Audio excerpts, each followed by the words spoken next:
Hello, everybody. Welcome to episode 400 of Spittin' Chiclets, presented by Pink Whitney from our friends at New Amsterdam Vodka here in the Barstool Sports podcast family.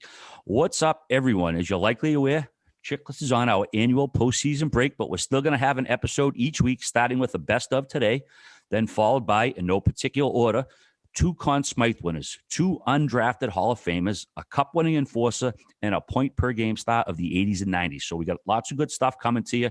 You're going to enjoy it. But in the meantime, it's Pink Whitney season. The boys are officially on vacation, which means our coolers are filled. They're stocked with the delicious goodness that is the 5 times distilled vodka infused with fresh pink lemonade flavor. If you dig the birdie juice, head to your favorite local bar, order up some Pink Whitney. Get a shot, have it with some club soda, have it however you like. Either way, enjoy that fine Pink Whitney from our friends at New Amsterdam Vodka.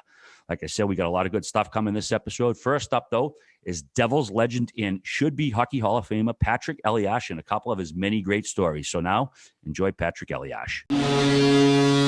Me, after playing those couple of years for Larry and having, point a game, and then having a season when I had 94 points that one year, I wanted to play that type of hockey, obviously, and having fun. And with Burnsy, it was different. So, and we didn't see eye to eye, and we had a very intense situation in Ottawa. And honest, trust me, I wasn't a player that would go against a coach or was looking for trouble or wanted to talk to him or things like that. But it just kind of, I was so frustrated and I was so unhappy and so, I wasn't myself and I couldn't play the way I wanted to. I came to a point, obviously, throughout that season that I was like, screw it. I'm just gonna kind of mute him and just get it, not even listen to him and just play my game. And in Ottawa, we had a game, and he's, if you guys remember how you, visitors locker room, you go through a back of the bench and into the locker room, and he's standing before you turn right, and he's standing there, just kind of having his hands by his waist and just looking, his mean face like that, and just looking at every guy and like looking at me. I'm coming in and, I'm like, start to look into his eyes. And he's just looking at me and just like makes that face. I'm like, what? You're going to fucking say something or you're just going to stand there? So he comes into the locker room and he starts screaming at me, yelling and, you fucking guy, what the fuck are you doing on, guys? You're selfish. You're not playing for a team. And I honestly, I played pretty good or great, the last few games prior to that. And he starts going after me. He's probably because we were losing, I think, that game or something like that. And so he's just trying to push the buttons again. But he went after me, and I just you had enough. Fed up. I had enough. And I would never disrespect a coach like that. Or I would come to him, one-on-one, but not like that. So he comes to the locker room screaming, yelling at me, and Turner Stevenson stands up and just kind of goes in between me and him and says, shut up, fuck you, get out of our locker room. We're going to straighten it out here. You're not going to talk to him. He's leading us. He's playing his best. And he just stood up for me. And Pat kind of left and just, left the locker room. And Turner says, this is bullshit. Let's pick it up. Let's play our own game and start it again. And from that point on, when I did that, when I had a little fuck you match with Burnsy, he wouldn't say much to me, but he all of a sudden started playing me a lot more, left me alone.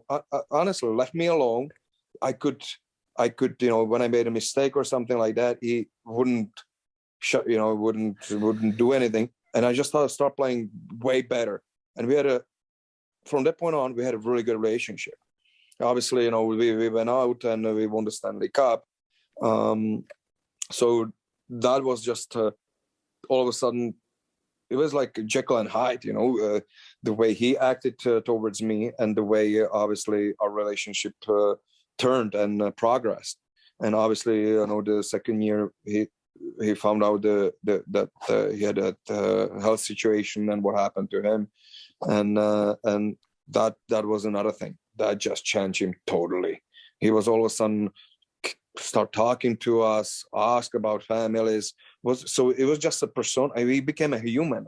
Honestly, he's totally different person. He became a human, and it was so sad. And so you for me, it was a kind of a learning experience to know, and that showed me that the coaches, they neither. I don't think any of the people are bad people. They just kind of have their own way to push the buttons, their own system, their own style of coaching.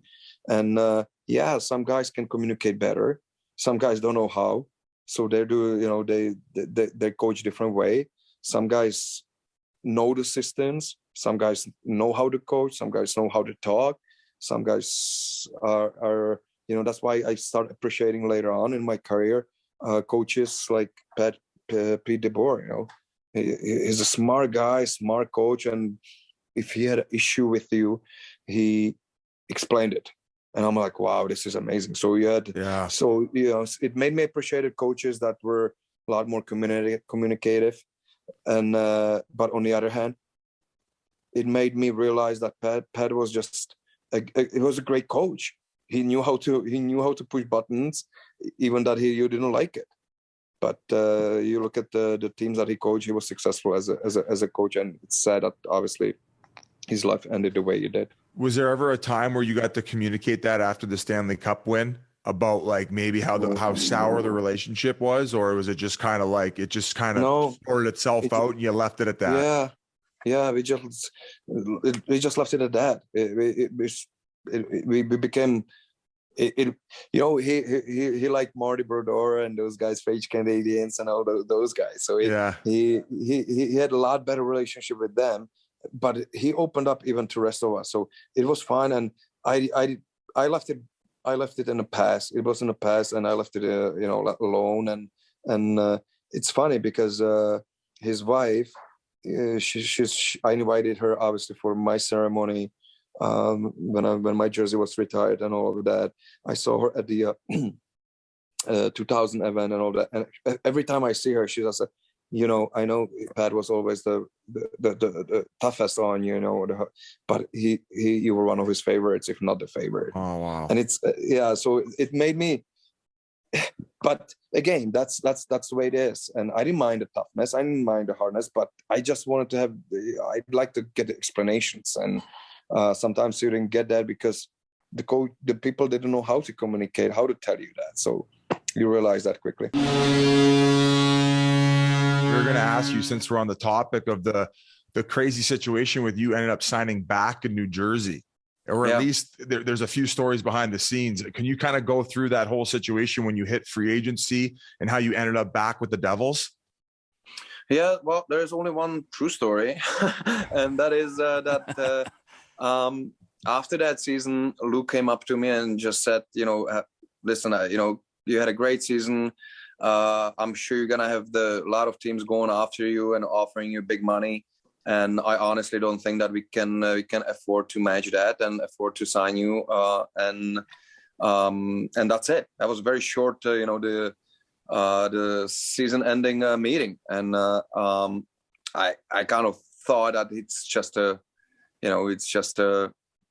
he's just trying to play the role, or maybe just trying to set it up. So I kind of have that in my head, and maybe for the negotiations. But throughout the summer, then there weren't any, and I was already with Alan, and there wasn't one phone call.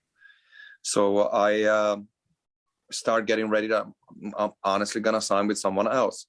So when the free agency started happen, I wasn't ready for that, to be honest. That was one of probably the most stressful, except playoffs, maybe, the finals and all that. That was probably one of the most stressful night of my career or of my professional hockey life. I was here, so the time change was an issue. And I started getting offers from, other teams, and we end up collecting about 12, 13 offers from team. Then it came down to about 5. and working out the numbers and years. And at the end, it was LA and Rangers. And LA said, we'll give you anything you want for how many years you want. Rangers offered something big. And that point, little did I know, I didn't want to go to LA. I kind of wanted to play for a team that still had a chance to be in the playoffs, and that was kind of my goal. And Rangers just came in hard because LA just said that they signed. They had a discussion with Rob Lake unexpectedly, that he decided to sign and play for another couple of years, and which they didn't count on. And so they had a discussion with him and signed him up for 2 more years, I think. And then they came back and said that, that they have certain amount of money for a certain amount of years, and Rangers were offering a little bit more for more years. I work out with the Rangers pretty much to be agreed on the years, on the amount. And it was right after, actually, it was the year, the season prior to that was a lockout, and I ended up contracting the hepatitis. So I didn't play for 10 months, and I started to play that year, just a short season. I played only 43 games, 38 games, and I ended up with 43 points, which I had no idea how I did that in the shape I was, because I had no business of honestly putting up those numbers. But I played with Gomer and Gio, and they had an unbelievable year. So I kind of, rode away with them. That's a little bit. Huge. To be honest. That's yeah. huge. But with the Rangers, we already had an agreement. So I'm like, okay, Alan, let's make it work. Let's ask him for no trade, because I'm going to do, obviously the biggest rival across the river. I know what happened when Bobby Holik went there a couple of years before me. And if I'm doing that, and I want to have some kind of a leverage that if anything happens, they're not happy with me, that at least I can make a decision if I want to go somewhere or not eventually. And so we end up that conversation. He called Glenn Sater, and I was hoping that, or I was assuming that we're gonna sign with them, a few minutes later. And then Alan is like, "Well, this is what happened." And Glenn Sater said that they didn't give a no trade to anybody, and not even Gretzky, not even Messier and other players, which I knew they did prior to me negotiating. And I'm like, well, Alan, but I'm not gonna sign without that. It just kind of got me thinking. I'm like, Alan, if they're not gonna do it, I feel like I need to call Lou. And he's like, I don't know, let's give them a couple more minutes. Let's try to let me talk to them again. He says, well, they said there is no way that they'll give you a no trade. I'm like, okay, I'm gonna give a call to Lou. So I pick up the phone myself, called Lou, and said, Lou, I'm not gonna lie, I'm obviously having a negotiation with New York, but for this amount, for this many years, and if there's any way I can sign with you guys, I'd love to stay with the Devils. And he's like, well, what if we do this? What if we do this or this? And I'm like, if you think there's any chance, please give a call to Alan and let's make it work. So Alan calls me a couple of minutes later and says, Lou is willing to do the same amount, but for 1 more year. I'm like, and has no issue with no trade. I'm like, well, we got a deal. So that's how it happened. And it was we actually got an extra year. One more. I was going to say one less year. No, 1 more year. You must have been like, giving her one of these. No, I'm going to put it straight. I got the same amount of money, but for extra year to be, so I had average with the Rangers for, I think it was 7 million per back then. Okay. And it ended up being with the Devils for 6 million per, because we added a year, but we lowered the cap. Same amount of money overall. Okay. Right, sorry. overall, my apologies. Yeah. So no. So I'm like, let's get the GoFundMe going, Granelli. Yeah. So I'm not, I was like, after the hepatitis, I'm like, I'm fine with that. It's a lot of money for me. And, it's the way it's supposed to be, but I was just shocked, to be honest, that it happened that quickly. I'm like, in the back of my head thinking, like, how the hell he didn't even call us? Like, why didn't he even negotiate with us? Like, and then we have a deal within 5 minutes later. I am where was he the whole summer? Did he just by his phone waiting because he knew the call was coming? Maybe. He's honestly, in your brain. I'm like, is he trying to? Was he waiting for me to make that step again, like to feel like this is really where I want to be. This is where I want to play. I'm like, but it was just so close for me to go to New York. And obviously, Glenn Sater wasn't really happy because we end up signing back with the Devils. And Alan's like, I can't even tell you. I don't have a long enough dictionary with the bad words to tell you what Glenn Sater was saying on the phone. And he's like, it's not going to be easy for you to come. Yeah, well, that's what I said. If he just did that, I became a Ranger. But, obviously it just it happened and it ended up the way it was supposed to be, because to be truly honest, I couldn't have written it better. The way my career ended, the way it finished. But Lou always kind of said, I'm happy we worked it out. Remember back then, when you were on, signing and all that. He didn't. It wasn't his credit back then. It was all on me. I made that decision to give him a call and make it happen. But it was supposed to happen that way. So yeah, I became a Devil. Big thanks again to Patty for joining us. And hopefully the Hockey Hall of Fame does the right thing soon. Well deserved. Well, next up is one of our instant classics. We went down to Keith Jones's horse farm in South Jersey, and we came back with a doozy. Now enjoy Keith Jones in his hilarious entirety. All right, it's time to bring on our next guest, a 7th-round pick of the Washington Capitals in the 1998 draft. He played 491 games over 9 NHL seasons with 3 very good teams of that era. And for the last 15 or so years, you've no doubt seen him on TV breaking down the games, first with NBC, and now he's raising hell with Biz on TNT. Thanks so much for having us here at your beautiful farm in South Jersey and for joining us on the Spittin' Chiclets podcast. Keith Jones. Nice pad, Jonesy. Yeah, it's great to have you guys here. It's been a lot of fun already, even before the show starts. So exactly. I'm gassed from laughing at all the stories I've already heard, for fuck's sakes. So I don't know how many we got left in the tank here. We're going to have to repeat them and give them some fake laughs. I pulled in, beautiful property, big farm, and saw some donkeys. I said, all right, we're going to have a time. Donkeys are already making some noise. How many pets you got here, Well, Jonesy? we got the 4 miniature donkeys. We've had horses for years, but my daughter's got them down in Florida now. So we've got a nice, friendly dog who you met, Leo. He's famous around this area. He will bite, and there's a warning that comes with that dog. Everywhere you look, there's beware of dog signs. I saw the sign we pulled in. Yeah. It's funny. Most people say when you go to meet their dog, don't worry, he won't bite. I went to pet his dog. His wife said, no, he'll fucking bite. Yeah, well, she bite. What breed is it? Because a lot of He's a Cane Corso or a Bull Mastiff. Okay.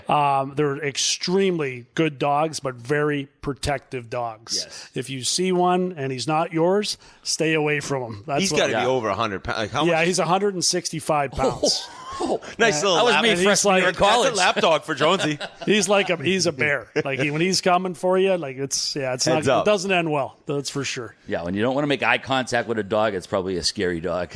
Seriously. All right, Jonesy, I don't know if you want to jump into the TV stuff, the career first. What do you guys want to kick off? This guy's got stories galore. I'd kind of just love to start with TNT, right? You and Biz work together now, and you've been crushing it. I've been listening to you for years, but it must be pretty exciting to be with a new TV station and just basically see a lot of money going into a product that's looking great so far. Yeah, and it's a different role for me now. Like I'm down between the benches. It's fresh. After doing studio for a long time, I'm happy and was real open to trying something a little bit different. And I've worked with people that during game broadcasts with the Flyers where we've had a guy down between the benches and, so I have experience realizing what's important about that job and what you don't need with that job. And I think it's important to try to enhance the broadcast, but don't ruin the broadcast. And I think that we've had examples through hockey where that position hasn't been used properly, and being able to watch it from studio for years and then also working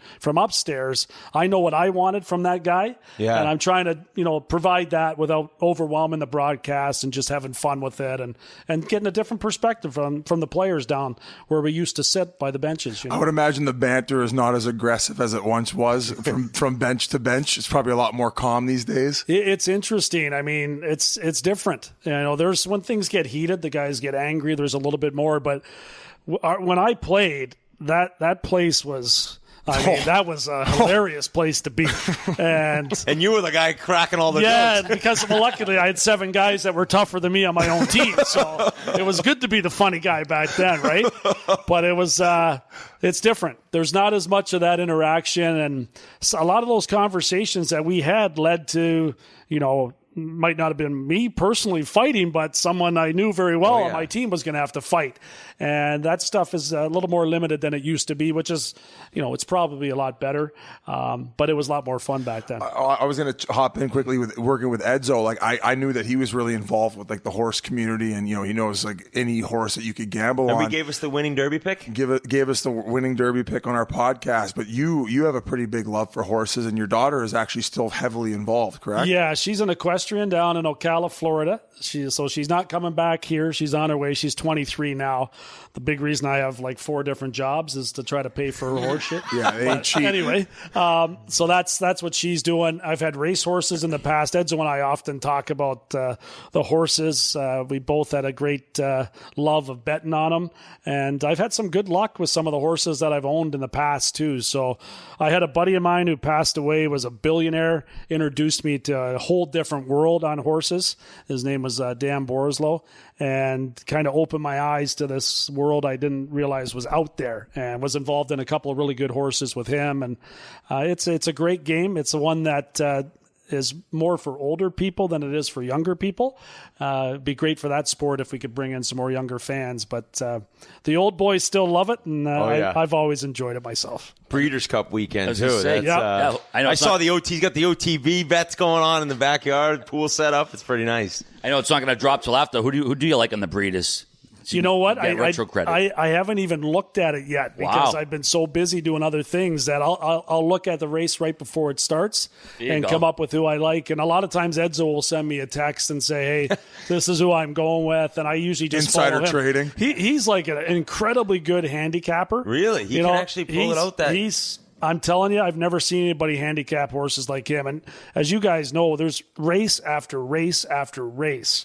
And being patient, picking the right race. The jockey, right? That's how you survive. Like, if you want to play every race, if you love to bet, horse racing is going to eat you alive. Well, it's like betting the board in the NFL. It is. You're not going to win. So if you're betting for fun, right, it's really difficult. If you're betting because you're a handicapper and you want to actually keep your money and try to make some money, you got to be really patient and you got to wait for your right spot. And a lot of people are betting because they're having fun with it and they want to watch every game and bet every game. Maybe they got Sunday away from the wife and they're going to play all day, and you're going to lose, but you're going to have fun doing it. And that's really what it's all about. It's like the NFL if there were new games starting in every time zone, every 24 hours. I mean, you could bet races in Australia, Japan all night. You got to be careful with that TVG, or so I heard. Oh, yeah. I would go back to the between the benches for a sec. Like, Jonesy, what else can you pick up there other than the audio element? What guys are saying. What else do you pick up at that level that you can't see up high? Yeah, you can see the conversations with the coaches to the players. You can tell when a coach is irritated,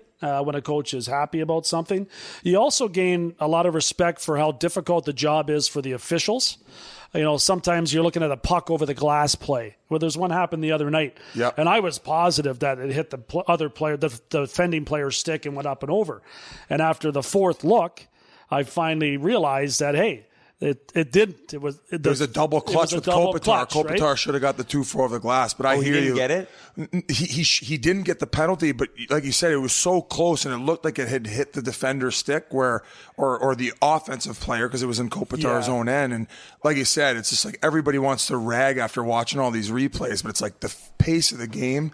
No wonder these guys are making mistakes every night. Yeah, that's one thing you really see down there. And there's bodies in front, moving in front of those guys. That's an incredibly difficult job that they have. So I guess that's one of my biggest takeaways being down there, is just because I could be hypercritical when you're covering it from way above and you can see everything, or you're watching on TV and in some cases you have a better look than even official that's at ice level. So it makes me back off a little bit on some of the officials that miss a few calls, and it makes you happy that they have replay reviews like we have now. It's important. You need it. I think it's important too, because like, even if you're Edzo doing color, like sometimes I found that game to be a little bit boring at times, and getting that perspective between the benches. When you're sitting there between the benches, it could be a boring game, but it's not as boring to those guys. It's not, because it's so fast and there's all these different elements to it that then you can describe on the broadcast. So I love the fact that they got you in there. You guys have awesome rapport. I remember there was a broken stick on the ice at one point, and then they were just giving it to you about how how you used to collect points and shit. So the banter when games do get a little bit dull is amazing between all you guys. And of course, Kenny Albert's a beauty as well. Yeah, and Kenny started doing, I knew Kenny when he was covering Baltimore Skipjacks games. When I first arrived in the minors for my first experience, he called my first goal. That's where he started. Yeah, that's where he was at. And the guy's been everywhere. Yeah. And one of the great things about those days were the reporters and the play-by-play guys hung out with the players.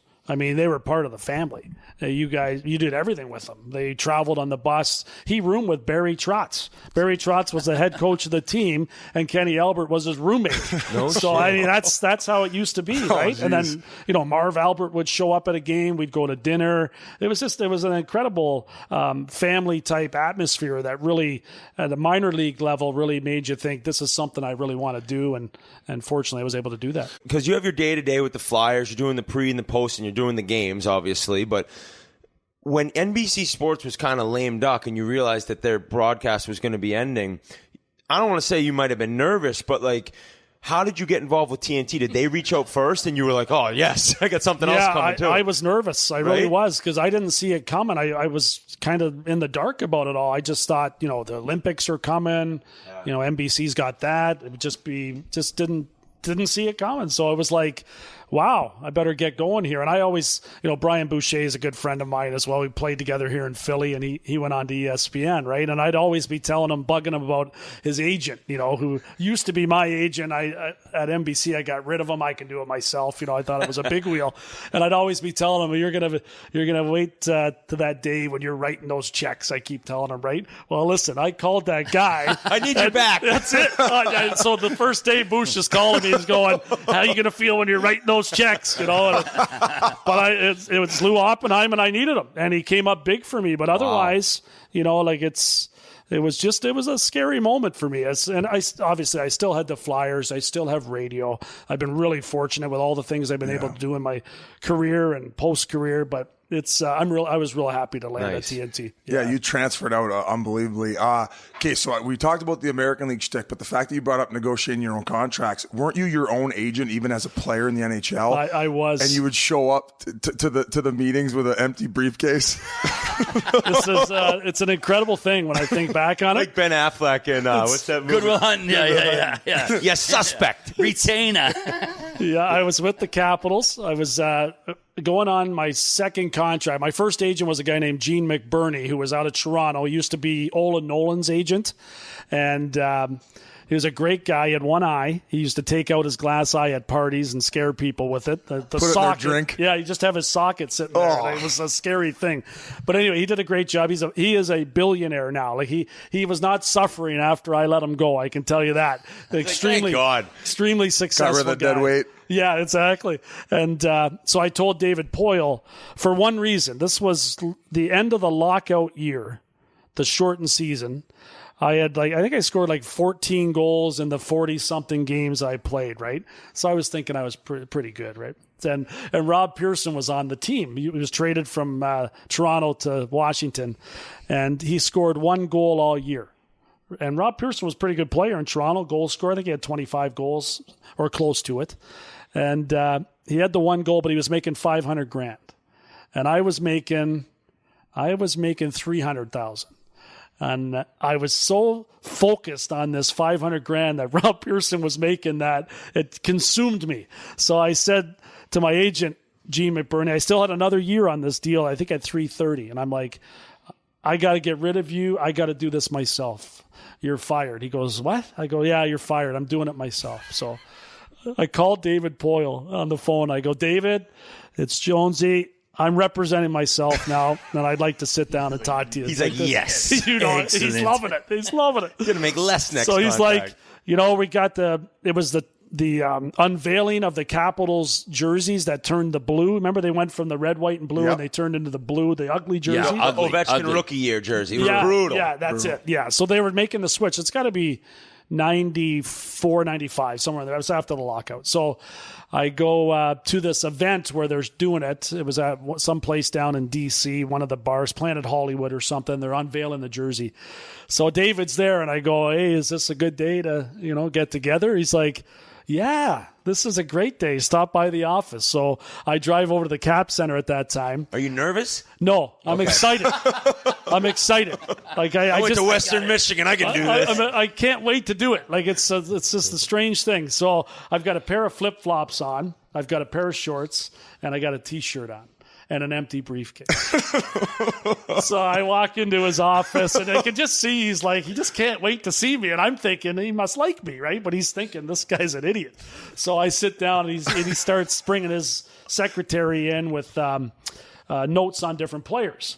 And he's discussing. He goes, Keith, this is the hard part of the job. This is where it's usually important that you have an agent to be a buffer, because I got to tell you what you do poorly now, right? Oh, and I'm like, David, I'm Keith Jones, the agent. The player is outside the door. And he just starts, I can just see his face, right? He's trying to keep a straight face. And I'm like, yeah, this is happening. This is happening. So he's like, what an idiot. So he gets a list of all the players, the comparables, Bill Lindsay, Travis Green. He's going over a whole list. Michael Renberg, he says, you can't get Michael Renberg money. This, here's his numbers. And so some of the players he would name, I'd go, I never heard of him. The guy would have like a 20-goal season, right? I never heard of him. Let me look at this up, and I would open up my empty briefcase. There is not a piece of paper in this briefcase, and I would look in it, and I would hesitate, and I pretend I'm really interested in something, and I would look back at him, and I go, David, if I played with Erik Lindros and John LeClair, I would score 25 goals. I'd have 30 goals. You know it, I know it. And we would go back and forth like this through the meeting. So at the end of it, I finally said, David, if I have to make less money than Rob Pearson next year, this is the only thing that's on my mind. Rob Pearson. It's the only thing that's on my mind the whole time. That was only written in your briefcase. It's like I should have had that written down. It's just consuming me, right? So I said, if I have to make less money than Rob Pearson, I will not play hockey again. I will quit. And I thought I meant it, but looking back, I obviously didn't. So anyway, he says, okay, Keith, thank you. This has been a really good meeting. I'll get back to you. So I shook his hand, and I walked out, and 1 week went by. 2 weeks go by, no phone call, nothing. I'm thinking, I thought he was going to get back to me. Right now we're in the middle of the summer. It's like the end of July almost, right? I'm like, this isn't going very well for me. So Dave Poulin calls me out of nowhere. He was playing for the Caps at that time. He calls me. He goes, Jonesy. I go, yep. I was in Brantford in my hometown. He goes, are you still representing yourself? And I'm like, yes, I am. He goes, you're an idiot. He goes, you can't do that. You should use my agent. His name's Steve Mountain, and he'll get your deal done. I said, okay. And That's how long you lasted? That's how long I lasted, 2 weeks. And I hadn't even talked to this Steve. I never talked to Steve Mountain. I agreed to a deal with him through Dave Poulin. I said, tell him to go ahead and get the deal done. So I get a call like 3 weeks later from Steve Mountain. And he says, yeah, I got your deal. You're getting $500 next year. No way. Yep. So did they rip up the contract they ripped up of the you deal, making and I got a 1 year deal at $500,000. And I was so happy. So you didn't have to play through that last year of the contract? Nope. That's how it that worked wouldn't back happen then? anymore. That's NFL style. Yeah, so I got the $500. Now, I'd like to think that it was my, spirited conversation with David, but it was obviously, I think it laid the groundwork, to be honest with you. Yeah, same here. Yeah. He probably respected you for it. Yeah, he knew I was not. Like, we had so many things that happened in the early days of my career where I did stuff I would never do again. And I would... Example? Well, one time I kicked the coach off the ice in practice. And I'll say it because I used to say it like I was bragging about it. Now I say it because I'm embarrassed about it. So that was the start of this very season. It was like 9 games in. I never did anything during the lockout. I was convinced we were going to be out all year. I skated like twice the whole time, like for 4 months because we went out after training camp. So we had training camp. Oh, and then we went out. And then it was like 4 months, and you kept hearing it's going to be a year. We're not going to be back. So I took it like it's probably going to be a year, so I'm going to have some fun. Jonesy time. Yeah. So I showed up. I wasn't in very good shape. 9 games into the season, I'm struggling, and I know it. So a lot of times to disguise my poor conditioning, I would just cause some chaos and get some distractions going in a different direction, right? So Jim Schoenfeld's the coach, and he says, hey, the words you never want to hear as a player, as you guys know, get a skate in. Right, we're going to play the next night. I'm not going to be in the lineup, right? So I'm going to be a healthy scratch. So I go livid about that stuff. Number one, I hate skating at the end of practice. Probably the biggest part of it, to be honest with you. Number two, you're embarrassed because you're getting sat out. So we're doing drills. Olaf Kolzig's in net. Randy Burge is on the ice with me. Ken Klee. And a couple other guys. There's like 5 of us. And I take a shot from the middle of the ice. You're supposed to shoot the puck, skate to the boards, skate back to the middle ice, shoot again. You're working your legs, but you're also a true bag skate. Yeah, it is. Those are the worst ones when you got to the puck. They try to disguise it. Yeah. The hidden, sneaky bag hidden bag skate. So I missed the net by like an inch. And Keith Elaine, who's the coach at Yale now and has had a real good career after, he comes up to me and he goes, hit the net. And I'm like, oh, okay. So the next shot I take, I put it like 30 feet wide. And I look over at him. Now I'm like going wild. The head's spinning, right? And I'm like, is that close enough for you? And he comes over to me and he goes, you're an a-hole. I go, yeah, I am. I said, but, you're Shoney's guy, it's just, I said some really bad things. I wish I could take it back. You went personal. I just went nuts about it. And Shoney was a guy, a fitness nut coach, and he'd always do his push-ups. He was in way better condition than I was. And they do sit-ups. So I told Keith, I said, why don't you go and help Shoney? I think he just finished his sit-ups. You can help lift him up off the ground, So it's really terrible things to say. So we're going back and forth, and now I lose it, and I go, why don't you get off the effing ice? I'll skate the guys. And he left, and he went off the ice. And now I'm looking around. I'm going, all right, now what? Right? I know I'm in a lot of trouble. So, I didn't think he was going to leave. Yeah, and he left. So I started skating the guys. So all of us are doing the suicide. It's the blue line back, red line back, blue line back. And I've never hustled and worked so hard in my life. So it ends, and I know I'm in trouble, right? So come off the ice, and Todd Button was the assistant coach at that time with Shoney. And Todd's waiting for me. He goes, hey, Shoney wants to see you. And I'm like, really? That's surprising to me. So I got my shirt off, got my hockey pants on still, on my equipment, my guts hanging out over my pants. And I walk into his office, and he's like, did you say that I'm such and such? Like some of the things I said you would never say to a boss, and you should never. So I said, yeah, that's correct. And he said, so then he started going over how you get to the point where you're a healthy scratch, and he's explaining it to me. Here's what we rated you the last game, 2 out of 5. Keith had you 2 out of 5. Todd had you 2 out of 5. I go, hold on here.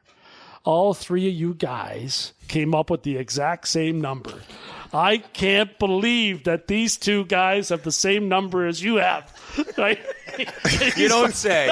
So I'm not done yet. Like I should have just shut up, right? Oh, so he's like, get the hell out of my office, and I left his office. It turned into a long few days, I can tell you that. But how many games you end up getting scratched? Just the one. Okay. Just the one. And to be honest with you, the story gets a little bit longer, but we lost the next game in Boston, and now we're in New Jersey, and we're staying at the Embassy Suites. So you can see everybody's room. You can see where everyone's at. Shoney, now we're losing. So he's like, nobody leave their room until you meet with us in the conference room, and then you can go do whatever you want to do in the day. We're not practicing. We had a whole day off. So I'm like, okay. So I sat in my room from 8 a.m. to 11 o'clock at night. Every player went in, and this is hanging over my head because I've had this outburst, right? So I get a call from Joe Juneau. He says, hey, Shoney asked me who I wanted to play with, and I told him I want to play with Jonesy, right? So 2 hours later, I got Michael Pavanka calls me. Hey, Shoney asked me who I wanted to play with. I told him I want to play with Jonesy. Another 2 hours, Dale Hunter calls me. Hey, Shoney asked me. I told him I want to play with Jonesy because I had told him I want to be traded and everything. I just had this crazy outburst. So at 11 o'clock at night, I get the call to come down to this conference room, and Shoney's an intimidating man. He's right across from me, and he looks at me and he goes, "You still want to be traded?" And I said, I did, but since all the guys called me and said they want to play with me, I've decided I'm going to stay. So you've now tripled down. This is it. I just can't stop myself, right? So he looks at me. He looks at me and he gives me, the hand fist. He wasn't a handshaker. He'd give you a little fist thing. The hairy knuckles. He was a germ. He was way ahead of his time. He was a germ freak. Germaphobe. Yeah. Howie Mandel. That's why he did it? Yeah. So he gave me that, and I give him this one. You're bowing. Yeah. So I walked out of the room. I gave Keith Elaine a wink on the way out of the room, and I was back in the lineup. True story. Is that the craziest thing? And I was making at that time $300,000 a year. I thought I was rich. I thought I had the world by the balls. Obviously great money, but I thought this is I'm set for life. This is what I was thinking. I was so brain dead. Now we know why Shawnee went after co-host so hard. He was a fitness nut about the donuts. I was thinking that too. Have another donut. So did it get awkward when Jonesy the player had to fight Jonesy the agent? Yeah, that was the agent handled it a lot better than the player. That's for sure. The agent chucked the briefcase, and that was it. But you mentioned in that story, Brantford, Ontario. So I guess you're the second most famous hockey player ever from Brantford. There's about 9 more ahead of me, man. I've been looking at that list. I told Gretz one night. I said, "Hey, we're the highest scoring duo in the history of the NHL from the same town." And then I looked it up. There's 9 guys from Brantford ahead of me, so I couldn't even claim that. Chris Gratton's from there. Oh, no way. Doug Jarvis is from there. The Iron Man. It's incredible the number of records are held from guys from Brantford. Right, small town, right? It is. There's 77,000 people. I would say that I was probably the least likeliest to find my way to the NHL. I played junior C hockey. At what age? I read at least the beginning of your book. It takes me a while. You read the forward, Biz. He fell asleep 2 seconds. I got the Coles notes, but yeah, you were never super hyper focused on it, where you would take your summers completely off. You enjoyed just being around the guys, especially during your junior C days. You guys were playing 30 games a season, so you'd be done by the end of March. And you would take from then till training camp completely off. What was the title of that chapter? Beers and Chicken Wings? Was it? Yeah, I haven't read it. I don't recommend anyone reads it. Well, it was a grade 5 reading level, so I figured it was right up my alley. It is. Yeah. So I was. I played hockey because I love playing hockey. And I didn't do anything else. I mean, never thought of the show. Never. I was playing junior C hockey. I was 17 years old, then 18 years old. I went back. I tried out for junior B on a team that Rob Blake played for in my hometown called the Brantford Classics. And I thought I'd make the team. I was a good hockey player through midget. I was good, but I wasn't great. I was smaller because I hadn't grown yet. I was a late bloomer. But I just thought I'd make the team, and they cut me. And I was like, oh, now what do you do? And then I got a letter in the mail, junior C hockey in Paris, Ontario. It's 15 minutes outside of Brantford. I'm like, well, I guess I'll try out there and see what happens. So I tried out for the team, barely made the team, and then all of a sudden started to grow, started to become a better hockey player, got a new pair of skates, which kind of helped too because I kept falling down all the time. It's amazing the little things that had to happen for me to kind of navigate my way out of playing junior C. But I played junior C for 2 years because Brantford was kicked out of the league after the season that I got cut for a huge brawl. What? I was at the game. It was Brantford against St. Catharines. Half the St. Catharines team left the ice. The other half that stayed got pummeled by every player on the Brantford team. The other half didn't come back to help? Nobody came back. They left. They left their teammates on the ice. Holy shit. And Blakey was on the team. Todd Francis, a guy named Todd Francis, was like a second-round pick in the NHL. Was playing junior B after being in the major junior A before that. And I'd never witnessed anything like that. I felt really bad watching it, to be honest with you. So they kicked that team right out of the league for a full year, the entire. Where did he catch a guy with a drop kick with his skate? I read, in the book it says guys were holding down other guys' arms and another guy would just be wailing on him. I mean, I guess rightfully so. They got completely tossed for a full season. I never heard of that. This really happened. And there'd be guys holding guys' arms behind their back while somebody filled their face in with punches. I mean, how angry do you got to be to do something like that, right? And I'm like, well, maybe I don't want to play hockey that bad. So that team wasn't available to try out the next year. I said, I'll go back to Paris and play again. Why not? And I played really well. There was fights every night, but I never was in them. I started them, and then I got out of the way. And it's like I had luckily had friends on my team that I'd like to protect me, and I learned how to kind of play that way. And I'd never had a fight in my life away from the rink or on the ice until I played in the NHL. No shit. Never had a fight. Not even in the streets? Not in the streets? You after your few years in Junior C, and I was going to bring up the fact that you actually started your agent days negotiating the contract for gas your second year of Junior C. So let's quickly get in that one. But then you went off to play in Niagara Falls near my hometown for Junior B for a couple of years. Yeah, you would get $10 in gas from John Sunoco. That was the sponsor if you were the player of the game in Junior C, right? And they try to divide it up and stuff. I'd have a game where I get 9 points. I wouldn't get player of the game. I'd be so angry about I didn't get the $10. I need that gas money. Yeah, it would drive me nuts the whole time. So I went in and I told the guy that was running the team my second year, I said, hey, listen, like, this is really important to me. I need like $50 gas money all the time. And so they agreed to it, the guy that ran the team. You barely got your own sticks. Like, I mean, it's very primitive back then. You rode a school bus to the games.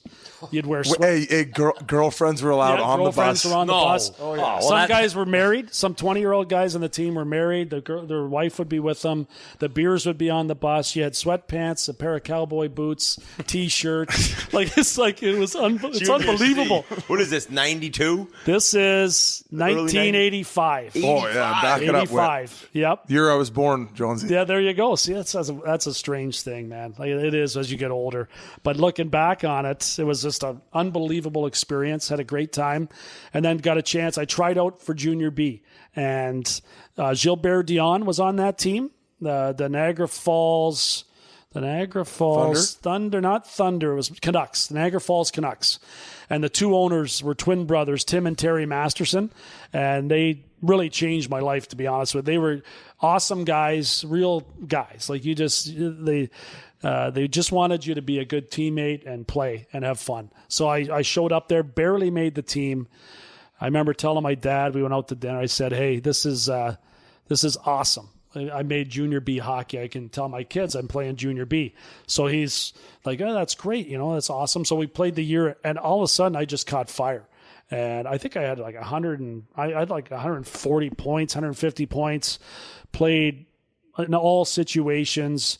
Our team was awesome. And about midway through the season, my coach tells me, hey, there's a guy from the Washington Capitals that wants to talk to you. And I'm like, who's fucking with me? Yeah, okay. Which guy's fucking with me? Because I would go to Maple Leaf Gardens as a fan. I'm 19 years old. I'm watching Eddie Olchuk play for the Leafs, and I'm not ever thinking in my mind that I would actually have a chance to be on the ice, right? It just does. It's not even in the back of my mind. So this guy says, I'm with the Washington Capitals. His name was Jack Button. Todd Button's dad, ironically. He said, I came here to watch a guy play named Jim Sully. Was a guy playing for St. Catharines. He was like 14. I'm 19. He said, and I can't stop watching you play. He goes, you fall down, you get back up, you fall down, you get up, and you score. And he said, like, you can't stand up, but like, you're in terrible shape, but you just keep doing something, right? I'm like, yeah, okay. So he tells me this, and I think I'm embarrassed to tell anybody I know, because I'm thinking, this ain't right. I'm 19 years old. He goes, no, we're really interested. We'd like you to go to college, and we're going to set up some visits for you. Now, most kids, as you guys know, they commit to college the year before. Oh, yeah, 17. I'm 19 years old, and this is February, and I'm going on recruiting trips for the following season. And I'm showing up, and these guys are like, the guys are taking me on the recruiting trip. One guy's smoking weed. The other guy, I'm like, what is this all about? You're going to Packy Fall. It's like, this is crazy. You're like, I commit. Yeah, so I go to Western Michigan for my first visit, and I meet the head coach, Bill Wilkinson, great guy. Became a big factor in my life as time went on. But I meet him. He says, Jonesy, I got to watch you play again. To be honest with you, I've only seen you a couple times. Most times they commit to you right then, right at the meeting. Yeah. So I said, okay. Right. So I went back and I was going to go to Lowell and to Northeastern on visits. But I really didn't want to because I didn't really enjoy the flight to go to Kalamazoo. I'd never really flown much before. And I'm like, I don't know if I want to do this that badly, right? So, and I wasn't in school. I was out of school for a whole year. I was 19 years old, just playing junior B hockey, making $70 a week. And my mom would give me money. And you're loving it too. It was the best time of my life, right? It was awesome. And so now I'm thinking, I don't know how badly I want to go to school because I wasn't a great student. And I go back. So I'm getting ready to go to Lowell, and I'm going to see Northeastern on the same trip. Just as I'm getting up, I wake up, I'm hungover from drinking the night before and having chicken wings. And just, this is what I did. We practiced once a week playing junior B. That's it. One practice. Played 2 games a week, practice once. So I get up, and the guy's like, it's Bill Wilkinson, my roommate tells me. So I pick it up. He goes, hey, I've reconsidered it. We want you to commit to Western Michigan. I'm like, yeah, good. I'll do it. So I never ask. Yeah. So I tell, and that's how it happened. So I go there, and at the start of the next season, and I've talked about my physical conditioning, right? I should back up a little bit. I get drafted that summer. Oh, okay. I was going to ask you. So you were drafted by the Capitals. So they did fall through and they set up the college. You're like, wow. So Button loved you. Yeah. So, yeah, and I didn't know. There's another guy who loved me named Sam McMaster, as the story goes. But I don't go to the draft. I don't even know when the draft is. So I'm at Flamborough Downs betting the horses, right? I get back, and my dad's sitting on the porch of the house, and he's like all excited. And I'm like, what's wrong with him? And he's like, hit the trifecta. He goes, what? He goes, you've been drafted. And I'm like, are we going to war? He's like, no, you've been drafted to the NHL. And I'm like, really? He says, the Capitals want you by the phone tonight at 8:00. And they want to talk to you. And I'm a little suspect about it, right? And I'm like, I don't know about this. So my mom tells me, yeah, they called me on the phone. I go, what happened? They go, so there's a draft list of that time, like 3,000 kids.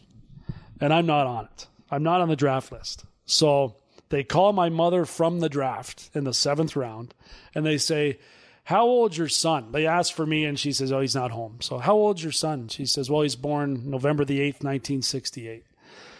Good. Listen to this. So they held the phone up, and they announced the Washington Capitals select Keith Jones with the 141st pick of the draft, right? And my mom got to listen to it on the phone. That's awesome. So she's excited, and I get home, and they say 8:00, be there. They want to talk to you. So I go downstairs. Was there not a slight delay because they had to verify that your age was in fact your age? Because you wasn't on this list. I'm not. You probably could have been drafted the year before. Yeah, I was eligible the year before for sure. Yeah. So now I'm drafted the NHL. So at 8:00 they're going to call me, right? So I'm this junior B guy that never works out. Here they call, right? And I'm like down in my parents' basement. I'm getting on the phone, and I'm like, this is unbelievable, right? So Brian Murray gets on the phone at that time, and he's like, hey, we drafted you in the NHL. There's one man we want you to talk to that fought for you to be drafted. And I'm like, yeah, put him on. So it comes on. It's my name's Sam McMaster. He said, you're going to play in the NHL. And That's pretty cool. And I'm like, me? That's what I'm thinking to myself. And I go, thank you, sir. And he goes, I know that you're going to make it to the NHL. And I look down, literally my arms, I don't have a muscle on me. I got no chest. No one's ever wanted you on any team. I would be embarrassed to play in a skins game, like in basketball or so. I'd be the guy, I'd be like, I'm on the shirts. Like it's ditto. and now I'm drafted to the NHL, and this guy's telling me you're going to play in the NHL, and I'm like, I don't know, buddy, is all I'm thinking to myself, right? So I show up at Western Michigan a couple months later, and you got to take your shirt off for the physicals. And my coach is standing there. He looks at me and he goes, what's going on here? And I'm like, what? He goes, we got some work to do with you. So everyone's getting ready for the fitness test, and they're all working the weights, right? They're warming up with 135 on the bar. and I've never done bench press. I'm drafted to the NHL. I'm 19 years old. I'm going in my first year of college, and I've never done a bench press. And I'm going, this looks pretty easy because they're all whipping it up back and forth, warming up with it, right? So I get down there. Mike Eastwood, who played in the NHL, he was a sophomore at the time, so he's spotting me. And I'm down below that bar, and I'm looking up at it. I go, this looks all right. So I lift it off the bar. I can't get it off my chest to do one rep. I get halfway up, and it's tilting, and, he's grabbing me from, he's helping me, and he lifts it up, and I go, I'm embarrassed. I want to go home. I'm thinking this is not for me. And to his credit, he says, don't worry, man. That was me last year. And he said, and he was. And if you're going to Western Michigan and you're going to make it to the NHL, there's a good chance you haven't lifted weights before because you're raw. You're as raw as you can get. Everyone's going to the big schools. Yeah. You go to Western, you got a chance if you haven't worked out before. So that was my introduction to the weight room. And ironically, your first ever viewing experience for an NHL game was at the Maple Leaf Gardens against. It was Toronto versus the Washington Capitals. And I want to say was it your girlfriend at the time? Her family had tickets? That was later on, but that was my neighbor's parents that had tickets. But they had 2 by the bench, and they had 2 up in the second bowl. And thankfully, you and your buddy got to sit by the benches. And that's what really made you fall in love with the NHL. It was incredible, right? So I'd never heard language like that in my life. So we had literally the 2 seats right behind the bench. The stink of the players' equipment was off the charts, man. It stunk so bad, but it was so good, right? Yeah. So we watched the first period there. The deal was the parents would watch the second period there, and then we would come back for the third, okay? We watched the first. I mean, these guys were animals. The language was off the charts. I was so excited. I was 10 or 12 years old, and I'm like, this is crazy. This is great. So now we go up for the second period. We're way up top, and I keep watching his parents. I'm like, I can't wait to get back down there. So we meet up with them on the way back down. They go, no. Because they heard. Yes. They're like, you guys are not going back there. Nope. So we stopped dead in our tracks. We had to watch the third period up there. So that was my first introduction to watching NHL hockey. And then my dad would give me, for Christmas, a pair of tickets to a Leaf game. And I would stare at that pair of tickets for hours a day, waiting for that day to get the chance to go watch the Leafs play. And then when you say Western Michigan, being a guy who wasn't highly recruited going there, who can't lift, from talking to guys who played college, and I did, that's where you get strong, right? Over those 3-4 years, you must have all of a sudden changed completely into a man, right? Without Western Michigan, you don't know if you're ever playing in the show, right? Yeah, no, I would never have made the NHL if I didn't go to college. And, your first year, you're playing limited minutes. You're lucky if you get a little penalty kill time. Your role is different. So you learn as a freshman how to play the game that might serve you well later on if you're not as great as every player in the NHL. Second year, power play. Third year, you're doing it all.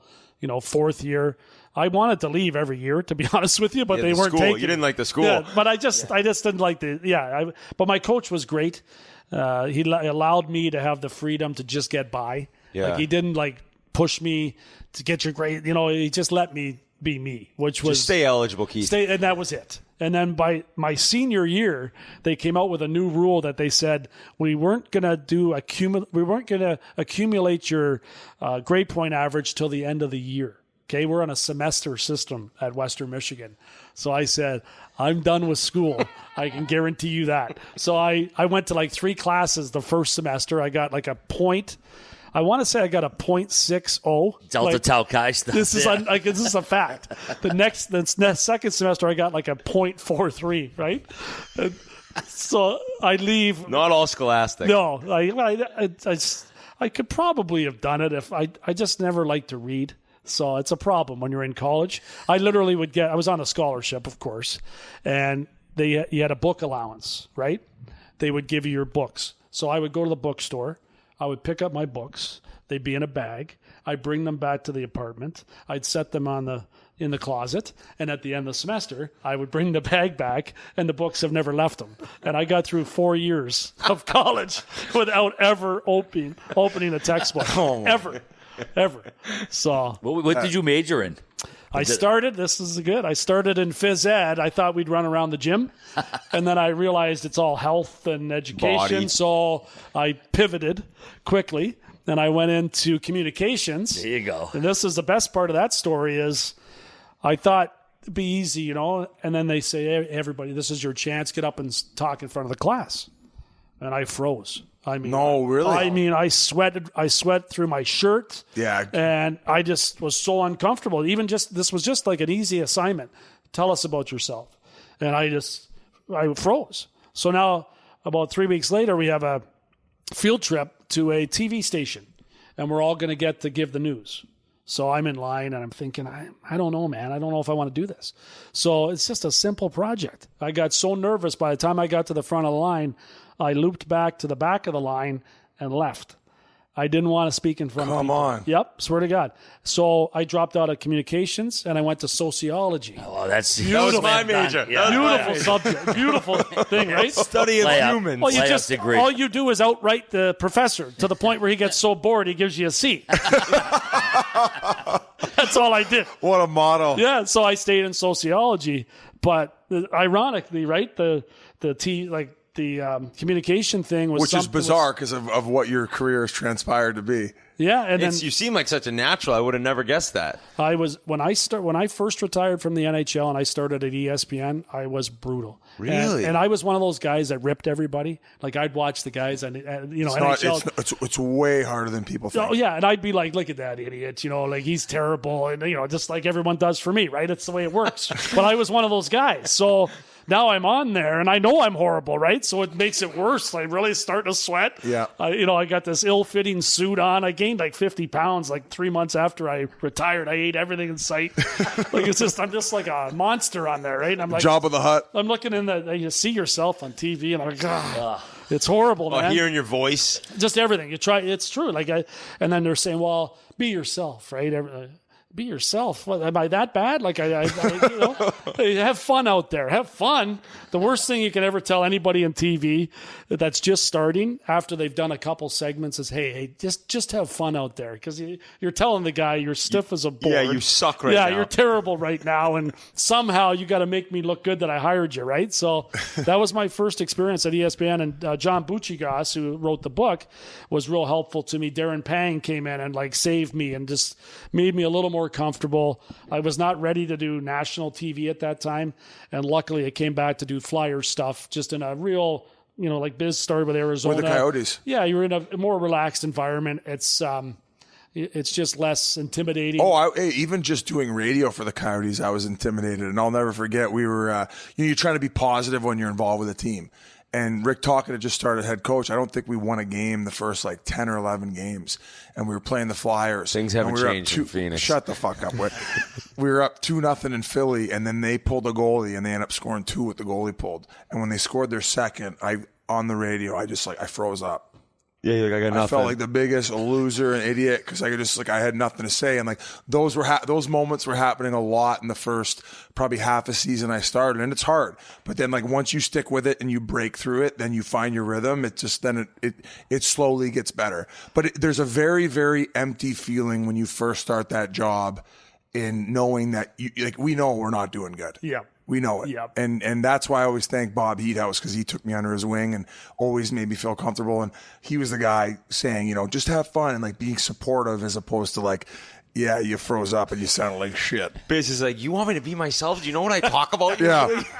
Yeah, I'm like, I don't know if you want I'm like, Heater, that could go the complete opposite way where we're both out of here. Jonesy, this is insane. We haven't even gotten to your career yet, but throughout all career.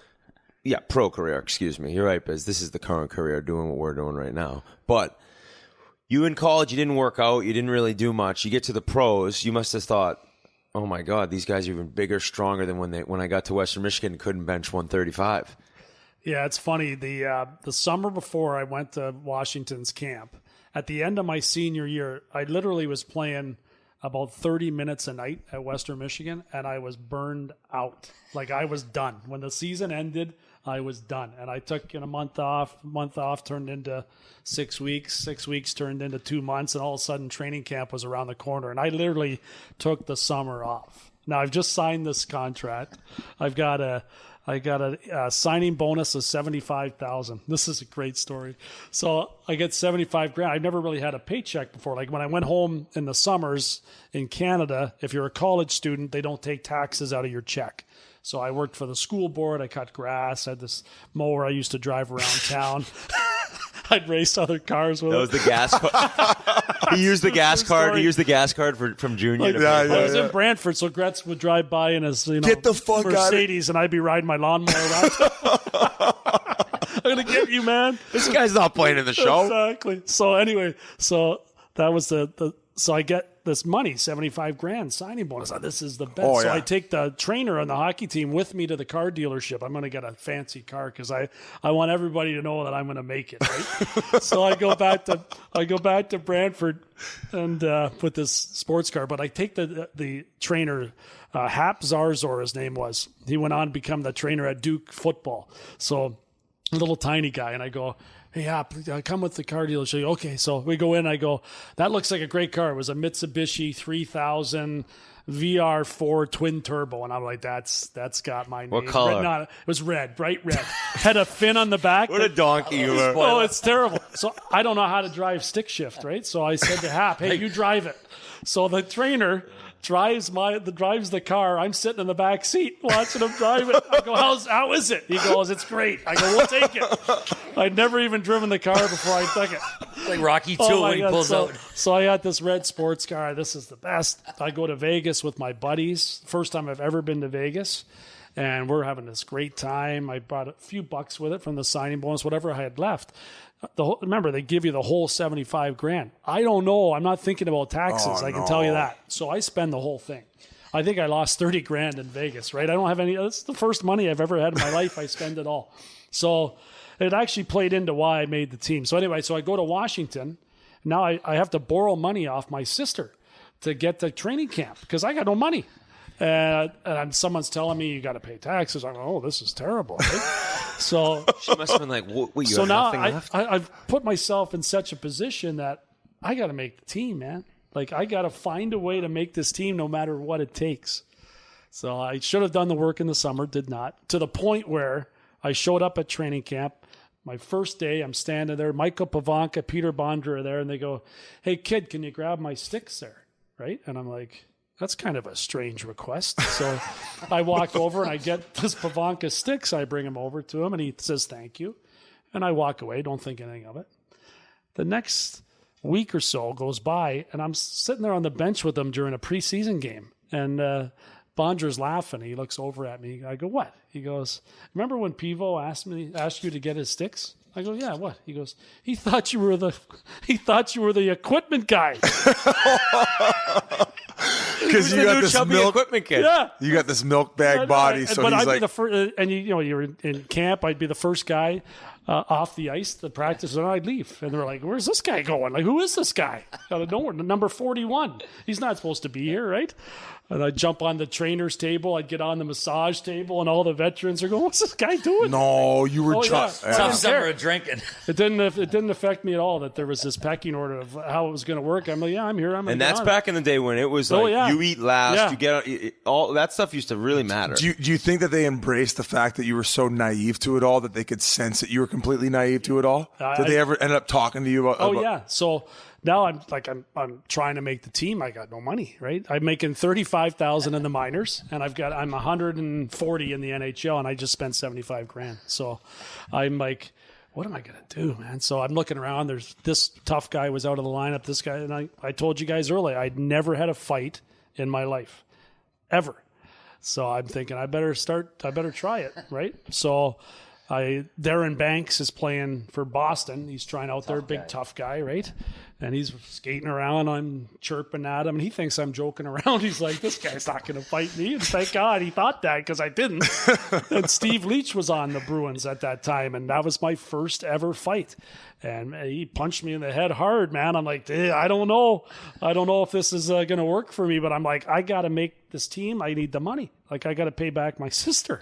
So that's the only reason that I ever started to fight in my first year in the NHL. You actually think you were not in debt. Sorry. Yeah. If you hadn't spent it, You don't think you're going out and fighting that game? No, I think I would have figured it out eventually. Yeah. But it was so much my incentive to get there was. And at the time, I feel like organization, that was the extra factor as to why they would keep you. 100%. It's crazy to think about. If I didn't do that, I was a scorer in college. I had 30 goals my last year at Western Michigan. But I was like, I got to do something different here that's going to give me a chance to make it. I'm number 41, right? So I made a good impression in camp and then got sent down, had another argument with David Poyle where he's never seen anything like this in his life. I was the last cut. I was the last guy cut. Right. And all the guys were practicing. We shared the same practice rink as the Capitals, the Skipjacks. So they're right across from you. You're looking at them, right? And I had a good preseason. So the first game of the season was going to be against the Toronto Maple Leafs. Oh. The only meeting of the year that the Capitals would be in Toronto. I told you earlier, Leaf fan. Everything I did was a Maple Leaf fan. I just want that game. I don't know if I can play in the NHL, but if I'm going to play one game and fail, I want that game to be in Toronto if I never make it. So I have this but just this convincing conversation with David Poyle about why I made the team. I want to be on this team.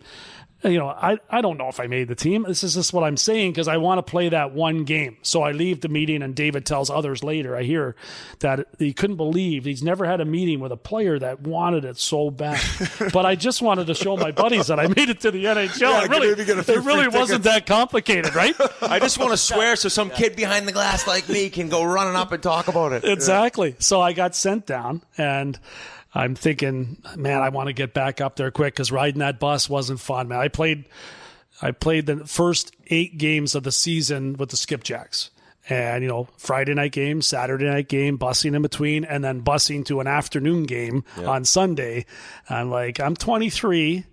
My window's small. I gotta do this. What right? are your stats in those 8? I had, like you were a point a game. Yeah. What was it? You had 7 goals, 3 assists. Oh, okay. Yeah. So the last game that I played for the Skipjacks for Barry Trotz, we lost 10-8 against the Utica Devils. Okay. I had 2 power play goals in the game, and I was -7. Hey, but you had a great one after. If you're in the shower, you still had 2. -7. Okay. The last goal goes in the net, and the buzzer went before the empty netter, and to make it 10-8. And the buzzer went. I'm still upset about it. So I'm chasing after the ref. Right? The game's over. And I'm like yelling at him. And Barry Trotz grabs me. He goes, "What are you doing?" I go, "I'm effing -7." Right? That's the only thing that's on my mind. So that was the last. Saying that to the coach, too. Yes. Jonesy, you're a fucking idiot. Oh, yeah. So I'm just. You were fucking out of your mind. I'm crazy about it, right? So he's like, whatever. So the next day, I had 2 roommates that I lived with in the minors, Rob Leask and Trevor Halverson. And Trevor Halverson was a first-round pick of the Caps. And so they're my roommates. I have the loft upstairs in this apartment. I knew the Capitals had injuries.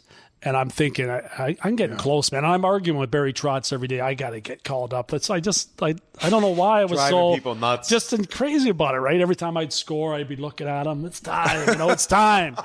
So this is comedy. So hour, now I'm listening. I had a yellow Walkman. Remember those things? Oh, yeah. God, I'm up in the loft because I don't want my roommates to know that I'm such a geek that I'm listening to the Capitals game, hoping that somebody gets hurt or something bad happens that I'm going to get the call. Right? And they're playing in Vancouver, so it's a late game. So I'm listening on the radio, my Walkman, and all of a sudden I hear Kevin Miller gets a 5-minute major for Spearing. I knew he was kind of in the doghouse, And I'm like, that's good because he was just traded for Dino Ciccarelli the year before and wasn't playing well.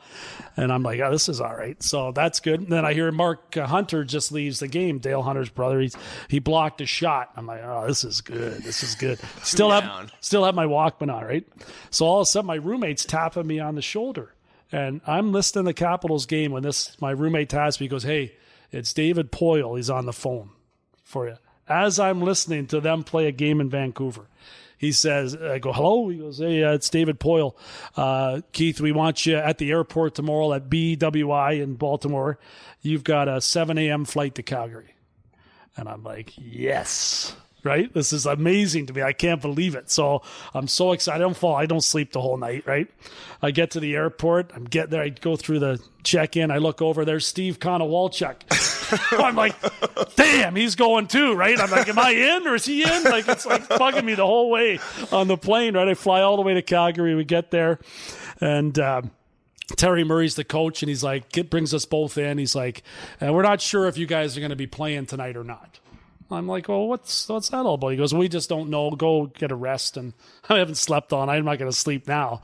So go back to the hotel. Still don't know if we're in the lineup or not. Get to the game.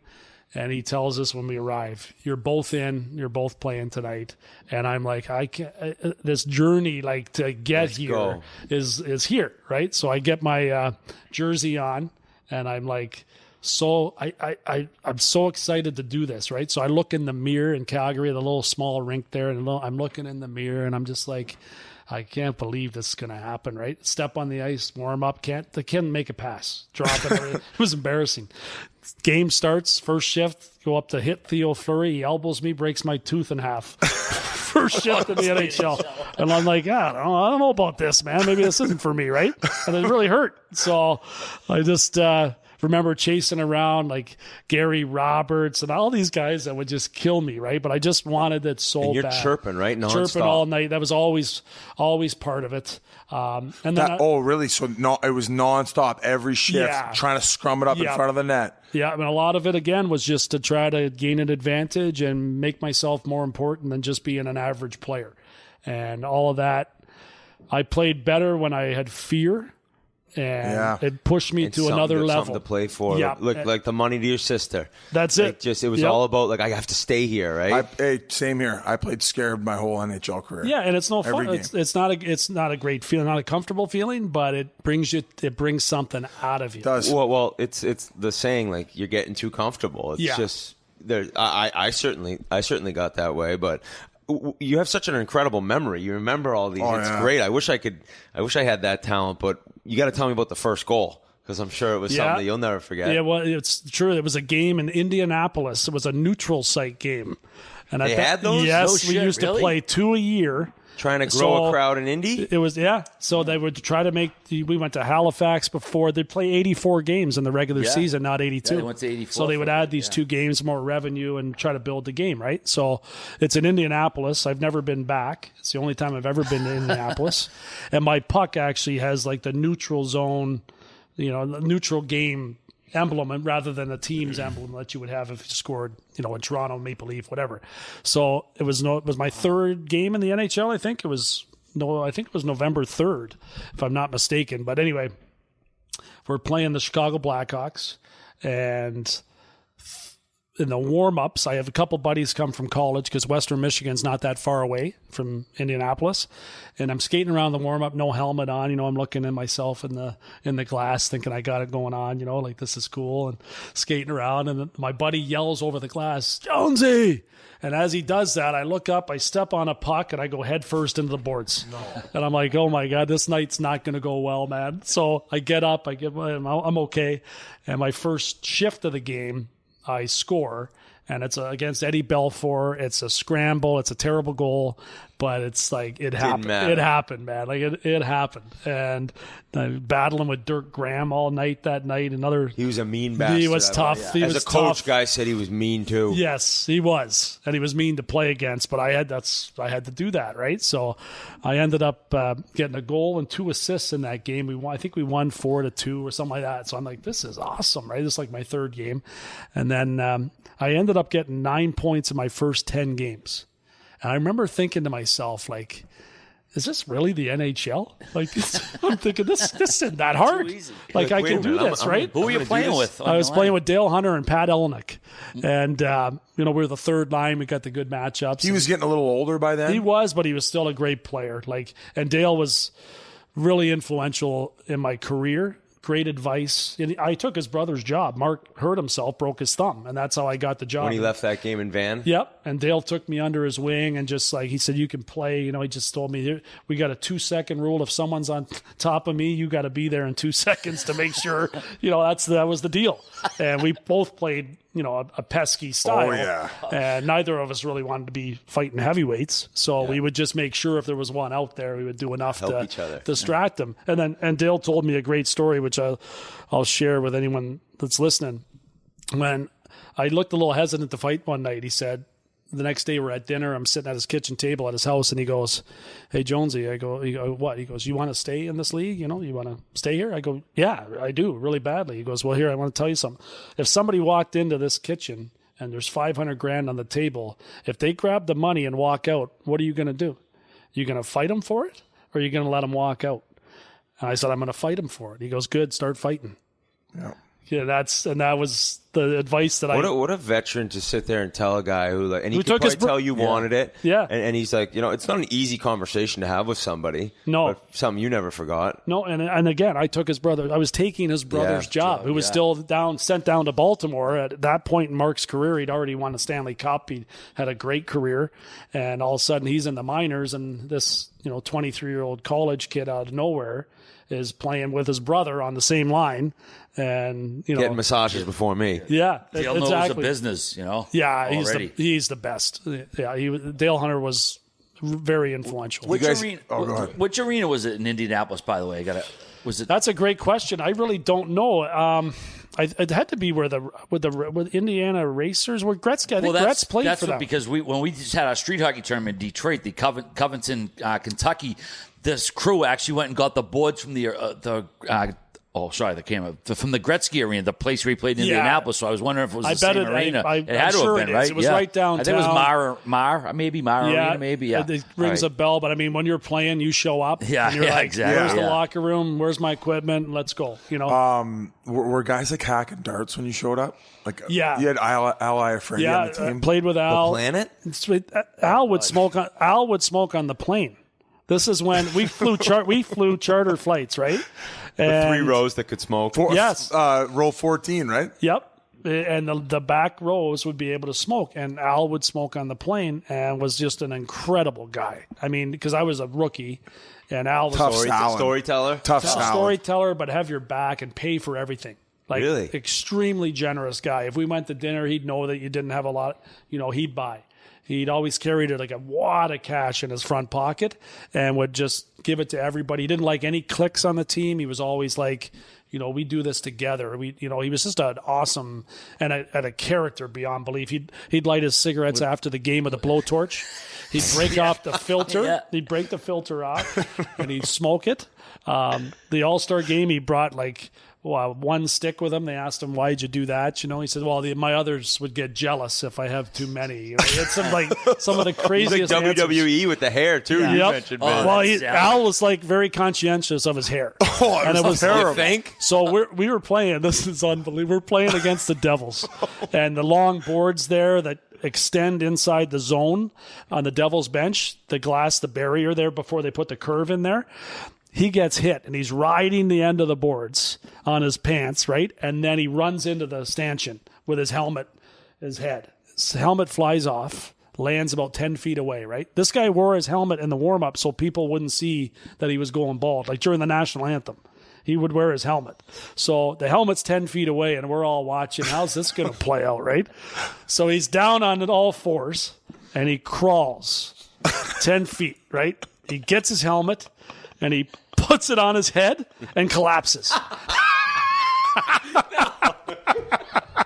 Then he decided that you needed to go. 10 feet he went and collapsed. It was one of the best moments ever. Imagine that being on video now. We could ever get. It's got to be around. He didn't always though, because the best picture of him online, he's in warm-ups. You can tell with no bucket. Oh, with the little. But he's got the flow at the back, but then he's got the circle ball, little hair up top. Yeah.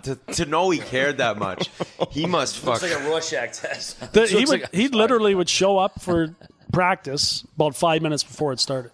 Throw all his gear on. He was a natural. He'd throw his gear on. He'd jump on the ice, and he was unbelievable. Really fast, his shot. He was the guy. 105. Right? 105. He would. But he was fast, right? He could skate all day. So he raced in Washington at our practice rink. He raced a female speed skater.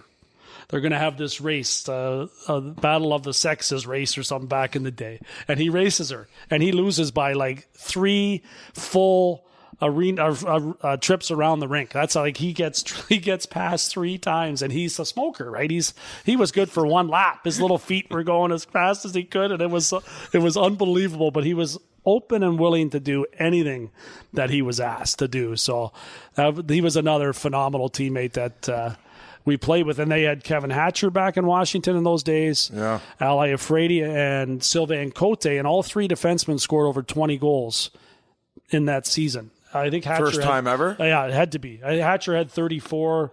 Kevin Hatcher had 34 goals one year? Yeah, we'll have to look it up because that's my memory is. And Eliáš had 20-something, and Cote had over 20, and Calle Johansson had 12. That was our defense. The only other guy that pops in my mind we haven't talked about from Washington was Berube. Yeah, he's the best. And you play with him a little bit because you were a lot. A bottom 6, right? Yeah, I play with him, and he did more to defend me than any person in the world. I mean, this guy is one of my he's my best buddy. He's the best. So I remember when he got traded to the Caps, it's one of the first TV broadcasts of the draft. And it's on TSN, and I'm sitting at home in Brantford, and I'm like, we could use a little more protection around here. It's like going to my second year, right? You call Poyle. My list was getting a little short. Yeah, you call Poyle. You're like, hey, we need some protection. So I put you on the phone, my agent, Dave. Yeah. So I look at David. I look at David Poyle's. I read his lips. Craig Berube. He's talking to the guy from Calgary, right? The GM, and I'm like, yeah. Do it, man. So all of a sudden they announced Capitals have a trade to announce they've acquired Craig Berube from the Calgary Flames. And I'm like, that guy's going to be my best friend. And, I mean, as soon as you meet Craig Berube, he is the consummate teammate.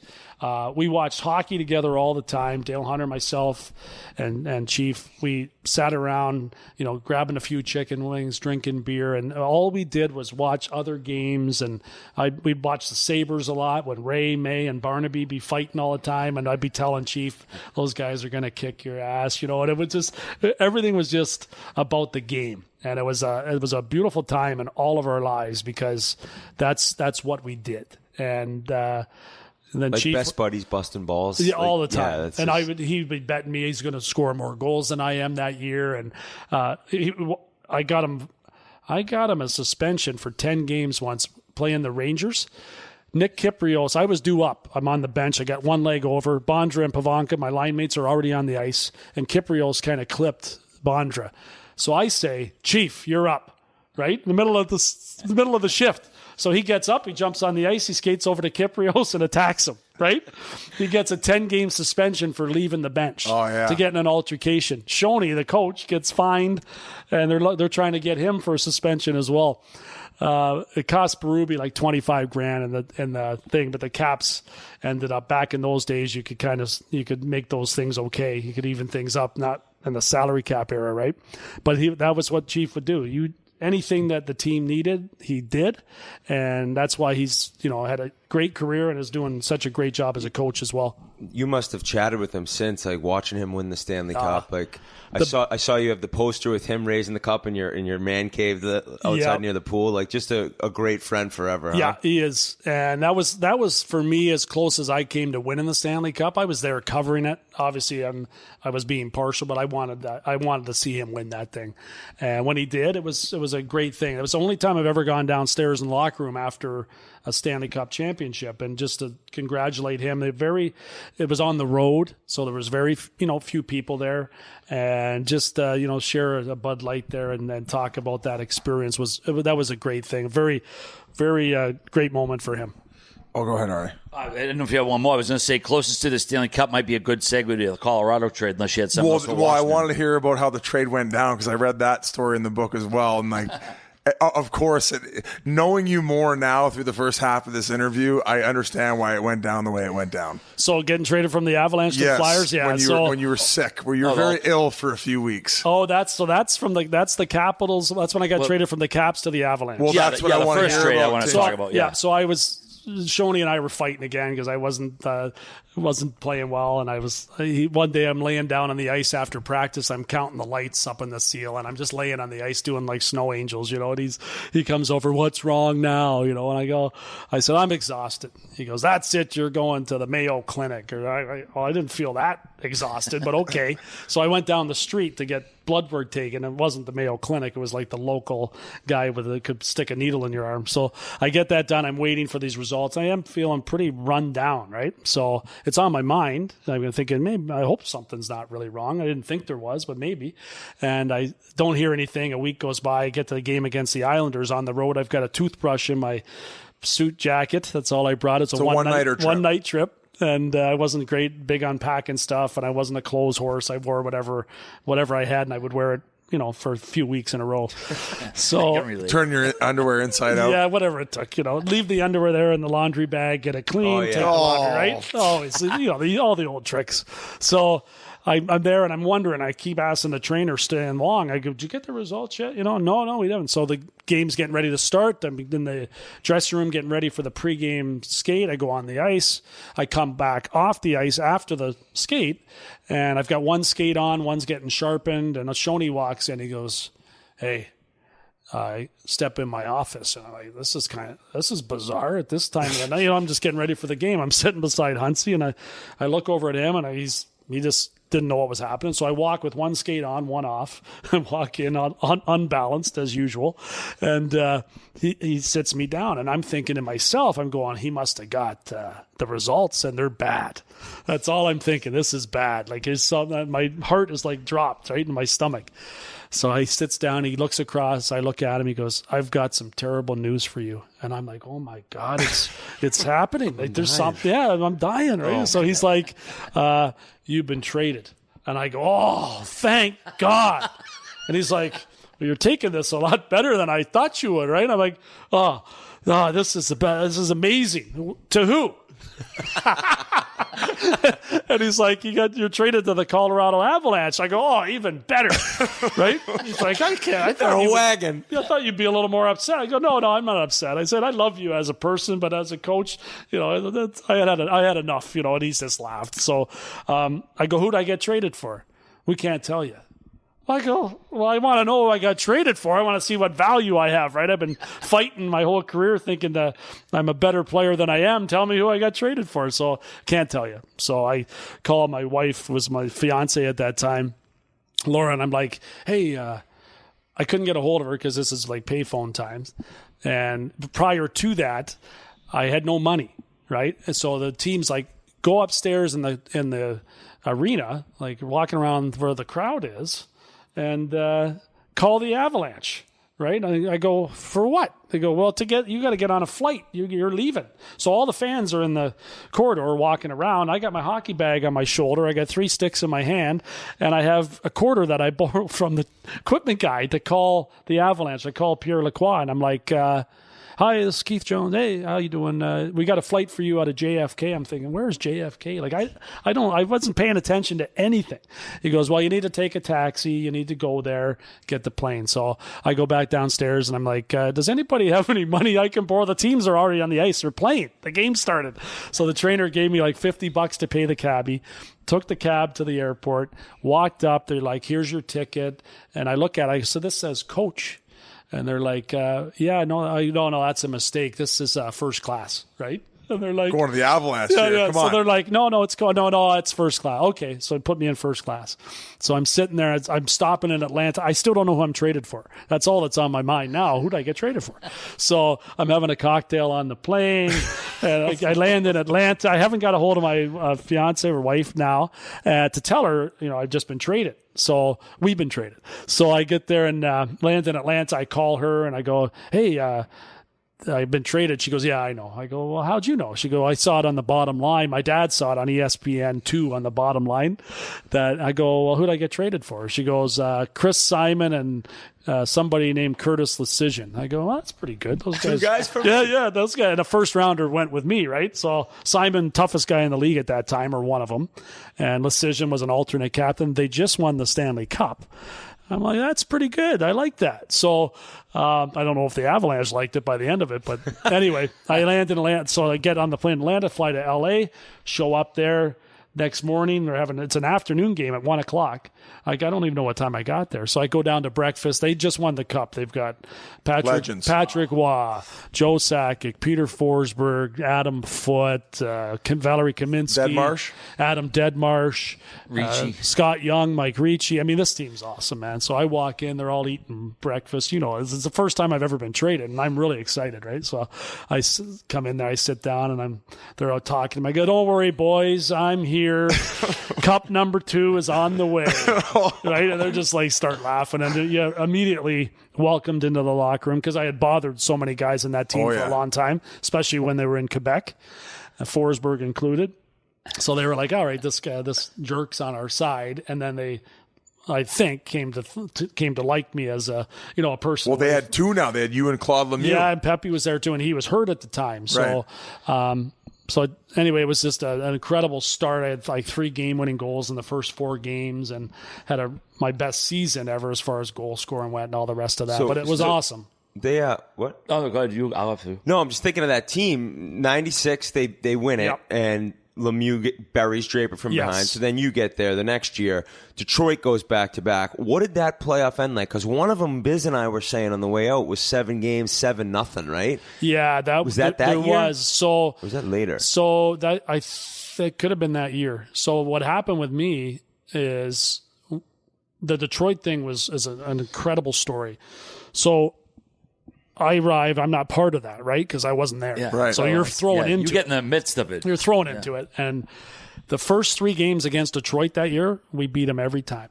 And they were tough, hard-fought games. The Red Wings were a tougher team than us because Simon was gone. Right now, I'm not fighting those. I'm not fighting Brendan Shanahan. McCarty. They'd love to fight me, but I'm not the guy to go against. I mean, we lost that element. So we beat them the first 3 great games. So many talented players on both teams. The 4th and final meeting of the season was that March 27th game, and before all the hype is coming in, right? But it was the same hype for every game. But now it's the last game of the regular season. We're in first. We're ahead of them. We've owned them all year. We go up 4-1 in the game. 4-1 we're winning. And then all hell breaks loose. And it was the most well-timed attack that I've ever seen. And I don't think Detroit wins the cup that year. I think we do. I don't think so many things happen in that fight. Patrik Waugh hurt his back. Yui Krupp hurt his back. We had some injuries that came in there. And all the tough guys. Like everyone says, the Red Wings, Russian 5, won the cup. They were great players, obviously, but they won the cup because of Shanahan. Biggest reason was Brendan Shanahan. His toughness and his ability to score and get goals, and Darren McCarty and Joey Cole. That's why they won those cups. Those guys were so tough that they put them over the top. Without them. That planned attack was by McCarty, who jumped Claude Lemieux. Patrik Waugh ended up coming out in his defense. I think Shanahan ended up grabbing Waugh. All-time brawl. Every time you see these clips come out, it's all this stuff and that rivalry. Why did it take till that last game of the season? Because it's that Scotty Bowman, man. He said, let's wait. We're going to wait to get them all year. If you're going to do it where it's going to change things. Like, why do it in the first game of the regular season? We're going to get you back. We're going to wait. And then it's gone, right? Yeah. So they gained so much momentum from that. We had injuries, and then we started the playoffs. We started with the Blackhawks, and in the fifth game of that series, I blew my knee out. That's when my injury happened. So I was not there playing when the conference finals rolled around against Detroit, and I think it was a 4-2 series win, if I remember correctly. But I was kind of, when you're not playing, you're hurt. It's the memories of that stuff don't stick with me like they did when you were involved in it. So that was a disappointing end to that season after having a great year in Colorado. So in that game, you went down 4-1. They ended up crawling back after, and then of all people, Darren McCarty ended up scoring the OT winner. Yep, wins it in overtime 6-5. So that's where the history of the Red Wings turnaround happened. Changed. They were a great team before that. They got swept by the Devils, right? Bingo, 95, Flyers, yeah. The Avalanche and Dallas Stars and Detroit were miles ahead of everybody in the league at that time. Those three teams in the West. No one in the East. No one was going to come close, and the Flyers found that out when they were swept 4 straight. Say, Jonesy, prepping for this interview, I was shocked when I pulled up the box score from that game and saw no Pims for you and 2 for Sakic and Igor Larionov because they happen to be on the ice. It's a great question. So Mark Crawford, after the game, he's like, the next day he comes up to me. Oh, no, on the bench, actually. This is awesome. So he's like, everything's happening, right? And he looks and he goes, hey, to me, he says, if McCarty gets one more fight, he's out of the game. Like, go ahead, right? I go, no, that's not accurate. I said he only got a double minor the first time. And he did. So Mark, he did. Right. It was a double minor. So that was the biggest thing. He should have been out of the game by the end of it because they gave him a double minor for jumping Claude Lemieux, and he should have got the instigator, all of it, and thrown out. But he stayed in. And like you said, it was kind of like the turnaround. Yeah, that was the momentum had completely changed. I'll be honest about that situation. As crazy of things I've done in my career, I knew we were doing the wrong thing. I knew that we did not need to fight that team because we weren't built to beat them up. Yeah. I played on tough teams in Washington, especially with Berube, Alan May. I mean, there were 7 or 8 guys ahead of me to fight. On the Avalanche, I'm looking going, geez, there's like 4 of us that are in the same category here. Like it was an entirely different team, and it was a big mistake. And I had a conversation with Mark Crawford about it after. I said, we did the wrong thing. Yeah. We should have let Claude get beat up. You take a few punches, okay, and let's move on. But the fact that our guys were so competitive and they were invested in it probably more than I was because I wasn't there the year before. Exactly. Yeah. So exactly. I had a different perspective on it. What about I feel like the most interesting man in the world, Peter Forsberg. Yeah. Like so many people wonder about him, but he's not in the public eye. But when he was on, I mean, one of the greatest players ever, and you witnessed that right in the prime. I played on the same line as Peter because Claude was out. So I was my line mate when I arrived there. And I had so many tap-ins, it was crazy. And he was such a great guy, and he loved when I would get other players going on the opposition. He knew that I'd have his back. I had to fight that Todd Simpson once, a guy in Calgary, because he hit Peter. And I jumped in there and I got killed, right? But that's what you want to do. I always tell like the tough guy on the other team, you want to fight me, hit our best player. I'll be right. I got to fight you. I'm not going to fight you because you're asking me to fight you. That ain't happening. But you do something, I'm going to fight you, and I'm going to lose, but it's okay. And that's the way. And Peter always liked that part of it. We were great friends. He came to Brantford with me once. We landed in Toronto. He goes, "Where you live around here?" I go, "Yeah, just down the road." He goes, "Let's go." And we went and stayed the night in my hometown. And he went, out to the bar, local bars, Woody's Pub and Grub, and there's Peter Forsberg and these guys, and couldn't believe that they would see him in that environment, right? And so friendly to everyone. Just the best. He's just a great guy. And I roomed with Joe Sakic and played with Joe. We were on the second line. There was Adam Deadmarsh, myself, and of course Joe in the middle. And then we had Forsberg at center on the top line with Valerie Kaminsky, Claude Lemieux. And we had Mike Ricci, Scott Young, and Rene Corbet. I mean, this team it's incredible that we, The one thing through the book that surprised me was like how you said that Patrik Roy was far and above the best leader that you'd ever played with, and probably the most intense guy you've ever played with. He was. Joe was a great captain because he allowed other people to lead as well, and Patrik was one of the best leaders with Dale Hunter. That's another one that just commanded everyone's attention. If you had a good game, it wasn't that you scored 2 goals, or it was if you did all the little things right, and he recognized it. Like you could have a game where you didn't have a goal, and he'd come up and he'd go, "Hey, you had a great game tonight," and you did. Like it wasn't bullshit. So you're saying he would be dialed into the whole play all game. All game. His mind was what separated from everybody everybody else. Probably. Yeah, and I think he would be such a great coach, especially now that he's had experience in the NHL.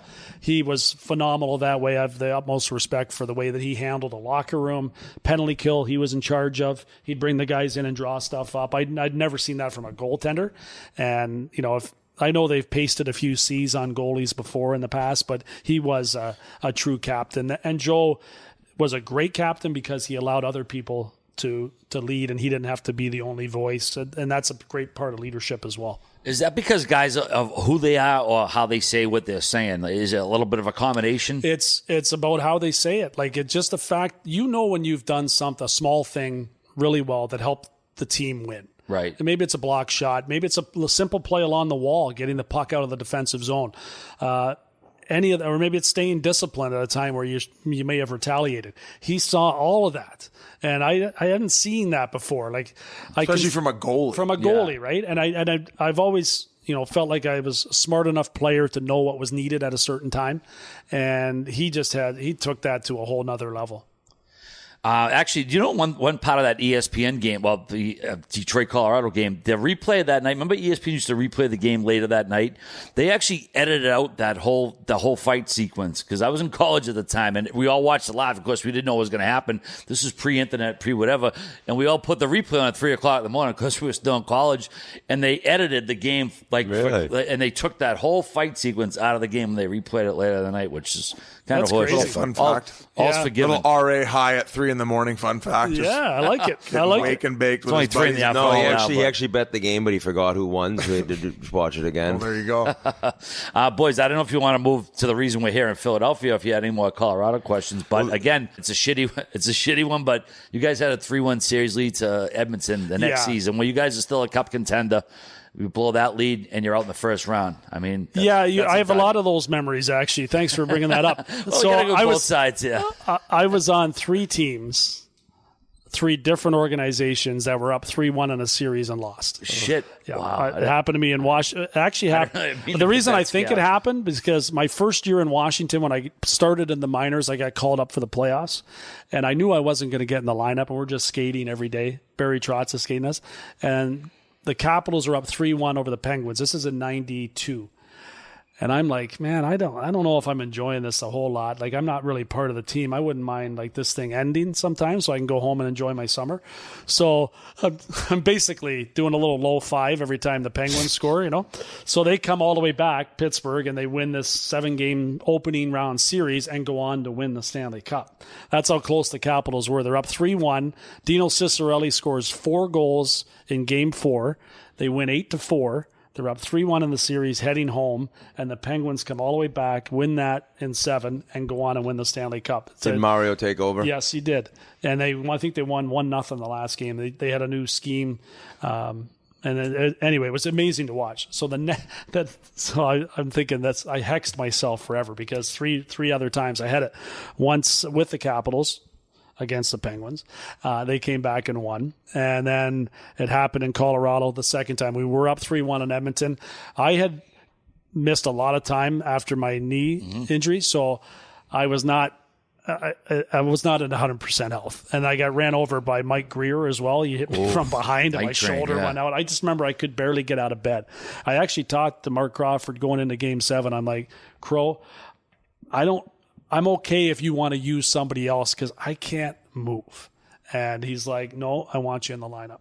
So I took a stupid penalty in the first period. Edmonton scored on the power play, and now he wishes I wasn't in the lineup. Billy Guerin, right? Yeah, exactly. It's true. It's a fact. So then it happened again with the Flyers. In that conference final, my last ever playoff series was a 3-1 lead. Devils. With us a chance to go to the finals. And the Devils came back and beat us the year that and they won it. The Devils won the cup. So let's go to the trade to Philly, because you're in Colorado and a couple years. But how did it all go down when you found out you were coming here? So my knee never came back at 100%. So we went through a lot of stuff with the Avalanche, just trying to get it right. It was never going to be right, but it was good enough to play. So I wasn't shocked that I was going to be traded. I'd heard that it was going to happen. We played in Arizona the night before I was traded. I had an A on my sweater. It's the first time in my NHL career I had a letter on my sweater. So I knew I was getting traded the next day. We got to show he's a good leader. Swear to God, he had an A on my sweater, and so I skated around that night, and we were playing against Rick Tocchet, Keith Tkachuk, Jeremy Roenick. They were all on the same line, and I was talking to them all night. I'm not even worried about you guys. I'm getting traded. Look at I'm a leader. I kept telling them, right? And they're just like, this guy's nuts. So anyway, the game ends, and we're getting on the plane, and always suit and tie, right? Well, I wore my sweatpants and a sweatshirt and a pair of jeans.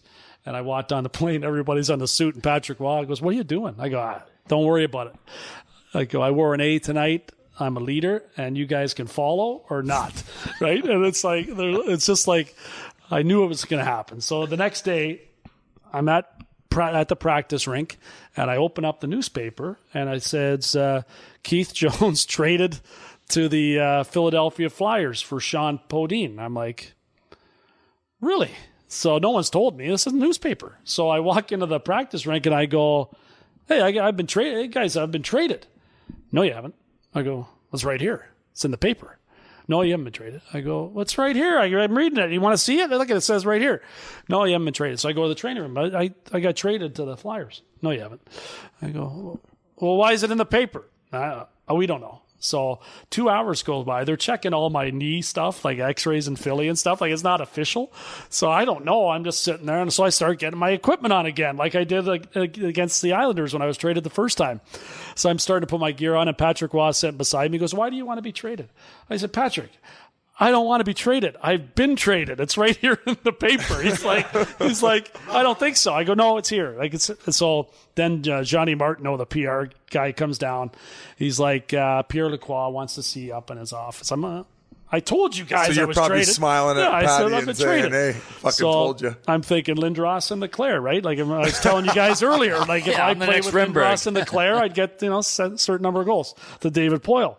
So I go up in his office, and Pierre Lacroix, they sit down, we traded you to the Flyers. Bobby Clarke wants to talk to you. Now, when you hear Bobby Clarke wants to talk to you, that's pretty cool, right? So I go in the other room, and hey, Mr. Clarke, he's like, hey, Jonesy, we got a game against Florida tonight. We don't need you for that. But we do need you for tomorrow night. We play the Devils. And I'm like, you might want to rethink that. And he's like, what? And you go, have you ever seen my stats against the Devils?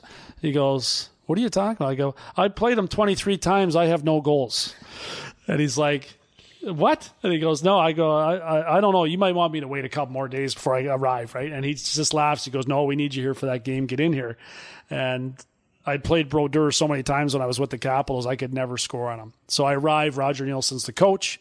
I remember flying into Philly, looking down around, going, man, this is cool. Another experience, another chance to keep playing. And I was just excited for another chance to put on a different uniform.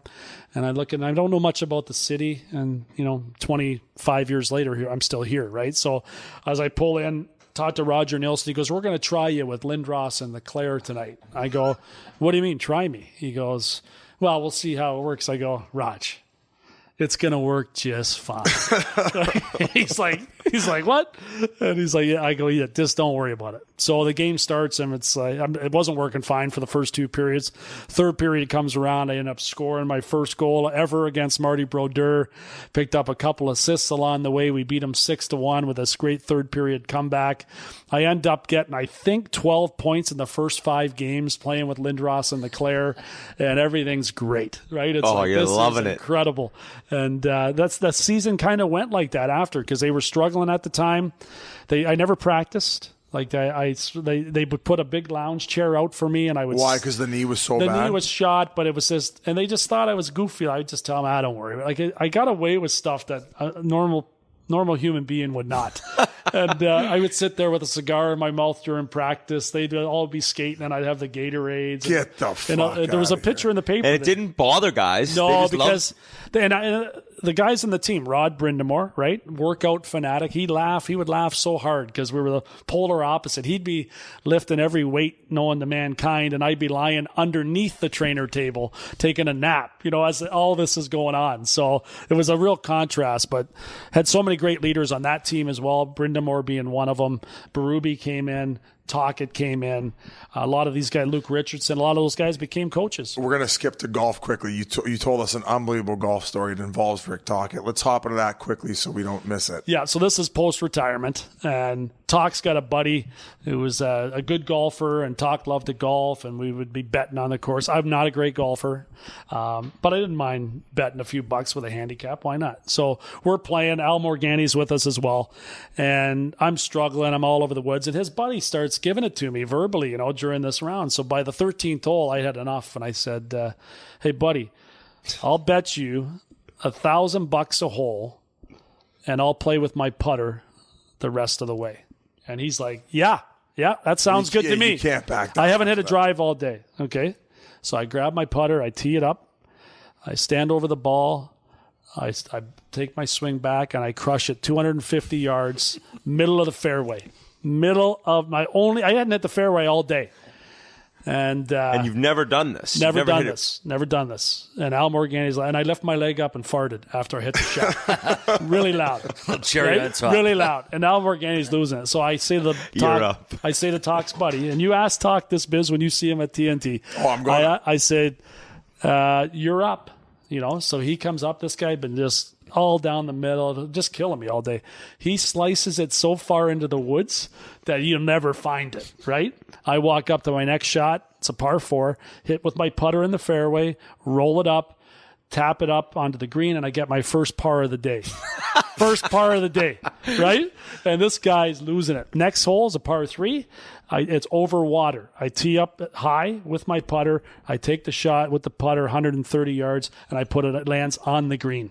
On the green. This guy's panicking. Oh, this guy puts it in the bunker. The next shot, I win again. I won all 5 holes again with my putter.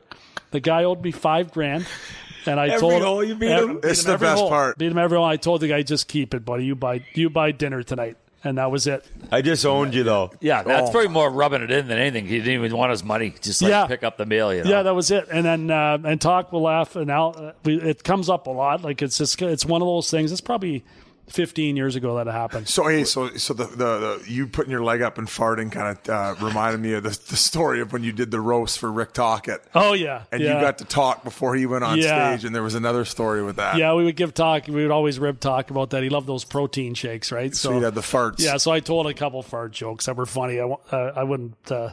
Not worth sharing here. But anyway, I would tell him. And then Al Morgani was also part of this roast. He got me one of those fart machines. So I stuck it under the podium. So it was Toc's turn to come up and talk. And I was about the 3rd speaker. So this is like 4 later. But everyone obviously remembers the jokes, right? So he's up and he starts talking and I hit the thing, right? And he's like, what? And he's looking, and the next it had like 8 different variations. It was a classic, and it kept coming out loud. So finally, he looks over at me, and he's like, "I'm going to kill you," and he really meant it. Like it was like one of those moments where I'm like, "Yeah, he means that." So that was the last one, but I did get him 8 times with that. Yeah. We got to go back to Philly 2000 playoffs. I know you guys come up short, but very eventful. The Stevens hit on Lindros. You had a front row seat to that, you said. I did, and Lindros had just returned for that game. He had not played in the playoffs. We had a group of guys that really rallied around each other, and it was kind of us against the world. Mark Recchi was on that team, Keith Primo, Rick Tocchet, Berube, who I talked about earlier. We just had a really close-knit group. Luke Richardson on the back end kind of managed everything there, and Erik Desjardins was a great player.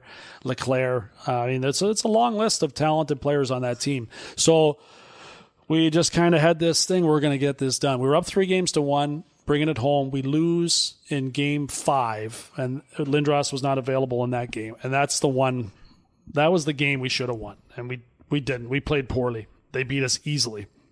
We head back to New Jersey, and Lindros plays for the first time. And he scores the only goal that we scored. He had another goal disallowed that happened right after the buzzer. We end up losing 2-1, if I'm not mistaken. Now we got a 3-3 series. We're 1 game away from going to the Stanley Cup. Would have been my first time ever doing it. And now we're playing Game 7. And early in the game, Lindros gets hit by Stevens, and he's out. And it's ugly. I'm sure most people have seen it. And now we got to play. We're going to play this Game 7. We had played without him for the whole playoffs, and we played a great game. After he left, it was like, I don't know what happened, but our team was a very close-knit group of guys that, I played on some really good teams, but this was an interesting group of guys that just got each other. And that Chris Terry and another guy, a real funny guy. And we came back and we had a great game. Talk scored the only goal. It was, for us, it was a 1-1 game. And then with 2 minutes something left in the game, Patrik Eliáš scored the goal against Brian Boucher. And they beat us 2-1, and that was it. So we came that close to having this, seemed like it was just going to be this amazing story, just fall a little bit short. And that was the last playoff game that I ever played in. But earlier, before that, earlier series versus Pittsburgh, 5 overtimes. Yep. Keith Primo. I mean, I looked it up. 37.50 of ice time you had. You must have been talking out on a bum knee. So yeah, and I went to the movies the night before in Pittsburgh. Right? What'd you see? I can't remember. I know we saw Mission Impossible the day before Game 7 against the Devils, and it proved that it was too. but we did. I can't remember what we saw in Pitt. So anyway, we come out of the theater, and I'm thinking I don't play much anymore anyway. I was playing like 12 minutes a night, right? So we come out. We locked I don't know how we did this. We left the rental car running with the keys in it and locked. I don't know how that ever happened because it's like impossible to do. Back then you could do that. Now, I guess, now they make it so you can't do that anymore. Yeah, so that's why it happened. So Talk and I were standing outside the front of a car in Pittsburgh at the movie theaters, and we can't get back to the hotel. So we had to wait for a tow truck. It came. We got it. So anyway, we get to the game the next night. I'm playing I was saying 12 minutes a night. The game before that everybody wants to forget about, I did have a goal and 2 assists and helping us come to get the series to 2-1 on one leg. But anyway, so we get to overtime now.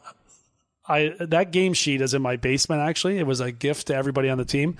I have no shots on goal, 0 block shots, 0 hits. It's almost impossible to do what I did in 37 minutes and 50 seconds. You were an absolute non-factor the whole night. But I was on the ice for the goal. The Keith Primo goal, he scores it.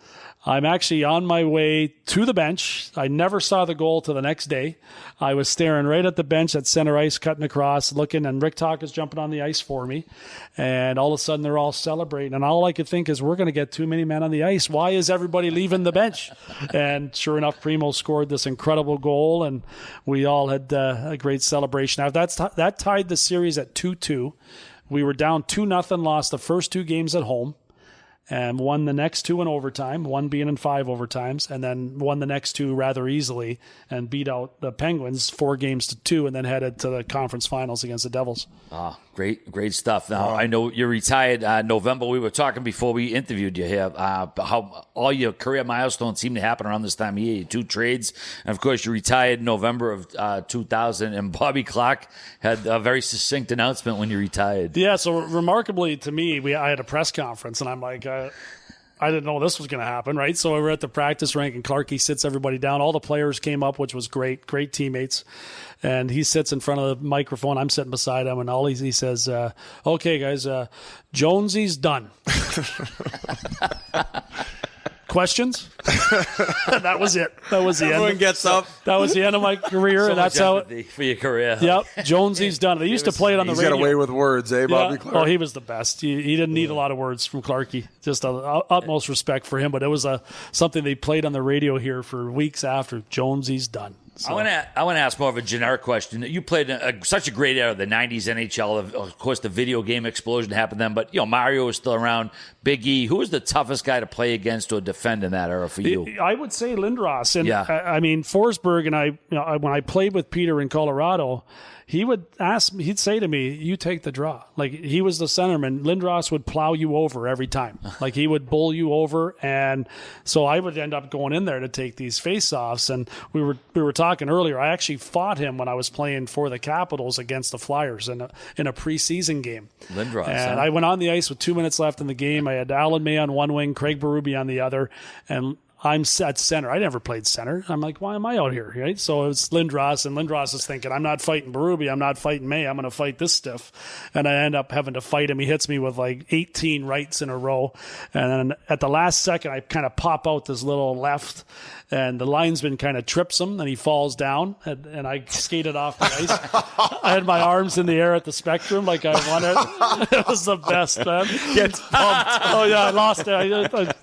My head hurt and everything, but I got one in. Booing you off the ice. You fucking sandbag. Yeah, it was great. So that was and then David Poyle after the game told me, he said, hey, maybe you should leave your gloves on. Like, and I'm like, yeah, I will. I'd be happy to do that. I appreciate it. Thanks for the support. Did you ever talk to Lindros, or do you have an opinion on if it was nowadays, maybe he wouldn't have come back then? Like, did he possibly come back a little early? Could have. I mean, but I'm sure if you're him. Because he had a few at that time, right? Yeah, and I'm sure if you're him, if you're looking at the run we were on, you don't want to miss that. I know. Because he'd been I know. on That's fire, exactly. And the whole playoffs, he'd been out, and you're that close to get the Stanley Cup And he skate with you final. guys, obviously. And he's so skating, he's probably feeling okay. But, Yep. yeah, in retrospect, it was probably too soon.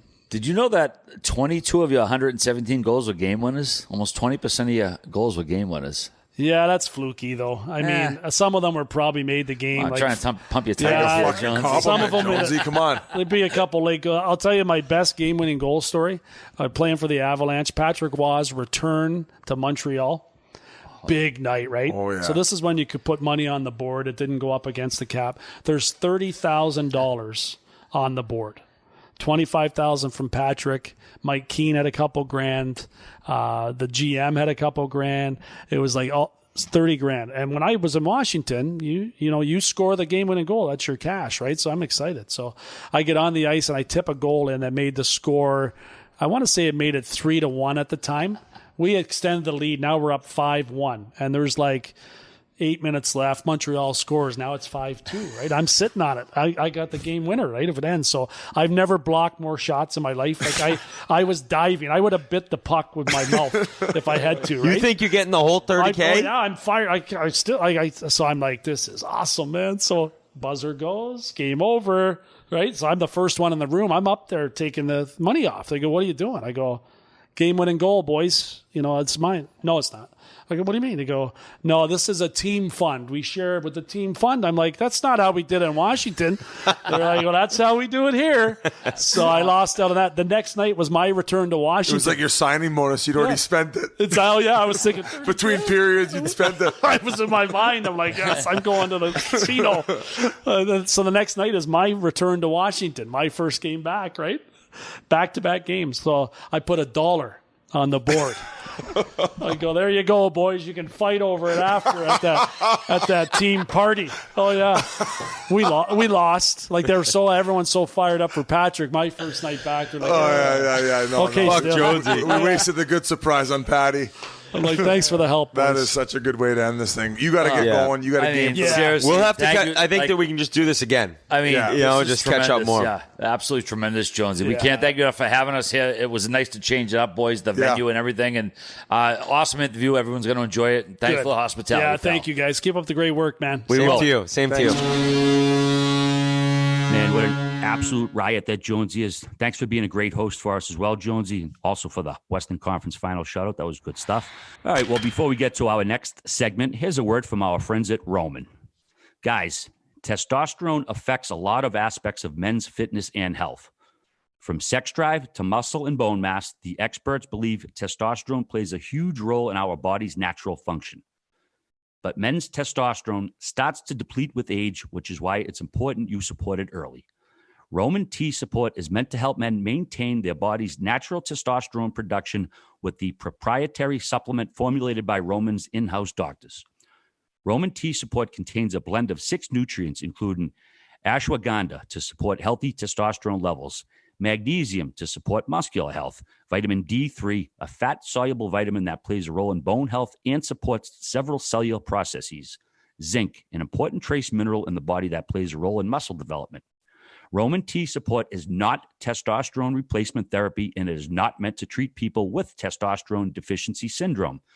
Go to getroman.com/chiclets to get $15 off your first order of Roman T Support. That's getroman.com/chiclets. One more time, getroman.com/chiclets. All right, now we're going to go back to a long time ago in a galaxy far, far away to check in with our pal Billy G, another terrific host who had us at his beautiful house and cooked us some delicious Wagyu steaks. So here's a little Billy Guerin for you. Enjoy. You mentioned the 96 World Cup. I mean, I know you played the Olympics as well, but was that World Cup in 96 the best tournament you ever played in, just the caliber of play? Yeah. That was unbelievable. It was I mean, that the series against Canada was like the dirtiest, fastest, Oh, it was so most dirty. skilled Dirty, hockey. eh? God. Dude, it was like an NHL playoff game, which makes sense, I guess. Whit said there was a European division. Now, is that true? Didn't that World tournament Cup? have games in Europe at the beginning? Yeah, I think that's the way it Wow, works. okay, there but you I go. do remember, like we played Russia, and I want to say Slovakia at Madison Square Garden. So I think they played over there. In there? Must have been nuts. Yeah. For the Russian game, it was definitely. But the tournament was great. It was just, I mean, like I said, the games against Canada were definitely the highlights. Like the other games were great and good and everything, but that was we could never beat them before, and we finally did. We were finally pushing back, and it was a blast. We had a bunch of characters on that team too. That was a team of beauties, just awesome guys. So much fun. Did you you and Dougie Weight play together that tournament? Was there a connection almost to where Edmonton might have said, like, let's get this guy over? These two have had some... No, I played with, and this is kind of how it went for like that tournament. And then, the 3 Olympics, it was Madano, Kachuk, and me. Decent. Yeah, it was good. You guys are trying to catch up to Mo, though. They punted me when it was power play time. I cheered them on from the bench for power play time. Holly got your spot? Yeah, Holly got. But Holly, Dougie played with Holly. I forget who else. Maybe Tony Monty, maybe. That team was just every guy on that team was a character. They were just, from Chelios to Suter and Dougie, and like every guy was Brian Leach. Brian Leach was unreal. That guy was so good. Like I had played against him all the time, like, Devils Rangers and stuff. And then we were practicing before the tournament, and I'm like, holy shit. Brian Leach is way better than I thought he was. Yeah. Just to be, who else was great? Adam Deadmarsh. His career got cut short, but he was tough. He was, and a great guy too. Matthew Schneider, all these guys are just absolute beauties. Mike Richter was. I was going to say, you got to mention Richter when you talk about 96. Ricky was out of his mind that tournament. Was that the best you've ever seen a goalie? Sorry, at that level.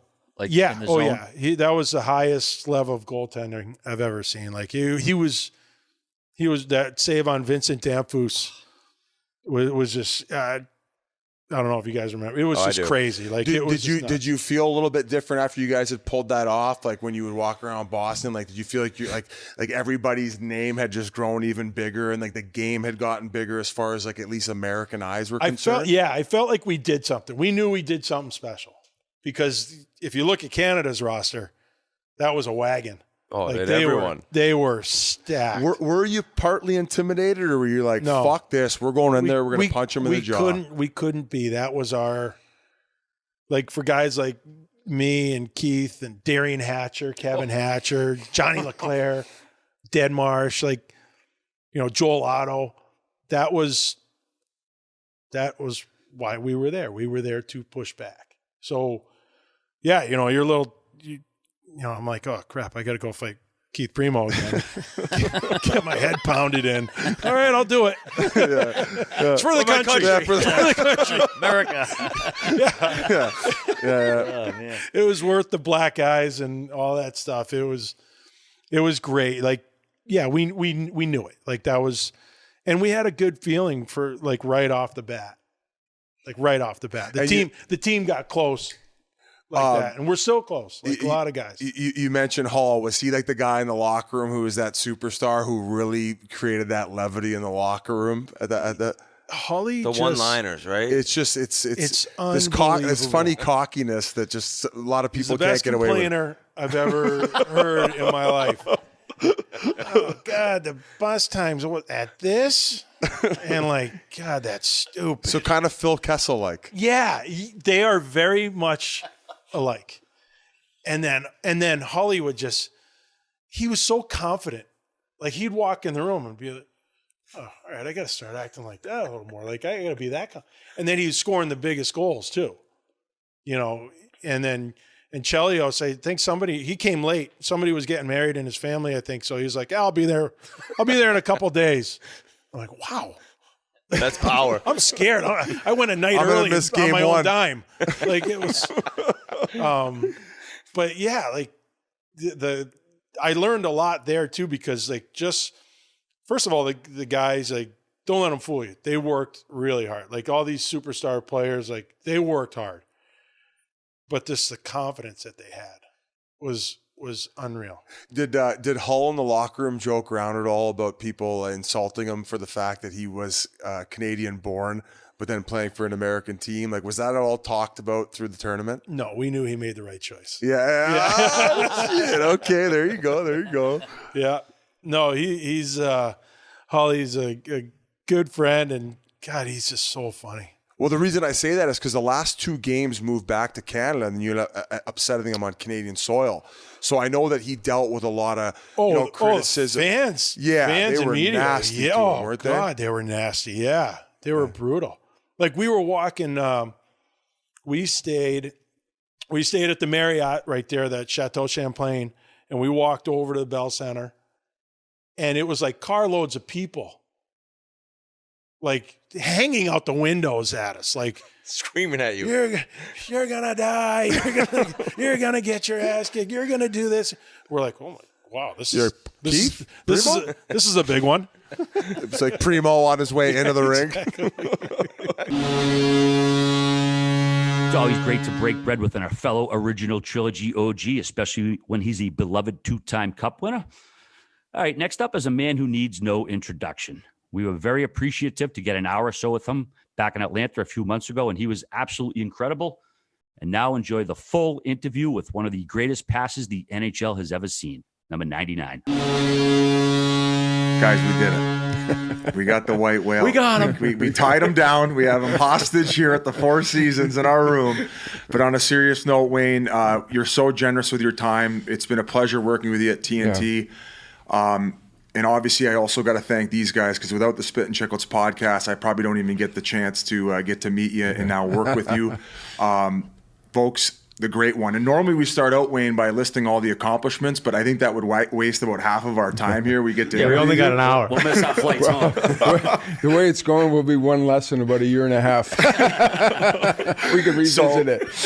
So thank you so much for joining us. And the way we do it here on the Spittin' Chiclets podcast is we usually start out all the way at the beginning and how this wonderful career of yours started out and came to be. Oh my gosh. Well, first of all, it's a pleasure to be here. I'm not great in social media. I'm just sort of finding my way, but my kids have been watching you guys forever, so that's all I hear at home is the Spittin' Chiclets. So from their point of view, this is a great honor for all of us to be part of it, so I'm excited.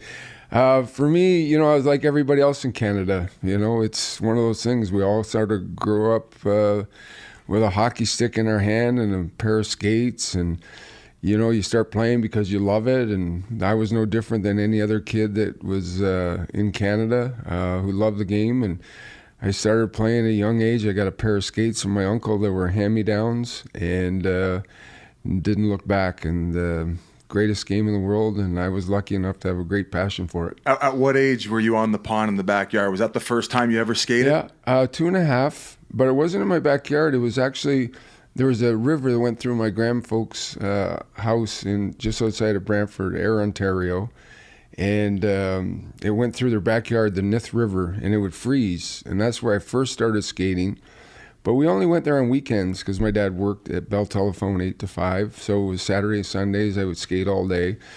And then my dad started taking me to these local parks that had outside rinks, and then as my dad says, out of necessity, he built a rink in the backyard so he could stay inside the house and watch me through the kitchen window so he wouldn't freeze all the time. So about the age of 4.5, 5, my dad started building a rink in the backyard. I always get a kick because my mom used to say it'd be early December and my dad would say, Phyllis, you got to go over to Wilco. You got to go get me a sprinkler head. And my mom would say, "You're going to go get your own sprinkler head. They're going to think I'm a complete idiot for asking for a sprinkler head in the middle of the winter." So they used to wait for my dad in December. They'd always hold one back for him because they knew he was coming in around early December. So at night he would just turn the sprinkler on and go back and forth, and that's how he built the ice rink. And I got one quote here: "It's not God-given, it's Wally-given." And I'm sure if, without your old man, none of this would have became possible. No. He was so special, loved hockey, loved kids. He had 2 minor hockey tournaments in my hometown, boys and girls, and they would be 3 days long, I guess, and he would go there and he would sit in the arena from 8 o'clock in the morning till 8 o'clock at night. I went home a few years ago and he was sick, and I went to see him. And it was just after Christmas, and I said, "Look, I'll go to the rink today. I'll go handle your chores." And he was so sick he couldn't leave the house. And so I went over to the arena, and oh my goodness, I said to my brothers, I said, "Dad did this 10 hours a day." I said, "I'm here an hour and I've had enough." And it was so funny because as I walked into the arena, this coach, like a 7-year-old team, he goes, "Mr. Gretzky, will you talk to my team before the game?" And I said, "No, I'm the wrong guy." He goes, No, just go in there and say whatever you want. And I said, "Trust me, I'm the wrong guy for you to speak to your 7-year-olds. I'll get a picture." He goes, No, say a few words, whatever you want. And I said, "Okay." So I went in there and I said, "Welcome to Brantford, and it's a great city. You're going to love this tournament." And then I said, "And remember, you're 7. It doesn't matter if you win or lose. It's how many goals you get." And the coach Some parents like, "Yes." And the coach looked at me and I said, "I told you, I'm the wrong guy. At 7 years old, just go have fun. Who cares if you win or lose?" And I remember we always, we had good teams in Brantford. We had guys that, Greg Steffen, who played in the NHL, Jimmy Burton was up and down, Len Hackborn, for a little town of 60,000 people. And we'd always play Oshawa in the finals of tournaments and all Ontarios, and we could never beat them. They were a better team. They were bigger. They had more kids to draw from. I think Oshawa was like 250,000 people. I remember one day I was like 11 years old. I was driving home after a game, and we lost Game 5 and in the finals, and I said to my dad, I said, "I just don't understand. We can't beat that team." He goes, "That's the best coached hockey team I've ever seen for 11. They play their positions well." And he said, I'll never forget, he said, "But there won't be one kid on that team that ever makes junior A hockey, let alone the NHL, because they have no imagination and no creativity." And years later, 5 of us were playing Major A, and I remember looking at my dad going, how would he know that when we're all 11 years old? But he had a feel for the game, and he just said, you got to be creative. You got to go out there and be your own person, especially at 10, 11, 12. So they were playing systems instead of just going out there and having fun. And the thing I read about your dad is just how important he was in terms of you learning the skill of thinking the game. Yeah. And like the old story of he threw it in the corner and he'd show you where to go, where it was going to end up, being. Is that kind of how you remember it? Yeah, and he'd say it's like a pool table, when you hit the white ball and the angles, and you got to play angles and be creative and get ahead of where the puck's going to be, not where it's been. The game has changed so much from the time when Beliveau and Lafleur and Bobby Orr and Howe and Messier, Lemieux, they were so creative, and that comes from being a kid and being a youngster and doing that by throwing a puck on the ice and saying, okay, you go on that team, you go on that team, we'll play 4 against 4 and let's have some fun. If you take 8 kids to a rink today, the first thing they say to is, okay, what drills do you want us to do? They don't know how to play pickup. It's Control breakout. It's completely changed. And now I watch the games, it seems to be swaying a little bit back towards the way it was in the 70s. And I watch Cale Makar and I watch Hedman, and these guys, there's so much imagination in their game, and they're so different. Fox in New York, people are calling them rovers now, but they're not rovers. They're really good defensemen who happen to be really good with the puck, and they're always in the play. And it's so nice to see that our game is really climbed to a different level, another level, because these kids, not only are they using their creativity, but they're so talented and they're so strong and they're so smart, and they want to be coached. That's the thing about these kids today. They love being coached. And when I watch games, I watched the Ranger-Tampa Bay game, I watched Colorado-Edmonton the last couple nights, 2 of the best hockey games I've seen in 10 years, and they're just hard, physical, fast, good goaltending, smart players, and it was just fun to see. It was fun to watch. Wayne, you would get booed as a kid by other parents, other teams that you were going against. How'd that make you feel as a little kid, and what would your parents tell you to sort of fight through that as a young kid? You know, it was kind of funny. So when I was 5, I made this team. In those days, you tried out, there was one team, they were 10-year-olds. And if you didn't make it, you played basically house league hockey. So I made the team. And I remember the coach came to my house. He wanted a birth certificate, and my dad gave it to him. And he said, well, oh my God, Walter, I'm sorry, he can't play. He's too young. So I couldn't play that year. My dad was in this sort of frenzy. Okay, do I wait a year, or I'm going to take him to Paris, which is a little town, which is, you know, there's AAA, AA, and Paris was kind of A hockey because of the size of the town. And my dad said, you know what, if you go there, you're going to be stuck there forever. You're not going to be able to play in Brantford. So I didn't play that year, made the team again the next year, and I played 5 years on that team. And by the 5th year, I remember I'd play in arenas and I would get booed. And I remember looking at my dad thinking, wow, why am I getting booed? I'm 10 years old. Yeah, the arena's sold out. People are in there watching and they're booing. So I'll never forget, I was watching a Hockey Night Canada game, my dad and I, Saturday nights that we used to watch every game. And Bobby Orr was playing in Toronto, and every time he got the puck, my dad would say, listen to how the people boo. And I remember sitting there, and my dad said, they only boo you because they like you. If they're not booing you, then that means you're not very good. So I used to like when I got booed because I always remember what my dad said. and what about the white gloves? Sorry. Yeah, no, that's what I was going to ask. The white gloves are such a legendary tale almost. Yeah. Like your dad had you wear them for a reason? No, it was, you know, every year we would go to this little sports store, Lockington Sporting Goods in Brantford, and I would get a pair of new gloves because during the year, I would wear those gloves the whole year, and we'd play 70 games in those days, and then I'd be in the backyard with the gloves on. So after a year, they were worn through, and then what I would do is I would cut them, and I would use them for lacrosse, and so I'd have no palms, and in the summertime, I'd play lacrosse with them. So then every September, we'd go get a new pair of gloves. And so that year, I was a second-year Pee-wee. We were trying to get a new pair of gloves, and we were looking at all the different gloves, and every year sort of new gloves come out, new styles, new colors. And Brantford was always red, white, and black. And they didn't really have a pair of red, white, and black gloves left because my dad was always the last one to the shop, right? we were always, we got there late, put it that way, the day of or the night before. So really the only pair of gloves they had left was this white pair. And I said to my dad, yeah, I should just wear those. And he goes, oh, you know, you'll have a sort of a dagger on your back. And I said, I already do. And my dad said, yeah, good thinking. And I wore those white gloves. And now every team's wearing white gloves. Yeah, exactly. So I wore them for 1 year in my second year Pee-wee. That's how I got the white gloves. I think you started touching on it on the broadcast. I don't know how much of the story you got through, but you in fact got banned from minor hockey at one point. I'm suspended. I have a letter that I'm suspended for life from Canadian minor hockey, which is kind of funny. I even know the guy who was president at the time who sent the letter. I kept the letter. My dad kept the letter, which is kind of funny because they always say now, no, he's not suspended. But I was suspended for life from minor hockey.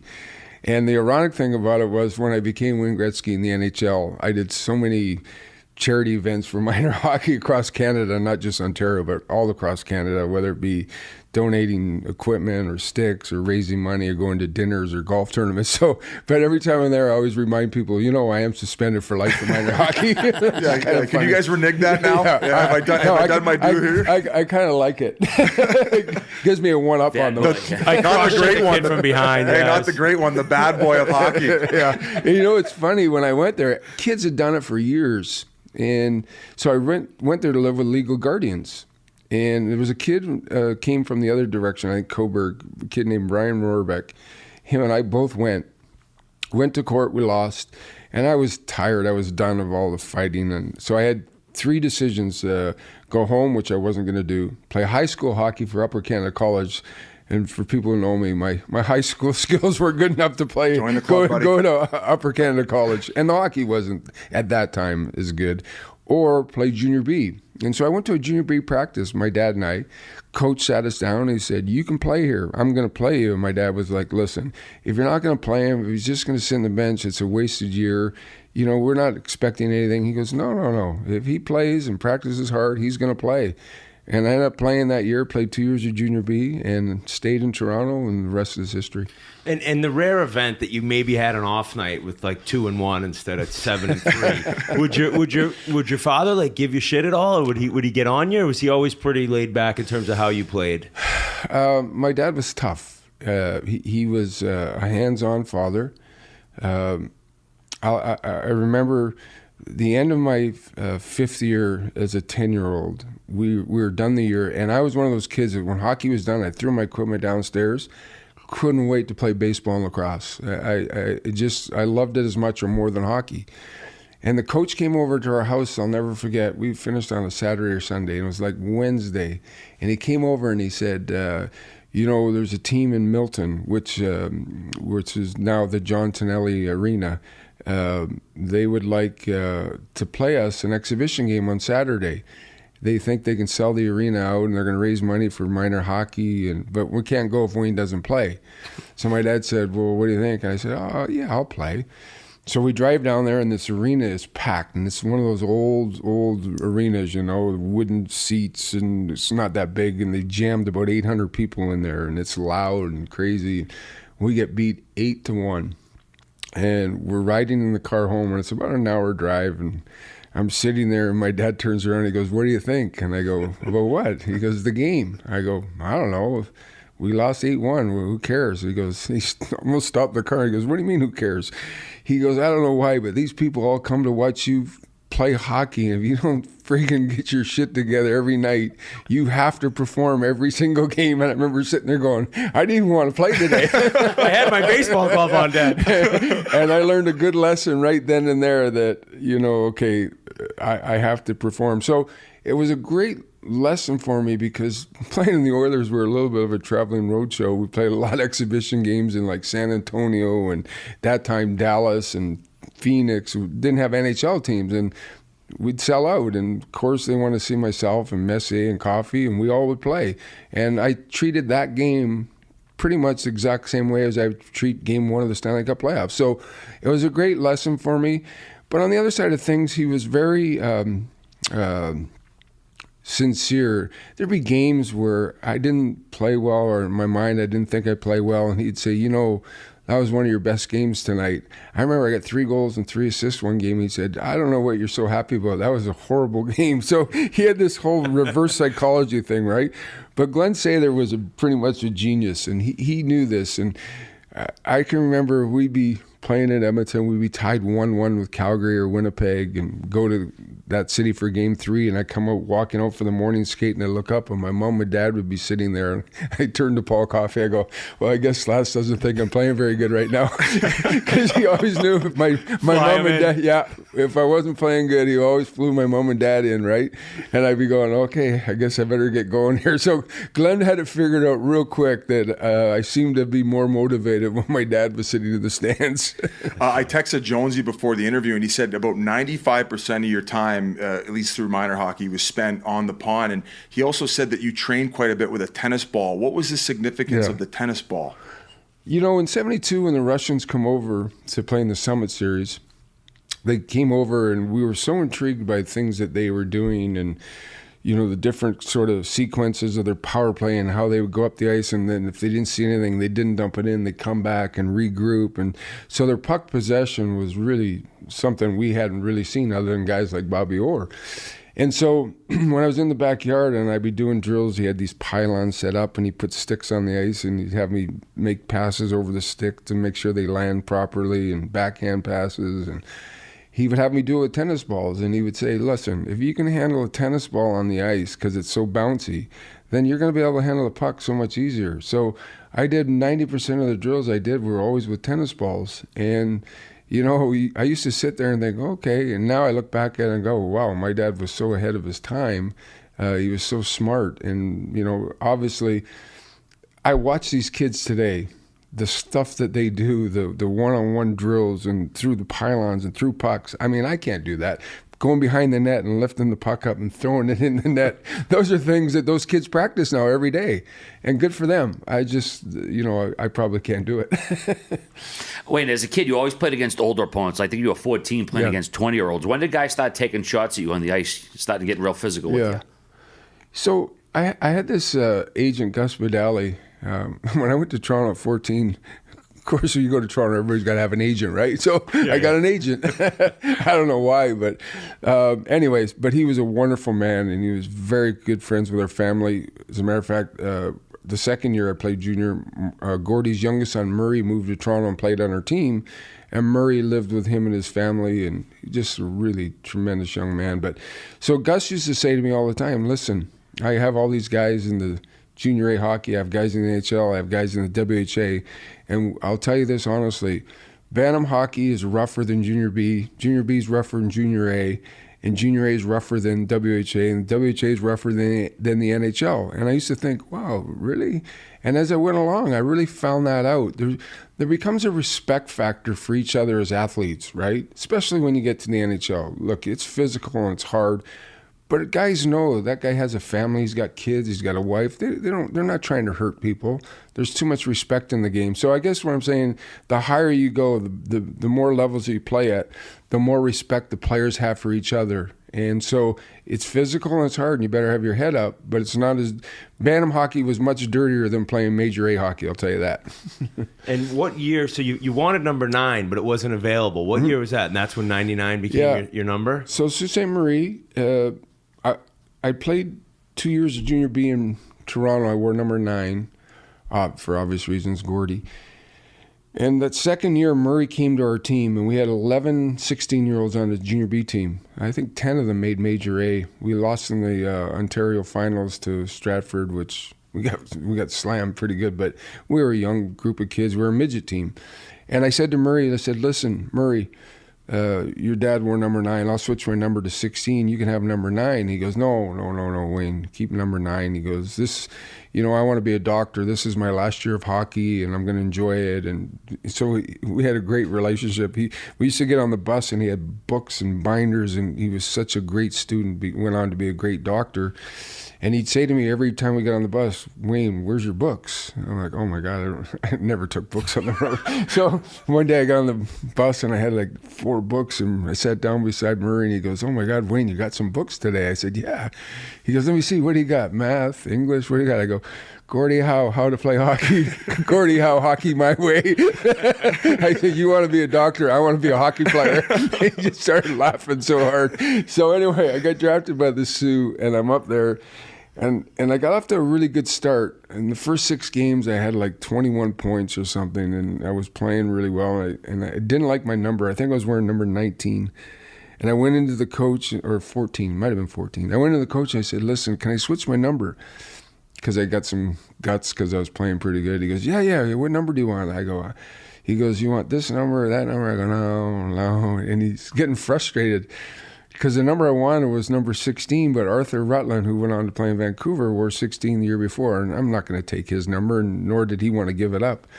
And Muzz got mad at me, the coach, and he goes, Jesus Christ, why don't you just wear 2 9s? And I went, okay. No way. And that's how the 9-9, everybody thinks it's this mystery, and it was just sort of, well, why don't you wear 2 9s? And I'm like, yeah, good idea, I'll wear 2 9s. And nobody had high numbers then, really, right? One guy, Espo, did it in New York the year before.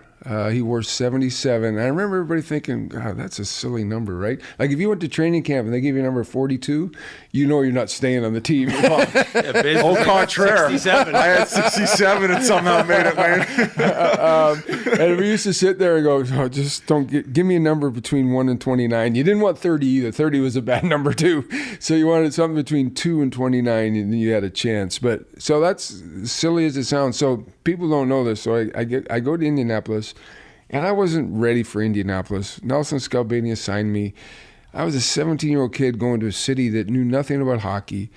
Nobody knew who I was. I remember they had me go to a mall to sign autographs, and I stood there and talked to people for 3 hours because nobody came around, nobody knew what it was. I had a pile of pictures, and I'm like, I couldn't even, finally I said to the guy, can I just go home? So I left. And then they folded the team. All my buddies are at Steak and Shake. I'm going to go meet them. So I left. So anyway, I wasn't ready for it, and they weren't ready for me. And Nelson called me and said, look, I'm going to trade you to either Winnipeg or Edmonton. Call your agent. You tell me where you want to go. And I was like, oh, okay. So I phoned Gus, and I said, hey, Gus. And he said, this was a matter of fact. He goes, Edmonton's got a bigger arena. They have a better chance to get in the NHL because of their arena. Tell them you want to go to Edmonton. So I was like, okay.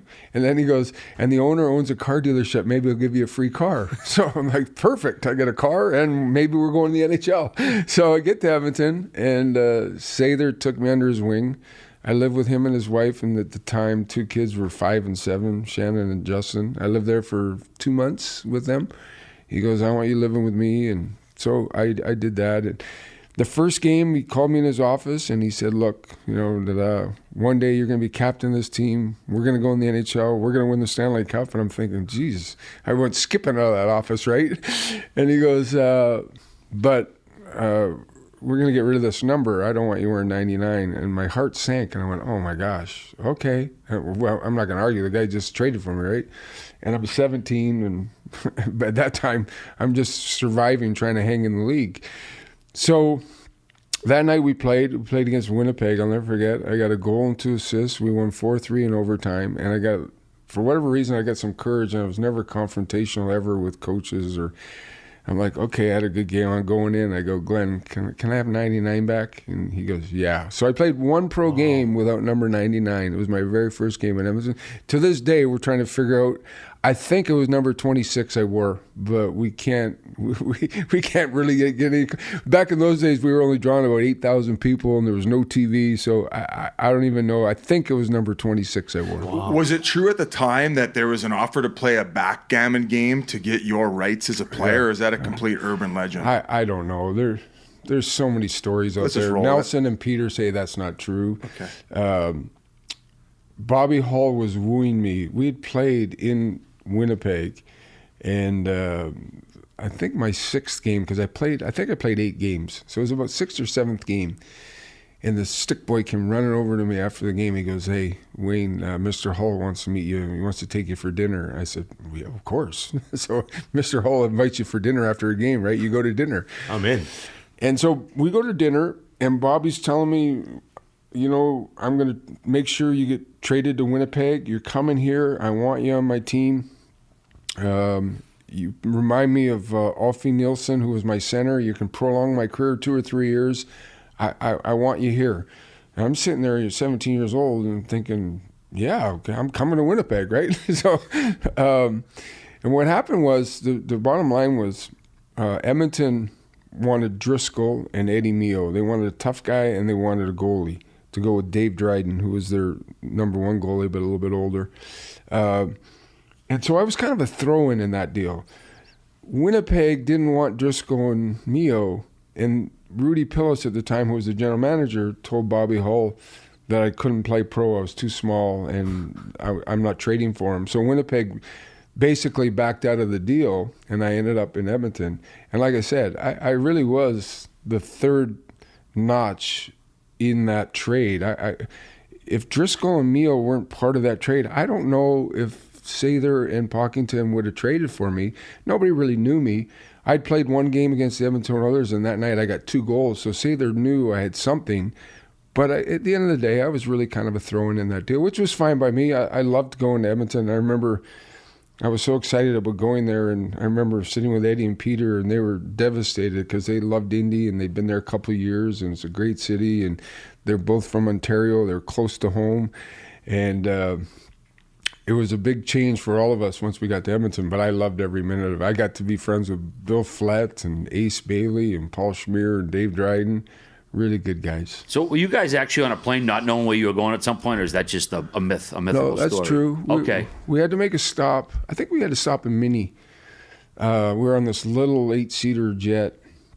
I'll never forget, we kind of crammed in because, we had to pack a lot of stuff. So we had hockey equipment, we had clothes, and there's not a lot of room in that little Lear jet, right?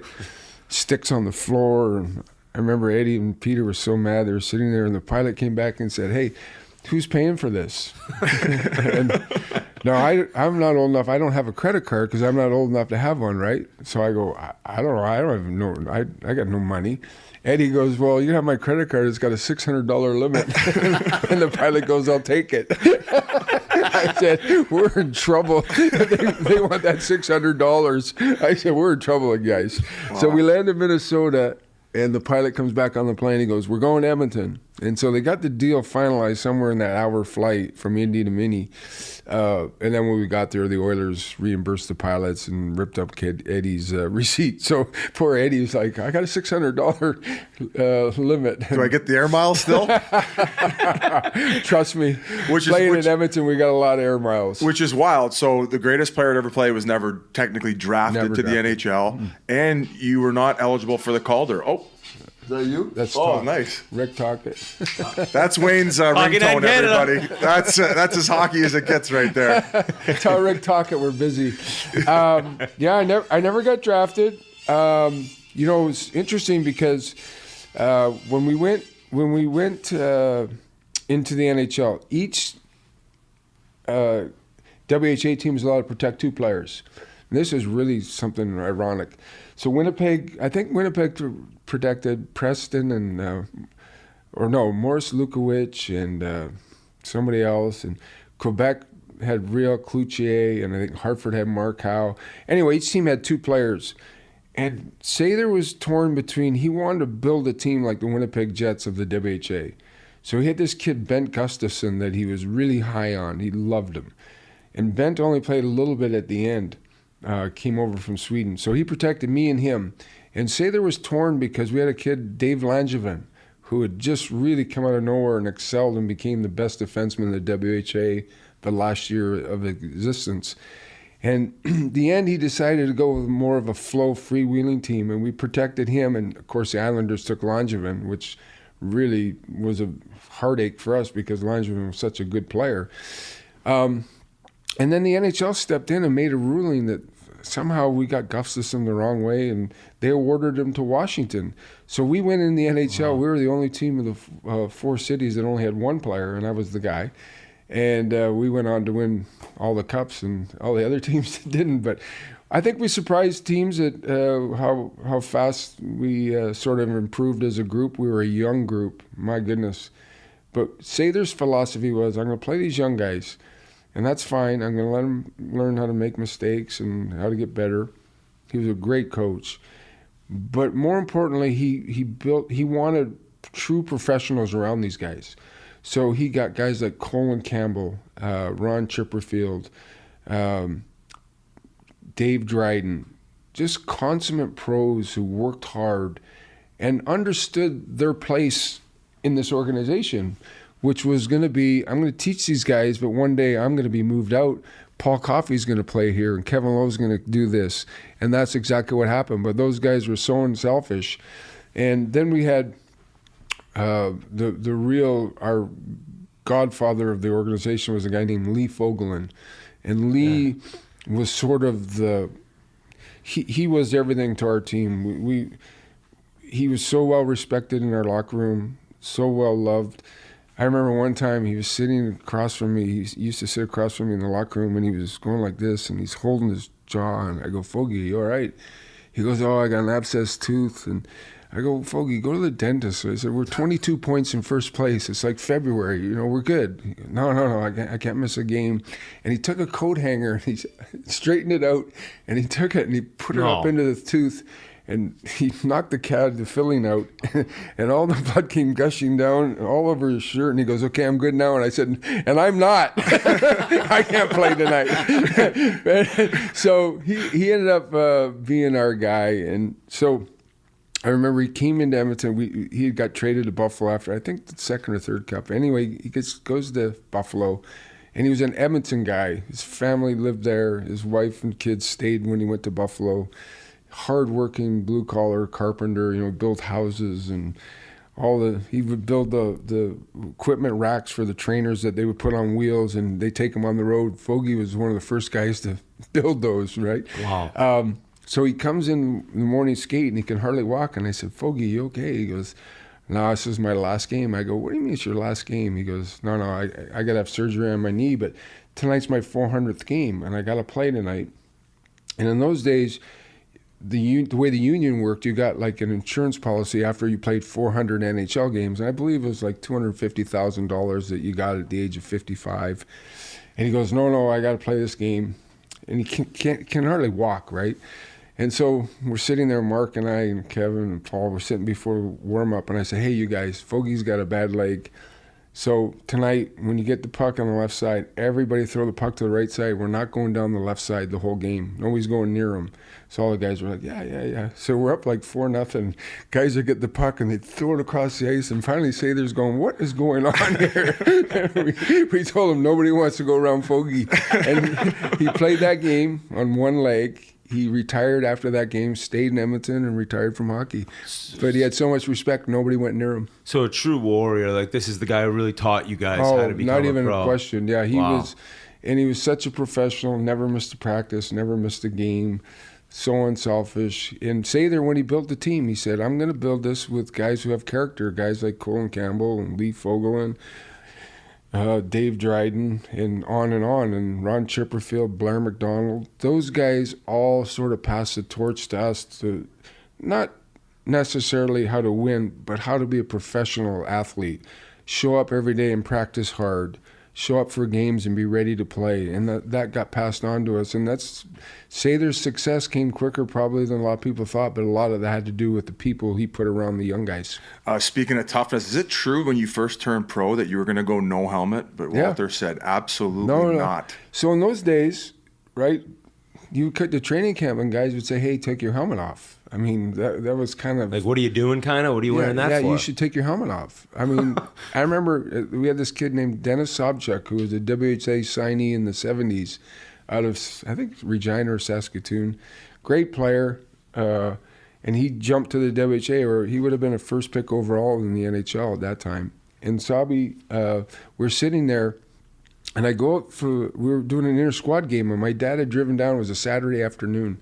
And he'd driven down from Brantford, and I'm skating around in the warm-up, and I play my first shift, and I'm sitting on the bench, and my dad comes running down, and he's banging on the glass, and I turn around, and he goes, get your goddamn helmet on. I'm like, okay. So I go in the locker room and say to the guys, my dad says I can't play if I don't wear a helmet. So Dennis Sobchuk comes over to me, he goes, Wayne, look, wear this helmet, this trophy helmet. This is what I wear.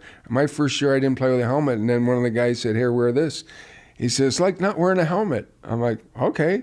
So I put the helmet on, and it was like, it was a joke. I mean, like, it was paper mache. Yeah. There's no reason to even wear it, right? So I put it on, and I'm like, wow, okay. So my helmet and my number were just kind of myths. Like somebody threw them at me, right? Yeah. And it was how'd you get that helmet? Did you study it? I'm like, no. My dad told me I had to wear a helmet. So when I went out for the second and third period, my dad was happy, and I kept wearing that helmet the rest of my career. Yeah, because it's one of them's on display at your bar in Toronto, and it's like a peanut shell. There's no foam in it or anything. It's awful. For decorative purposes only. If my kids were skateboarding, because I'm a big believer, if you're going to skateboard or rollerblade, you wear elbow pads, gloves, a helmet. If my kids tried to put that helmet on to go on a skateboard, I'd strangle them. I'd be like, no, that's not a helmet. You're getting a helmet on. Simple as that. How different was the play going from the WHA to the NHL? Was it more physical, more skilled? Yeah. What was the difference like, Wayne? So I tell people this all the time. I'm lucky. I got that 1 year, right? The NHL was way better than the WHA. But what the WHA had, we had 7 teams in the league. 10 guys on each team could play in the NHL. So it was better than the American League level, but not as good as the NHL level. So that year for me was so important as far as me being ready to play in the NHL. I don't think that first year I would have had the success that I had I come out of junior hockey. So from my point of view, I have nothing but respect for that league. What they tried to do, the players who were in it, they didn't have the depth that the NHL, the league of the NHL had. And then I think it was your second year in the NHL, I'm looking. That's when I think Anderson came, Kevin Lowe, and then Messier was there, and Curry came. Like, that training camp, it must have been almost shocking. Like, oh, my God, the talent we've added is so amazing now. Yeah. Like, we have a true wagon on our hands. You know, it's so funny because we didn't look at it that way. Like, we were all kids. We were all in survival mode. Like, we better play good and practice hard or we're going to be in the minors. Like, we're not going to be on this team, right? So Messier was 19, I was 19, Coffey was 19, Kevin Lowe was 19, Curry was 19, Anderson, and it just went on and on. Then we drafted Grant Fuhr. I remember sitting at the draft, and Barry Fraser ran the Oilers draft, and Glenn would sit there and he gave total. The great thing about Glenn, if he gave you responsibility, you did it. It's your job. So Barry Fraser was the head scout, and I remember sitting there and everybody said, "Who are we going to take in this pick?" And I think it was 7th or 8th pick, and Barry said, "Well, as far as I'm concerned, the greatest goalie in the draft is right there, and we're taking a goalie." And I said, "Glenn, we're taking a goalie?" He goes, "Yeah, Barry says we're taking a goalie." And that's kind of how the organization worked. Do your job, right? Trusted him. And trusted him. And so we drafted Grant Fuhrer, and we had a young Andy Moog, and all of a sudden we have all these young guys, and we're all looking around going, "Oh my God, we're young."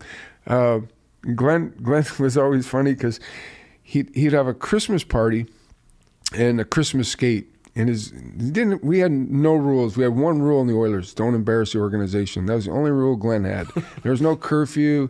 And that was kind of it, right? But he had one philosophy: the team Christmas party, you always had to bring a date, right? Like he did. I don't want 10 guys over at the bar around the Christmas tree, you guys telling stories. Everybody, the organization's going, the trainers, the staff. So all the guys would fly their mothers in because we're all like 19 and 20, right? So Betty Coffee would be there, Phyllis Gretzky, Jesse Lowe. But Sather loved it. He was like, no, that's fine. And so, you have the Christmas skate, right? And you go out there and all the kids are out there, and so we have our first Christmas skate, and there's like 3 kids because we got 18 guys who are under 20, right? So Sather goes, "Okay, this is BS. Next year we're gonna get a charity thing." And so I think it was Big Brothers, Glennie Anderson hooked up with, and the next year Andy said, "I got some kids coming," and I went out in the ice. I said, "Andy, you didn't say you're bringing the whole town to Tasquin. There was 550 kids on the ice. Nobody could move." So we had to sort of even things out, right? But no, it was a great group of guys, and Glenn was, like I said, he was so far ahead of his time, in a sense that, teams would go into New York and they'd stay in Long Island and say, "Okay, we're not staying in the city." And Glenn would go into New York. We'd stay in New York City. We'd bus out and play the Islanders. We'd bus to Jersey and play the Jersey. We'd bus to Philly, and we'd stay in Manhattan. Glenn was like, "You guys got to learn how to be men, how to act, how to be proper, and we're going to stay right there." And that's what we did. No kids' gloves. Almost just figure it out, guys. Yeah, and like I said, one rule. And it was, we go to training camp. I remember him sitting there, and he'd go, "Okay, we're 65 guys here, and I'd like to bullshit you guys, but there's one job open." Just, you go to training camp, and coach would say, "Okay, there's every job's up for." Glenn would go, I can't BS you guys. There's one job open. I don't know if it's going to be a checker, a grinder, a goal scorer, a fighter. You do your job in this training camp, and maybe we'll find a spot for you." And that's kind of what he lived by. So I remember one year we had drafted this kid, Odeline, and he was a really good player. Lyle Odeline's brother, Selmar, and he was on the brink of making our team as an 18-year-old. And I think that year we just won our second cup. And the coaches and the scouts and the GM, they'd sit up top, right, and we'd scrimmage for 2 hours, and they would have one of the older scouts coach each team, and red against white or orange against blue, whatever. And so Koff says to Selmar Odeline one day, he goes, "Hey, listen, you want to really impress Sather, Muckler, and Ted Green?" And he goes, Yeah. He goes, "I'll work the front of the net, you work the corners." So this kid is going from corner to corner to corner. And Sather, usually he just sit up there with his cigar. He never smoked it, but he'd just be holding it. And finally, you could just see him, and he blows a whistle, and he says, Stop. He comes down and he goes, "Odeline, what are you doing?" And he goes, "Well, Paul told me to work the corners." "Cough, you stupid." He went back up to his seat. And, funny enough, Lyle ended up telling me to do that when I was a kid. I bet his brother told him to check. Should get a young kid with this. Well, that's exactly what happened. And unfortunately, he was right on the verge of making our team. We had such a good team that Sather thought, "Okay, I'll send him down for one more year." He was only 18, and he went down and tore his knee like the second game in junior hockey, and he was never the same. It's just crazy how things happen. Now, after Sather puts his team together, you guys are dominant in a few years. Was it as easy as it looked out there? I mean, you guys, every night, you must have thought we're going to win tonight every night, no? No. I listen, Biz and I talk about this a lot. There's so much parity now, right? There's so much more dynamics of the game. It's weird to see the Eastern Conference that 8 teams have solidified a playoff spot with 20 games to go. Like, that's very rare, right? Yeah. There's so much parity in the game today. Back in those days, we go on a 5-game road trip, and we knew we could win 4 of those games because we're playing teams that weren't very good, right? And it just, there was 5 great teams out of 21, 10 good teams out of 21. Now, even the 26th, 27th team, they're not as good as the top 5, but they're hard to play against, right? Like Seattle is near the bottom, but they're hard to play against.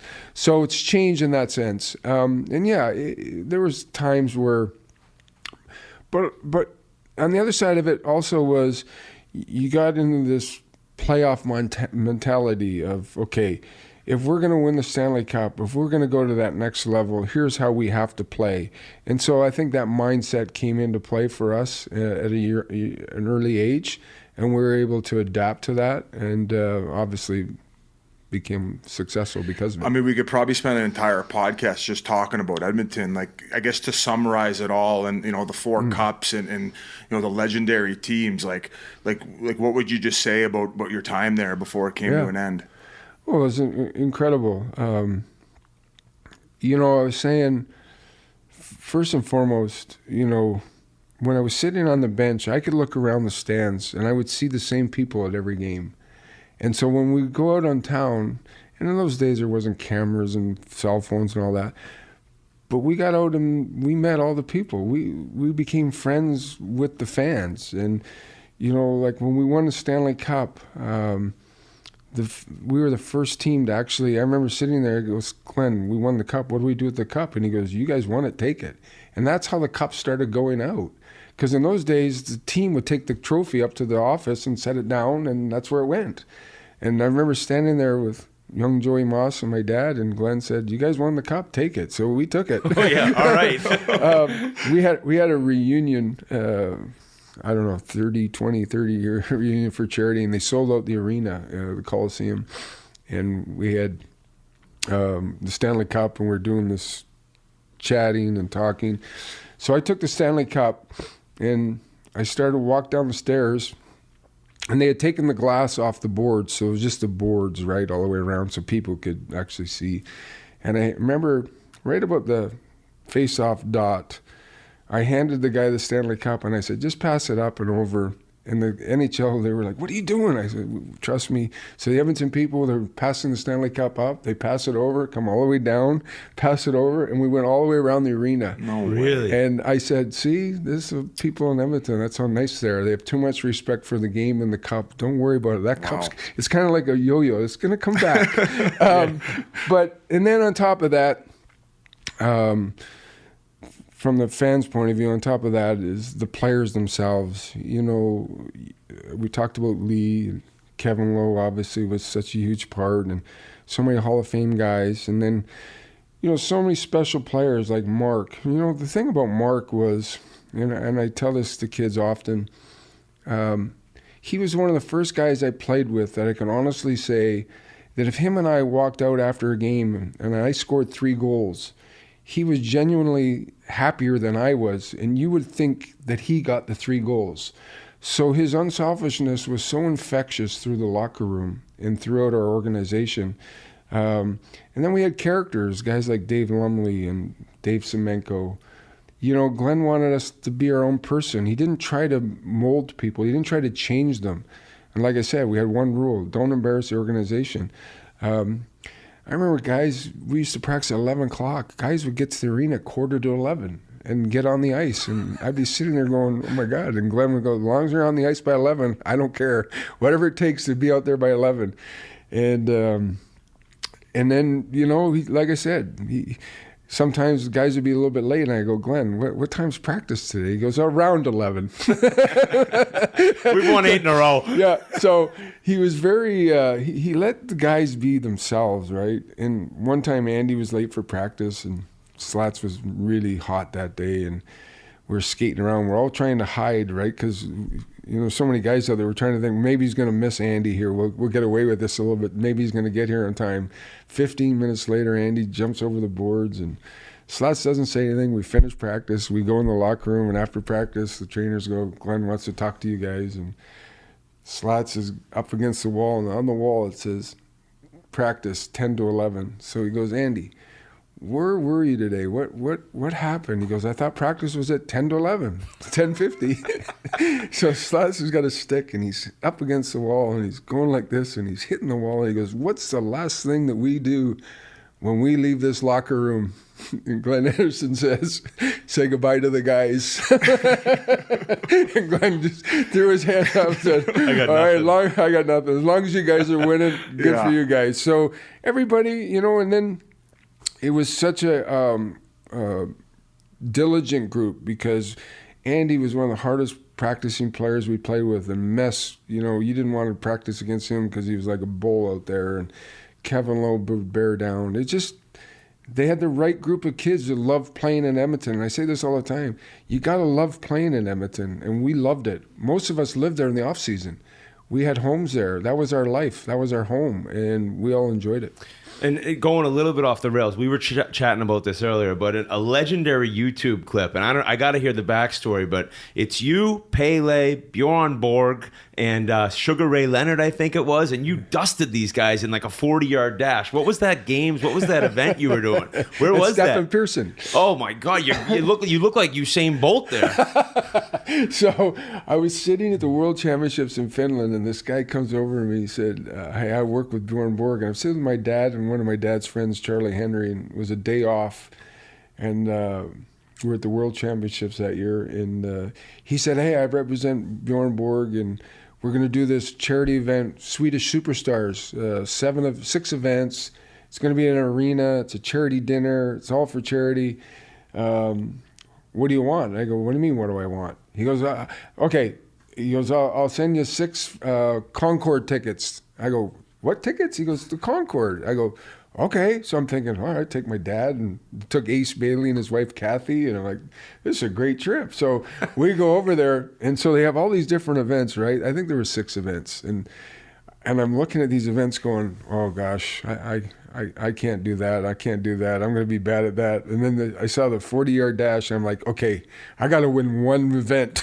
And so I think I took off before that gun went. It looked like perfect timing, I think. I'm like, all right, this is the only event I'm going to, as you can see, you don't see me in any other event, because I think I came probably last in obstacle course. I couldn't get over the wall. I just got to it and I ran around, and everybody started laughing. I go, this is the off season. I don't need to be going over walls. That's unbelievable. Thought Sugar Ray had a late night the night before, dusting him in a race. Obviously, we got to get to the trade, of course. Now, the 30 for 30 documentary that your friend Peter Berg did, King's Ransom, I thought it was one of the best ones. Thank you. And that was one of the first times I think you acknowledged kind of sort of having a role in the trade. I think a lot of people thought you just kind of was sitting there when it happened.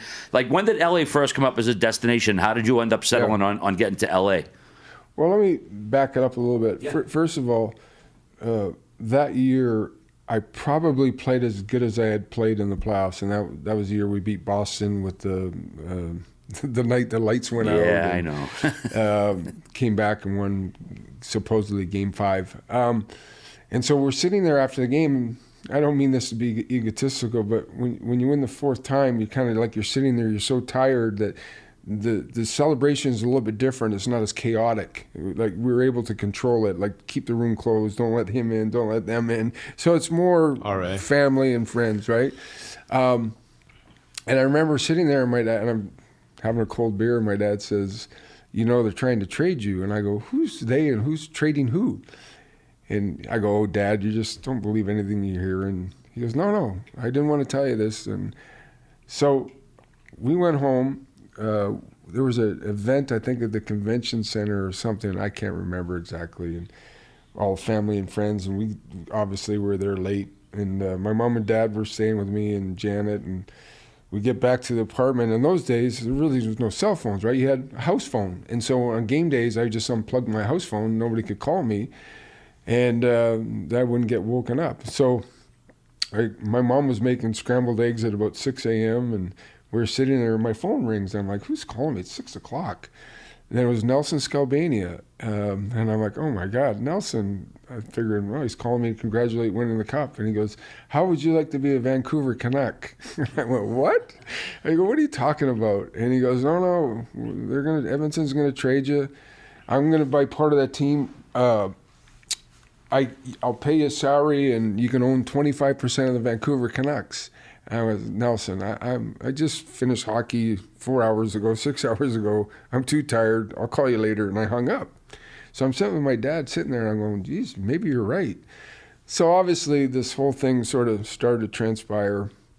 And Peter called me and said, listen, you know, because I only had 1 year left on my deal. And then I was an unrestricted free agent.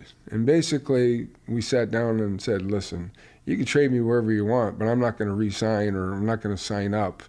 So, you know, whatever they're giving up to you is not going to be worth anything if I don't sign.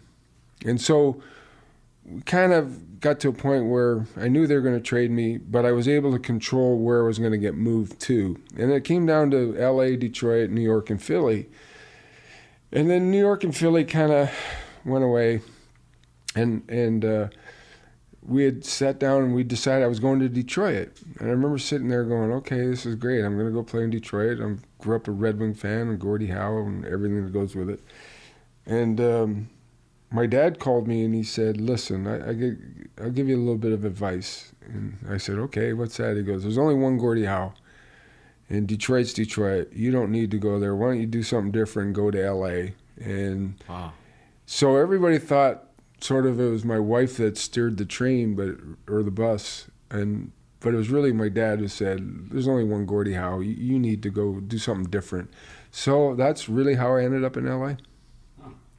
I mean, like, I know we're running long here. We got to let you go soon, but I had a whole Hollywood list here, just like playing pickup basketball with Shaq, Andy Warhol painting. Like, he's an icon. Like, if there was like, I kind of wanted you to go into detail about how you ended up meeting him and how that all came about, because he's such an icon. They just came out with a documentary about him. I've been watching it. It's unbelievable. It's unbelievable. Actually, his painting of Marilyn Monroe is going on auction tomorrow. 200 million, they said. Well, that's good. I got one. Gretzky will be 200. The problem is, it'll be worth more when I die. I don't want to die yet. No, but I met Andy. I guess it was. Hey, maybe we could make some NFTs out of it, Wayne. There you go. Yeah. Here comes Biz, the businessman. Oh yeah, businessman. It was really intriguing. I really didn't know who Andy Warhol was till I met him, and I remember I went in this little office building and went up the stairs, the second floor, and he introduced himself, and we ended up becoming pretty good friends. He stood there, and he took Polaroid pictures of me for about 2 hours, and he said, okay, I got it. I had no idea what he was going to do, how he was going to do it. 6 months later, we were playing in New York, and we did this event at a restaurant bar where we unveiled it, and everybody went. So I think there's, again, I'm not trying to be egotistical, but I think Leroy Neiman and Andy Warhol only did 4 athletes that they both did, and I was one of the 4, so that's a pretty nice honor for me, because I really like both of them. Leroy was a good friend of mine also, and I always tell people, love the game and have fun, and for me, everybody I met in my life and everywhere I went, everywhere I traveled, is because of hockey. I mean, I got to meet the Pope, Pope John Paul, who's Polish. And I'm like, he's not meeting Wayne Gretzky because I'm handsome. He's meeting because I was a hockey player. Thankfully, the Pope was an athlete. He was a soccer player. And the first thing he asked me was, do you speak Polish? And I'm sitting there going, why didn't I learn from my grandmother?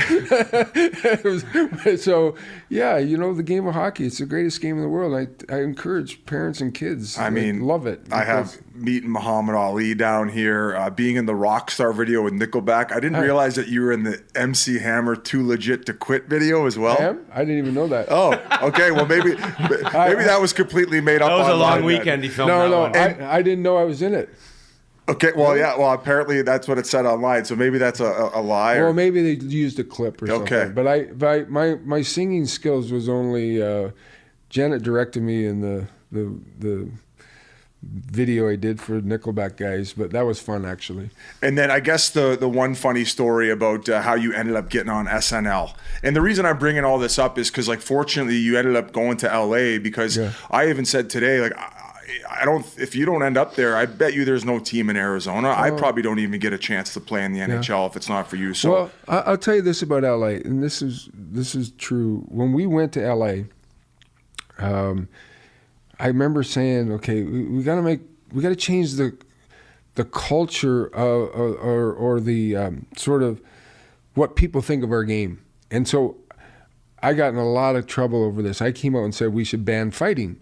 And the only reason I said it was at the time that if you ran into people in California or Texas or Florida at that point in time, they'd say, oh, I can't go to a hockey game. It's just all fighting and brawls. And so that was sort of the image. And so from my point of view, I was saying, okay, we got to change our image.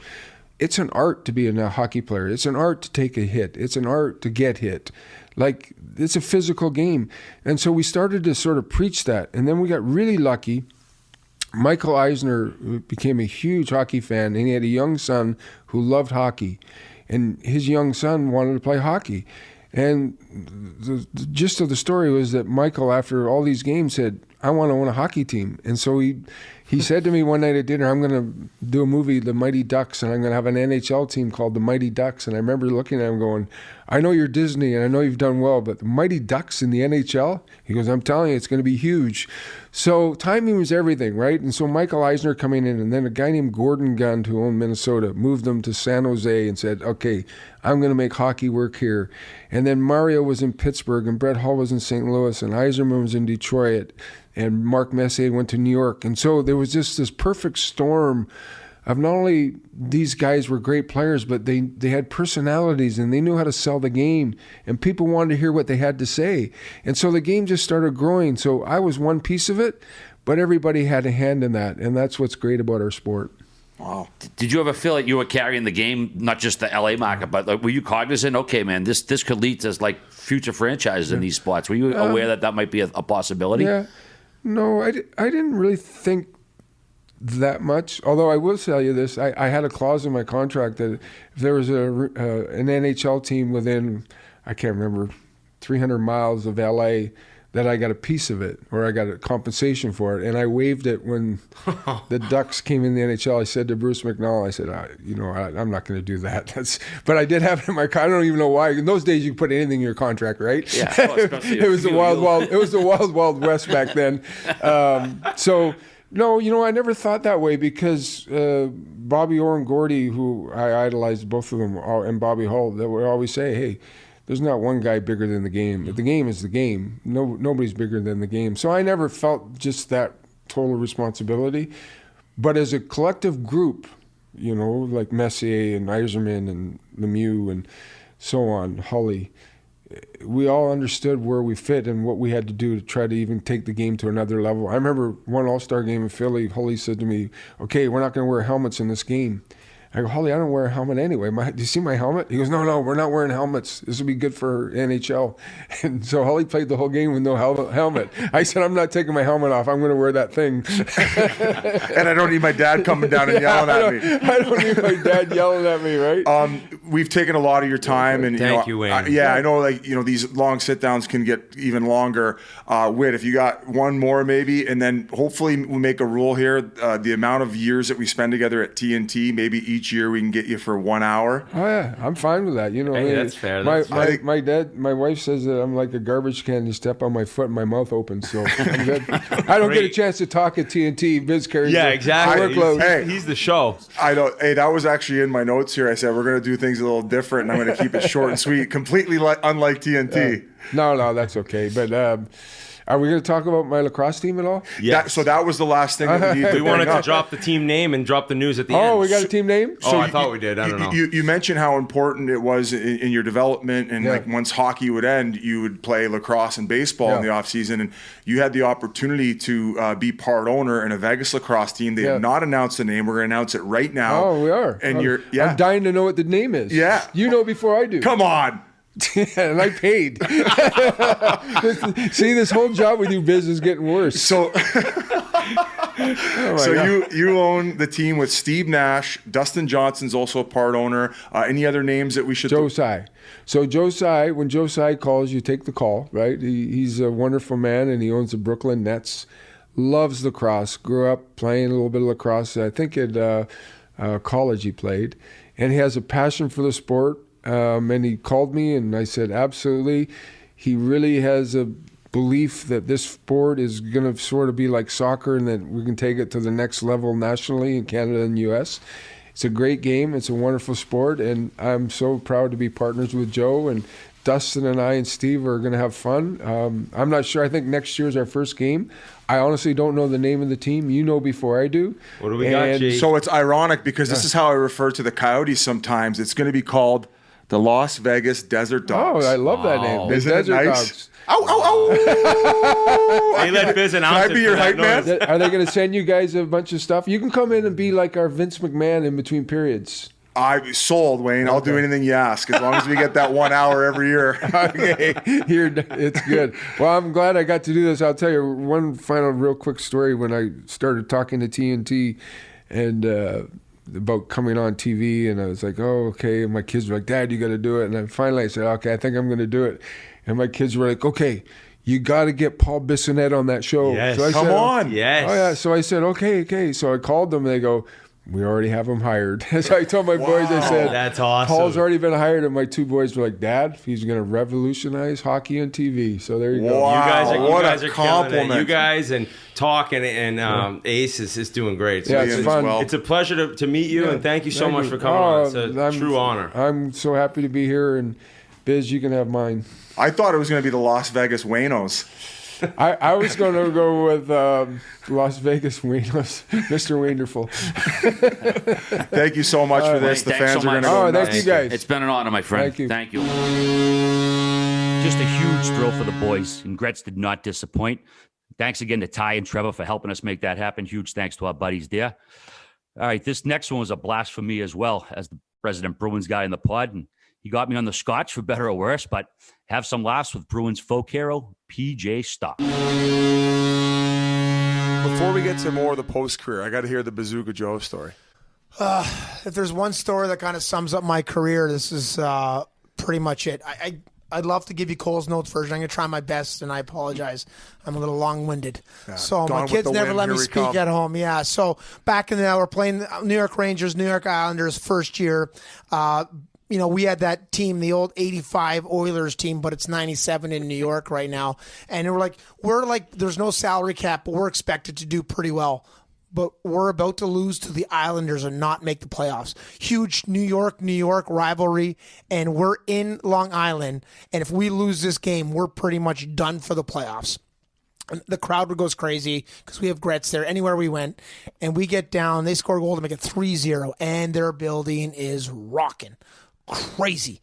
And it's like everyone's, and Gretz goes out there, they're, a couple minutes left to go in the game, and they're like, okay. Gretz goes out to take the face off, and the ref's like, whoa, there's a timeout been called. And Gretz goes back and sees our coach, John Muckler, and looks at Muck, and Muck's like, sometimes I think Muck would fall asleep on the bench sometimes. I don't mean to say that, but yeah, I think he fell. Anyways, so Muck is like, I didn't call a timeout. So then Gretz looks at their bench and goes over to see their bench and goes over in there, and because Gretz can do that. Yeah. Wayne goes over to their bench and says, "Do you guys call a timeout?" And the guys on the team kind of roll their eyes and point up to Mike Milbury, like that. Mike Milbury called the coach. Let me preface this by saying I love Mike Milbury, but for the story, I'm just going to play I'm a Ranger at the time. Okay, I work with Mike. I love Mike, but at the time, he's a coach of the New York Islanders. They called the timeout, and there he is, Mike. As I spoke to him after, he said, I wanted to make sure the guys were calm and ready at, no. It was 3-0, and he was standing up there like, enjoy, the crowd going crazy, and he was like, they just eliminated us, and they were loving it.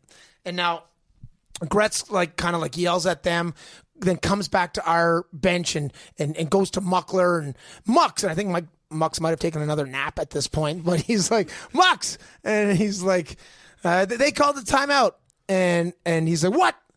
He looks at them. He starts.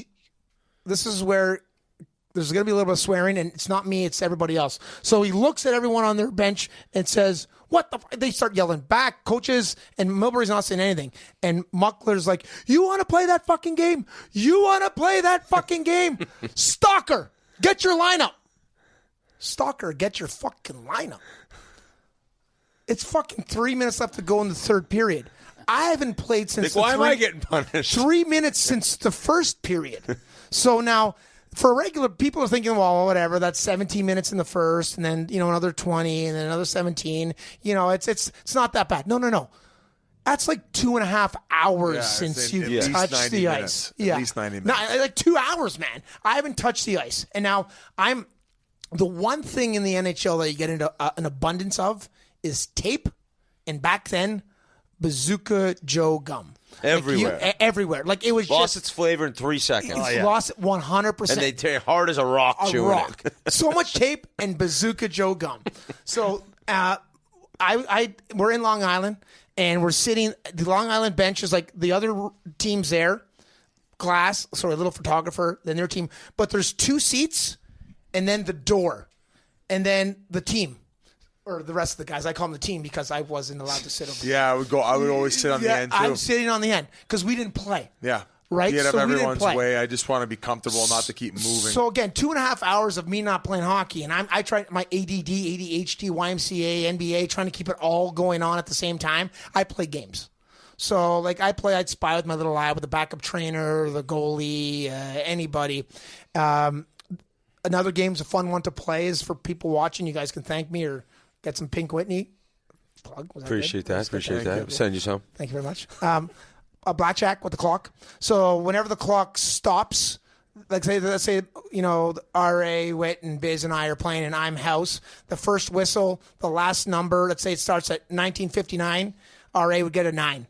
And you wait till the next whistle. Biz, you'd get that. And you play blackjack. And me as house at 16 would always have to hit.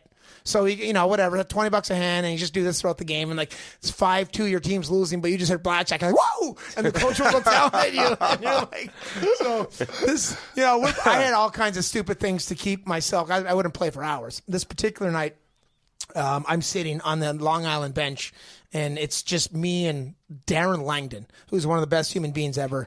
Langer from Newfoundland he was the best. I just love Darren Langdon. And this particular night, Langer is on my left, and I'm sitting here, and I filled my glove up with Bazooka Joes.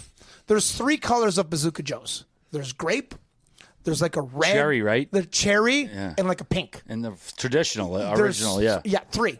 And as Whit says, we were betting $20 a guess which one I was going to pull out of my glove next. Oh, my God. Okay? And the only one, if you opened a purple one, we chewed it. That was it. And you chew it for 3 seconds until your mouth went. And it was great, those 3 seconds. Yeah, it was great. Like so we take a few seconds of bet. Okay, purple. That's red. You owe me $20. Pink. That's pink. I owe you $20. And we did this for like the third period. 3 minutes left to go. I still got half a glove of Bazooka Joes. And they're like, Stalker, get your lineup. It's your fucking lineup. Fucking Darren Langdon's skates are undone. I have no tape on my shin pads. And Bill Berg was our other line mate, but Billy killed penalties, and Billy was a superstar. Remember, he snapped his leg. Remember that?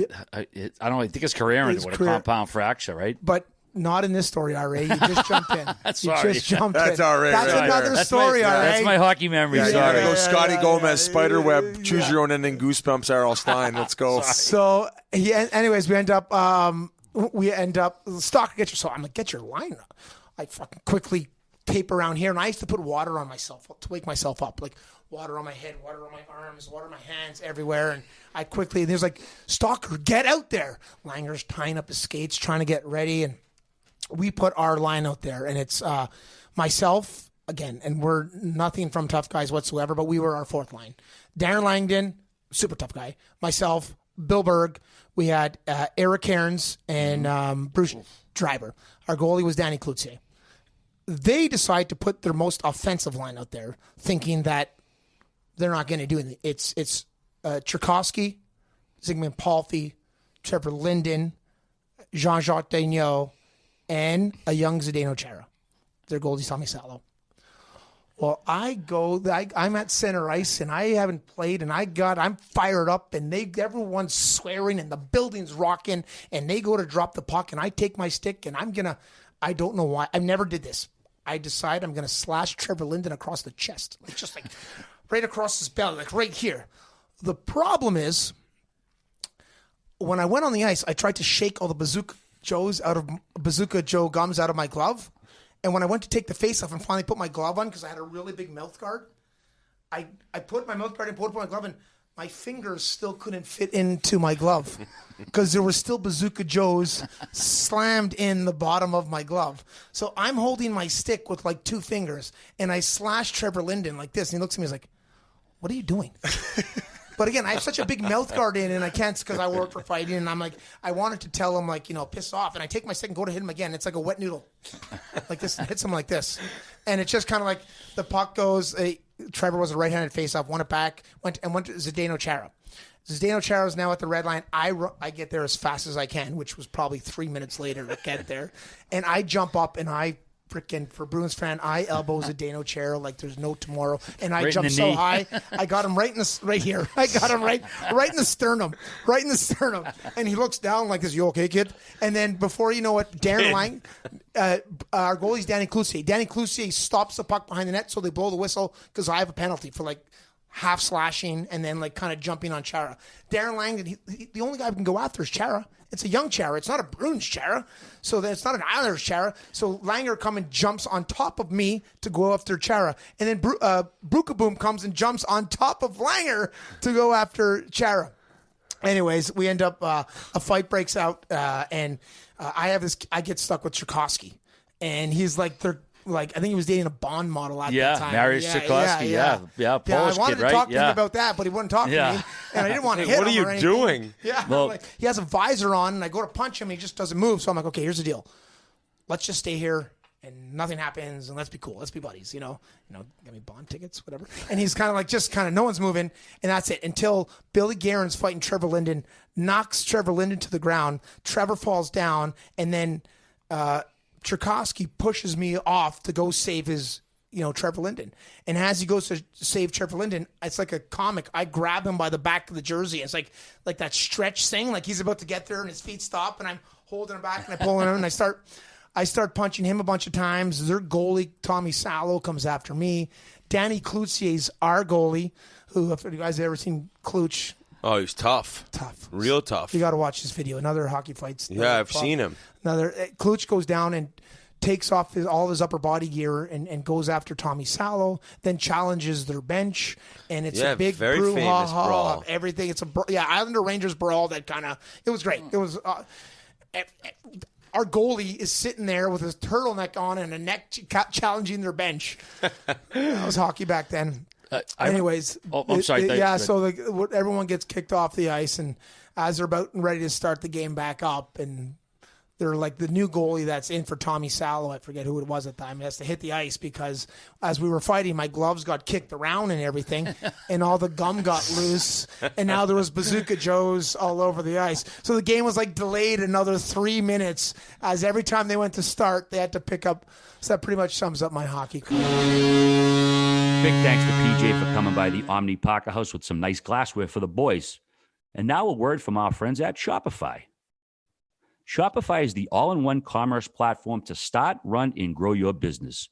Shopify gives entrepreneurs the resources once reserved for big business, so upstarts, startups, and established businesses alike can sell everywhere, synchronize online and in-person sales, and effortlessly stay informed. Shopify offers online retailers a suite of services including payments, marketing, shipping, and customer engagement tools. Connect with your customers, drive sales, manage your day-to-day. Shopify instantly lets you accept all major payment methods. Shopify has thousands of integrations and third-party apps from on-demand printing to accounting to advanced chatbots and beyond. So go to shopify.com/chiclets, all lowercase, for a free 14-day trial and get full access to Shopify's entire suite of features. Grow your business with Shopify today. Go to shopify.com/chiclets right now. Next on deck was a first for the Chiclets boys, our first ever interview while ice fishing, and with the guy who turned out to be pretty hilarious. have some laughs with Minnesota native Ryan Carter. We're coming to you from a first ever interview from the inside of what? Is that a hut? It's the Clam 600, all right. Clam 600. It is what it is. It's an ice fishing hut. We're on an unnamed lake here in Minnesota, and this guy's a local guy. He was an undrafted free agent out of Minnesota Mankato, including playoffs. He played over 500 NHL games for 5 teams, and he won a Stanley Cup with the 07 Ducks. These days, you can catch him breaking down the games. What network are you on? The channel? Valley Sports North. Valley Sports North. Thanks so much for joining us on the Spittin' Chiclets podcast, Ryan Carter. Hey, yeah, thanks for having me, and thanks for weathering the storm here. I mean, this is great. This is the north. This is the north. This is the north, and this is luxury. This is the north and luxury. Yeah, he told us right away. He's like, this is like bougie ice fishing. You have a heater next to you, and you wore like designer boots to the pond. So he wore his Louis Vuitton scarf here, folks. But it's great catching up. Former teammate of mine in Anaheim, and nowadays, besides doing the Minnesota. Broadcasts and all that. You also, I see a podcast. It's a Wild podcast you're into, right? It is a Wild podcast, yeah. Stanley on 7th. The Minnesota Wild, and not necessarily the Wild, but Minnesota people in general, they're like afraid to get invested in the sports. I know you're a Boston guy, so it's we easy. Just win, and they just win. But it's like the mentality here is like everybody just waits for the team to just catastrophically fail. They don't threaten their lives online until they win? Right, and then it's like they just like success, but they're just waiting for an epic failure, and then when that happens, they're like, oh, see, I knew it. That's why I don't care. Happen. Yeah, I never liked this team anyways. So I'm trying to change that tune a little bit, but the Wild and Billy Guerin, they've done a good job with that in themselves. That's great, and I actually asked the guy at the restaurant the other day about what's up with the Vikings. He goes, no, I won't talk about them. I don't even think about them. We don't talk about them. So I know about the heartbreak in Minnesota is real. How'd you get into media? Like, was it something you knew you wanted to do? Like, we had Joe Vitale on. He was a former player, and it kind of ended up falling in his lap. What was your story and how you got involved? Same. I don't think I had the skill set to be in hockey apps or anything else, but I mean, when you're 30-something years old, right, and it's like real world kind of hits you right in the face, and you're like, I remember people being like, what do you like to do? What are your skills? It's like, I can put a puck in the corner and get in the back, Like, I can get my arm stuck in you mean score? You're like, no, I'll chip it in the corner. I can get my arm stuck in a camera hole. Yeah. Nobody can go back to the bench after the first line comes on the ice faster. No, for real. Like, what are your skills? What are you good at? It's like, well, what do you want to do? It's like, I'd like to be 10 years younger and play again, right? But somebody asked if I want to try the TV stuff. I originally said no out of fear. Really? Yeah. And it was, I said, I'll try a little bit. I'll dip the toe, but I don't want to go all in. And it started the pre and post at the desk and stuff, and then a little opportunity to do in the booth, the game stuff. And I've really had a lot of fun. It has been good. And it's nerve-wracking at first. It is. But it's been good. So before every broadcast, or even before you record a podcast or jump on the radio, do you tend to get a little bit nervous? Yeah. Regardless of what you're doing? Yeah, there's no question. I always have a moment, too, where like my neck goes right before we go on camera. Do they catch it and like clip it and send it to you? Like the producer's like, no, they don't know, but now they're gonna know. But it's like quick meltdown. Yeah, it is. It's quick. Like I can feel it's like. You're like, okay. If you guys do the pain I was going through inside right now, you wouldn't even let me do this. Don't talk to me. Don't talk to me. You went back to school like 12 years later to get your degree, right? I did. Yeah. Again, that was out of panic. I didn't know what to do, but I wanted to do something positive. And I had kids at the time, and it's hard to I feel like to tell your kids go to school. If you didn't go. And then Dad had the chance, right?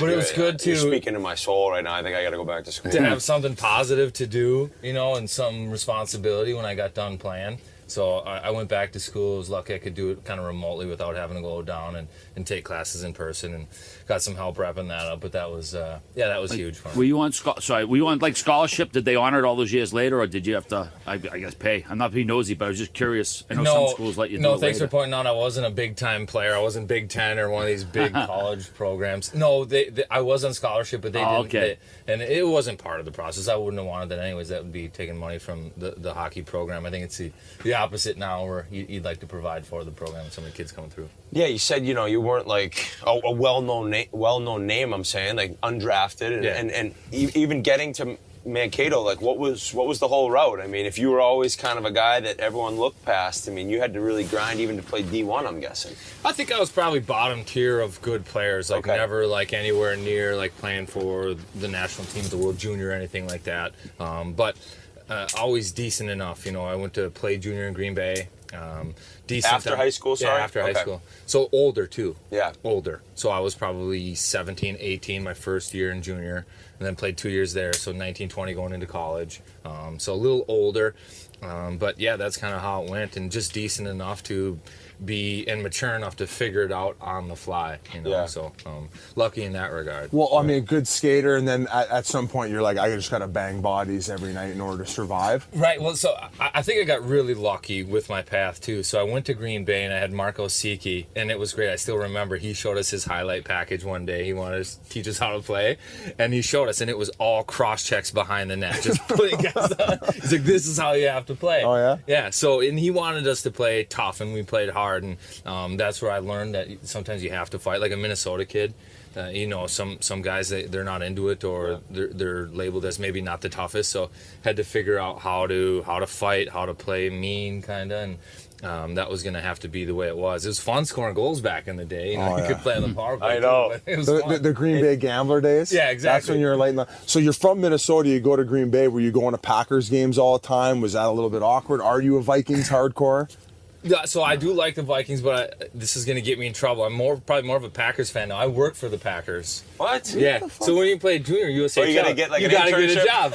So I got to get a job, and I was lazy. It's like, so you're telling me I can count this as a job and work 1 day a week for 3 hours at the Packers game, and that's my job? I can do nothing the rest of the time? Perfect. So Yeah, that's what I exactly Basically getting free season tickets. And it was just bench seating, so I was like an usher. So I'd just be like, "That's your bench," and then Hey, go sit down. Just right go there. to just go to the letter. Who cares about the squeeze a number? cheek. Yeah. You're grabbing his popcorn as he goes by. Yeah. Oh, they were just drunk, and it was. That must have been awesome. So did you get to meet like Brett Favre when he was there? No, we were nowhere near that level. Oh, but- okay. He sent him a dick pic. Oh, you're a peasant. You're a peasant, just like. Oh yeah, I was so the Packers. We were at the Rush Stadium, and it was across the street from Lambeau Field. And the Packers would practice, and they'd ride bikes. So I'd be one of those nerds that would like be like there with your bike and be like, "Hey, take my bike," And if one of the linemen took your bike, it was just under stress, and you're like, "Dude, it's handling it all right," That's great. So when you were getting recruited by Mankato, were there other schools? How did you choose to go there? So yeah, Mankato. I almost didn't get an offer there. I got myself in trouble. I missed my recruiting flight because I had gone out to a party in River Falls. So I was only like 45 minutes away from where I was supposed to fly to. I thought it was a different day. They're like, "Who is this?" That's you saying, "Hey, do you really want me? I fucked up this bad. You still want me?" Because I got a call. It was like 9 o'clock at night, and I was 3 hours away from where I was supposed to fly out of. And I'd been drinking, and I'd rode with a buddy, so I didn't have any wheels, no way to get back. And he's like, "You ready for your to be picked up tomorrow?" I was like, "No, it's not tomorrow. You guys are funny." And he's like, "No, you're getting picked up tomorrow." I was like, "Yeah, no, I'm just kidding. See you then." Hang up the phone, panic, and end up driving to Minneapolis Airport the next morning. I didn't adjust for the layover, so I was an hour and a half early. But I went there to look at the baggage claim to set my bag on the carousel because I wanted to make it look like I was on the flight. Oh yeah, so that Come on, you went to you put your own fucking bag on the carousel. Yeah, because I wanted to make it look like I was on the flight. So then I hid behind like a corner, and I was like looking at my watch. It was an hour and a half early, so I went and took a nap. Came back, I did it again like an hour later. And sure enough, the coach came up. He's like, "Hey, Cards, hey, whatever, let me just go grab my bag." Grab my bag off of the carousel, jump in the car, we go down. I come clean to one of the seniors, and they're like, "Oh my gosh, that's the greatest." I didn't think the coaches knew, but I got offered the scholarship. And they're like, "We want to know in like 7 days." I was like, "Well, before anybody finds out about what I did, I better say yes to this." Yeah, before they can pull it. Yeah, so I was like, "Yeah, I'll take it." I ain't looking anywhere else. So you got a deal. We go back to the airport after, and they're like, because the seniors were like, "Hey, if you don't take the first leg of a round trip flight, they'll cancel that second leg." Exactly. You may not have a flight home. So I was panicking. I was shitting my pants. I'm up at the till or at the desk, and they're like, "We don't see a Ryan Carter on this flight." And I was like, no. Why is this happening? Here it goes. But eventually, yeah, so I almost had to come clean to the coach. I turned around. I was like, "Kurt, you on the flight out here, weren't you?" I was like, you know what? And then she goes, oh, here you are. It's an hour later. You're on the wrong reservation. I was like, no way. Right as you were about to tell him. Yes. So that's when you knew you had That's to go how I there. knew. Who was the coach? That's the spot. This is it. It was Troy Jutting, but Darren Blue was the guy who was. Okay. Yeah. So you spent 3 full years in Green Bay though, developing? Two in Green Bay, two in college, 2 in Mankato. And you had some pretty. I was looking at the hockey DB. Like you ended up playing with Adam Burish, who ended up making up to the NHL. Nate Guerin, who spent some time. Yep. I think there was a few other names. Yeah, Matt Green. Matt Green as well. So obviously the development there at that time was probably pretty good. Yeah, it was. And like I said, that was Marco Siki. A lot of those guys were like tough, hard-nosed guys. Like he didn't go. Greeny. Yeah, Was Greeny, Jens the on way that Greeny team? played. Yeah, right? Yeah. I played with Matt Green the year before, and then he had, he's taking one more year before North Dakota. Right. And I feel like that year actually, probably he would say, like, made him into who the player really was. He became a mean prick. He always was, but... Yeah, and Oz was good with that stuff. You think of Greener, too. He probably was one of the last guys to use a wood stick, but just a big coal, right? It was the bubble hockey stick. The blade was this long. And it's just as thick as could be, just a board. You go up to North Dakota, and you're getting cross-checked all over. So it was good for the development of those guys. We're back. One of the technical difficulties we have filming in an igloo is sometimes the camera gets foggy, so we had to reboot this one. I was just going to ask about, so you obviously go off to Mankato and end up getting that scholarship, but were you talking to the other guys about where they were going with the Green Bay Gamblers? Did that have any impact on maybe where you were going to head for college? Yeah, that's kind of weird, right? Like a lot of times that's the case where it's your teammates are your competition. There's only so many deals out there, right? Yep. So you're playing with these guys and you're hearing who they're talking to and what it looks like, maybe if they're getting offers from people, and you know that every time one of those goes off, that's a chance that you're not going to get now, right? So, but at the same time, you're super pumped when everybody's getting a deal. I always wanted to play, being from Minnesota, I wanted to play in the old WCHA. Yeah. It was Minnesota, North Dakota, Duluth, that Colorado College. Yeah, Denver. That's where I really wanted to be. There were schools out east that were interested too, but it was like my heart was always in the WCHA. So after 2 years of college, what did the Ducks come calling? You hadn't even been drafted. When did they make their initial offer to you? Right. So my whole story is I didn't know anything about hockey. My parents have never played. Nobody's ever skated. Nothing. I literally had a rink in the backyard from the neighbor, and that's where I learned to play. So I never had an agent. I never had anything. And David McNabb calls me, and he's like, "Hey, we really like you. You have an agent we have to talk to?" I was, no, I don't have an agent. You put your roommate on the phone? Sophomore year in college, I'd never talked to any advisor about anything. Nope. I think it's probably a good thing. I had. So Dan Plant, I ran into him at a golf tournament probably 3-4 years ago. He's like, "Hey, you idiot, you remember? I called you and was like, hey, do you want representation?" And I apparently laughed at him. I was like, I don't need an agent. I'm just trying to play college hockey. No way. I had no idea. Yeah, I had no idea. All I want to do is play college hockey. But weren't you kind of seeing a little wow, I just played with that guy. He's playing pro. I'm as good as him. But at the same time, really naive. It was like I wasn't drafted. It was like, oh, that's okay. I was going to say that's a blessing in disguise, because I feel like especially nowadays, and even when I was coming up, you get a little wrapped up in what your competition's doing, what they have, maybe where they're getting drafted, and to be naive to that and just put all your time and energy just on hockey and playing and having a good time probably ended up benefiting you in the end. Yeah, I really think it did. I wasn't, like you said, distracted by anything. I didn't know any better. All I wanted to do is play college hockey, be good at it, right? And I didn't know, so I get the call. They're like, do you have an agent? I was like, no. They're like, do you want us to provide you an agent? And I was like, that seems like a terrible idea. we signed you for $75,000 3 years. Hey, one of the ushers. Yeah, that sounds like a terrible idea. Don King. So that's how it went. And then eventually I just ended up signing a deal. I didn't want to sign pro. I actually wanted to turn the deal down. I did turn the deal down for a week. So July 1, after my sophomore year, I said, no, I don't want to sign. I want to play another year. And then I was playing with David Backus and Kyle Pito, some other good players, key parts of the power play, and undrafted free agent. I didn't know if I could duplicate that year again, right? And now they lost David Backus on July 1 and Kyle Pito on July 2, and a couple other guys had left. And it's like, okay, well, now all of a sudden I'm an undrafted free agent. I got a chance at playing pro hockey. They called the last day of that summer development camp. And they're like, one more chance. You want to take it? I said, sure, I'll take it. Wow. So after those guys left, that's smart, and being like, man, I could be kind of half the player next year stat-wise. Right. And then this is a lot of dough. Right. an opportunity. So then that's when I left. I was installing office furniture in southern Minnesota, and I had to tell the boys we're in like a big truck. Go throw, boys! I was riding Put down your Allen because key. I was low man on the totem pole. I was like, hey fellas, this is super weird, but can you take me to the airport? I got to fly to Anaheim like right now. They're like, Hey, not to rub it in. Hey, can everyone put down their Allen keys? Not to rub it in, but I've just signed a pro contract, guys. So have fun assembling furniture. And by the way, can I get a ride to the airport? Yeah, screw this furniture shit. See you, boys. Take me to the airport. You guys will be watching me on TV, fellas. Good luck. So from what I hear, I didn't play college, shocker. One of the hardest conversations, though, is when you are leaving early is to like call your coach and your teammates, though. So, and then like all of a sudden you get a week period. Like how did that go down? Was he happy for you? Yeah. The other hard part is it's the summer, so you're not around all of them too, right? But the coach was like, "Are you sure this is something you want to do? You know, you come back, you're gonna be a leader. You're gonna have everything. Like your role's gonna grow. I'm not saying you're not ready, but if like, just so you know, all the stuff is on the table for you if you come back." And I said, I know I thought about it, man, but it's time to go. And then they just say, good luck. You know, I think it's good for everybody if guys move on. And they have a guy leaving their school that's playing pro hockey, you know, so it's a good look for them as well. That's what I mean. Everybody wins. Like, it stinks for them in the program, but at the same time, I think it helps them recruit and the whole 9 yards. So it was tough, but at the end, I think it was a good call. So take me to camp that next year, first pro camp, for a guy who's naive to the game and everything that kind of goes along with pro hockey. You must have been like, what the fuck is going on? I thought Niedermeyer. I shit my pants.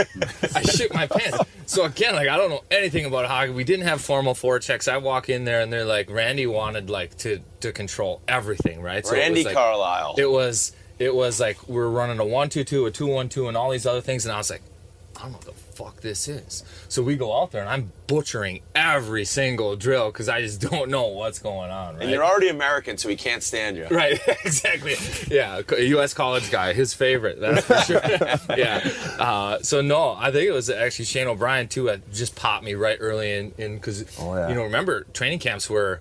It was tough back in the day too. Like, there would be fights. You know, like the two toughest guys. Fights. You knew the two toughest guys were fighting. Yeah. Like I fought Carcillo one training camp at like 8:30 in the morning. They said, I'll never forget it. Hey, the guys, no fights at training camp. First scrimmage game, me and Carcillo. We were like good buddies off the ice too. We ended up living together in Wilkes-Barre. So yeah, it's just like, but that's how it was back then, man. Everybody was competing and no tummy sticks. Right. Now, if you were a tough physical D man and there's a forward coming through the middle of his head, you're gonna hit him, right? Like, I could see that, right? And so all in all, it was eye opening right off the bat. I mean, I can remember just absolutely shitting my pants. It was Chris Pronger, Teemu Selanne, you know, Rob Scott Niedermeyer, and it's like Ryan Carter, who?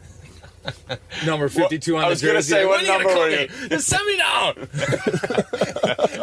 I'm so uncomfortable. Yeah. How long did you last at camp? We were an early cut. Did you actually? I think probably like 2 or 3 games you get tossed in bad. there. Yeah. The one good thing about, or not one good thing, but Anaheim was great with college free agents at that time. I think it was Chris Kunitz, Curtis Glencross, Dustin Penner. They'd call a guy or they'd sign one guy every year and he got a legitimate chance. Yep. So I always say like it used to be 9 rounds in the draft. You're like a cat. If you're a first rounder, you got 9 lives. You screw up 9 times, you'll still get a chance. You're a 9th rounder, you got 1 chance, right? But Anaheim, if you're an undrafted free agent, you came in as like a 2nd or 3rd round pick. Yeah, they're going to give you because you'd give a couple chances, right? And that was legitimate and that was fair, and it was good that way. Yeah, that's very legit. If you know you're actually going to be given a shot, as opposed to like, I got 1 skate and they sent me down. What the hell was that? Right. So and Anaheim was good in that regard, but that's certainly fair. It was a good spot to start. I don't know how it got brought up, but it got brought up randomly about this Ambien story. Now, that was in Anaheim? Was that early on? Well, yeah. No, it was not early on. It wasn't early on. So Randy and I didn't see eye to eye on a lot of things, and it started with, there's a lot that goes into it, but eventually it got to a spot where I pushed a net at Randy in a skate after a rookie party. Yeah, you were getting bag skate, right? You were out of the lineup, in and out, and you were kind of like the whipping boy, so to speak. If we want to rewind the whole way, like rookie dinner, this is kind of how Randy worked. We have a rookie dinner. We play in Dallas. We fly to Chicago. We have dinner in Chicago. But he sets practice for like 9 o'clock the next morning. Oh, for fuck's sake. I know. It's like, okay. Might as well just pull an all-nighter. Right. That's what I mean. So guys are up till 4 anyways, or whatever it is, right? And then the next day is just to sweat it out. Well, we were sweating it out, drills, whatever, and the way he did it was like everybody's doing laps at the end, and like the super vets did like one lap and then they were off. That was like prongs and needs, and then he'd go over and tap each guy, like one lap. Hey, team will get off. And then, like, you know, it's dropping, but we weren't even close to being done, you and I. No, and we should have been. It was like the rookies, like the taxi squad and carts, right? No, I was there, dude. Yeah. It was me and you with a whipping boys yeah. Z. Hey, it's a bad look when he goes and puts his stick away after everybody's been tapped, but you too. Yeah, so he gives the tab to everybody, and then I get the tab. He says, "Carts, take this net, push it from this end to that end and back." And I was like, "You motherfucker!" So I got all hot. I pushed the net from one end to the other end, and as I come back, I was so mad that I wasn't off the ice yet. And the way the rink was set up, so like all the vets are watching, and they're in the locker room. And Superman strength, I just shoved the net at Randy like with like a here, fuck you kind of thing. And it went like Mach 10 at him. He thought he was just flicking it, dude. It hit him. It went at him. He hits the wall. He goes down, holds the stanchion, stabs his stick in the ice. And then he gets up. You can get off. And then I skid off the ice. I'm like, what did I just fucking do? Meanwhile, I think that ended his day. So I'm in the locker room, and everybody's just high-fiving, loved it. It was the best ever. And then here comes Randy, like, waddling through. Fucking cars, fucking. You know, so that was it. And then I didn't see the ice for a real long time. He said you were health bombed 15 in a row. Yeah. So, dude, I remember. Just casually. I will never forget you. I was like along the wall. He was here, pushed it right into the corner. Yeah. And I just, as you skated by and pushed at him, I was like, oh my God.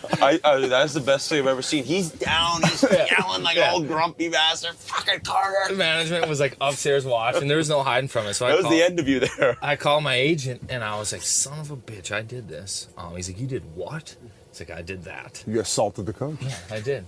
So then I started to battle some anxiety on all the shit that I had done, right? And eventually we're playing Chicago, and I couldn't sleep the night before, full of anxiety. So I wake up the next day, we have morning skate, and I'm like, I just need a little nap. And you remember I used to come off the plane, and they used to hand us the little white packet, and it would just be like a pill. Be like, you need help sleeping? Yep. And you just get a pill. Or something hurt, you just get a pill in like a thing. There's like no description. It wasn't like a pill bottle. It was just an envelope. Yeah, just an envelope. So it was an Ambien, and I didn't know like what Ambien did. Like I just thought it helped you fall asleep. So I go back after pregame meals. Like I just need a couple hours. I'll be good to go tonight. I take an Ambien. Day of the game. I took an Ambien at 2:30 in the afternoon. My alarm goes off at 4.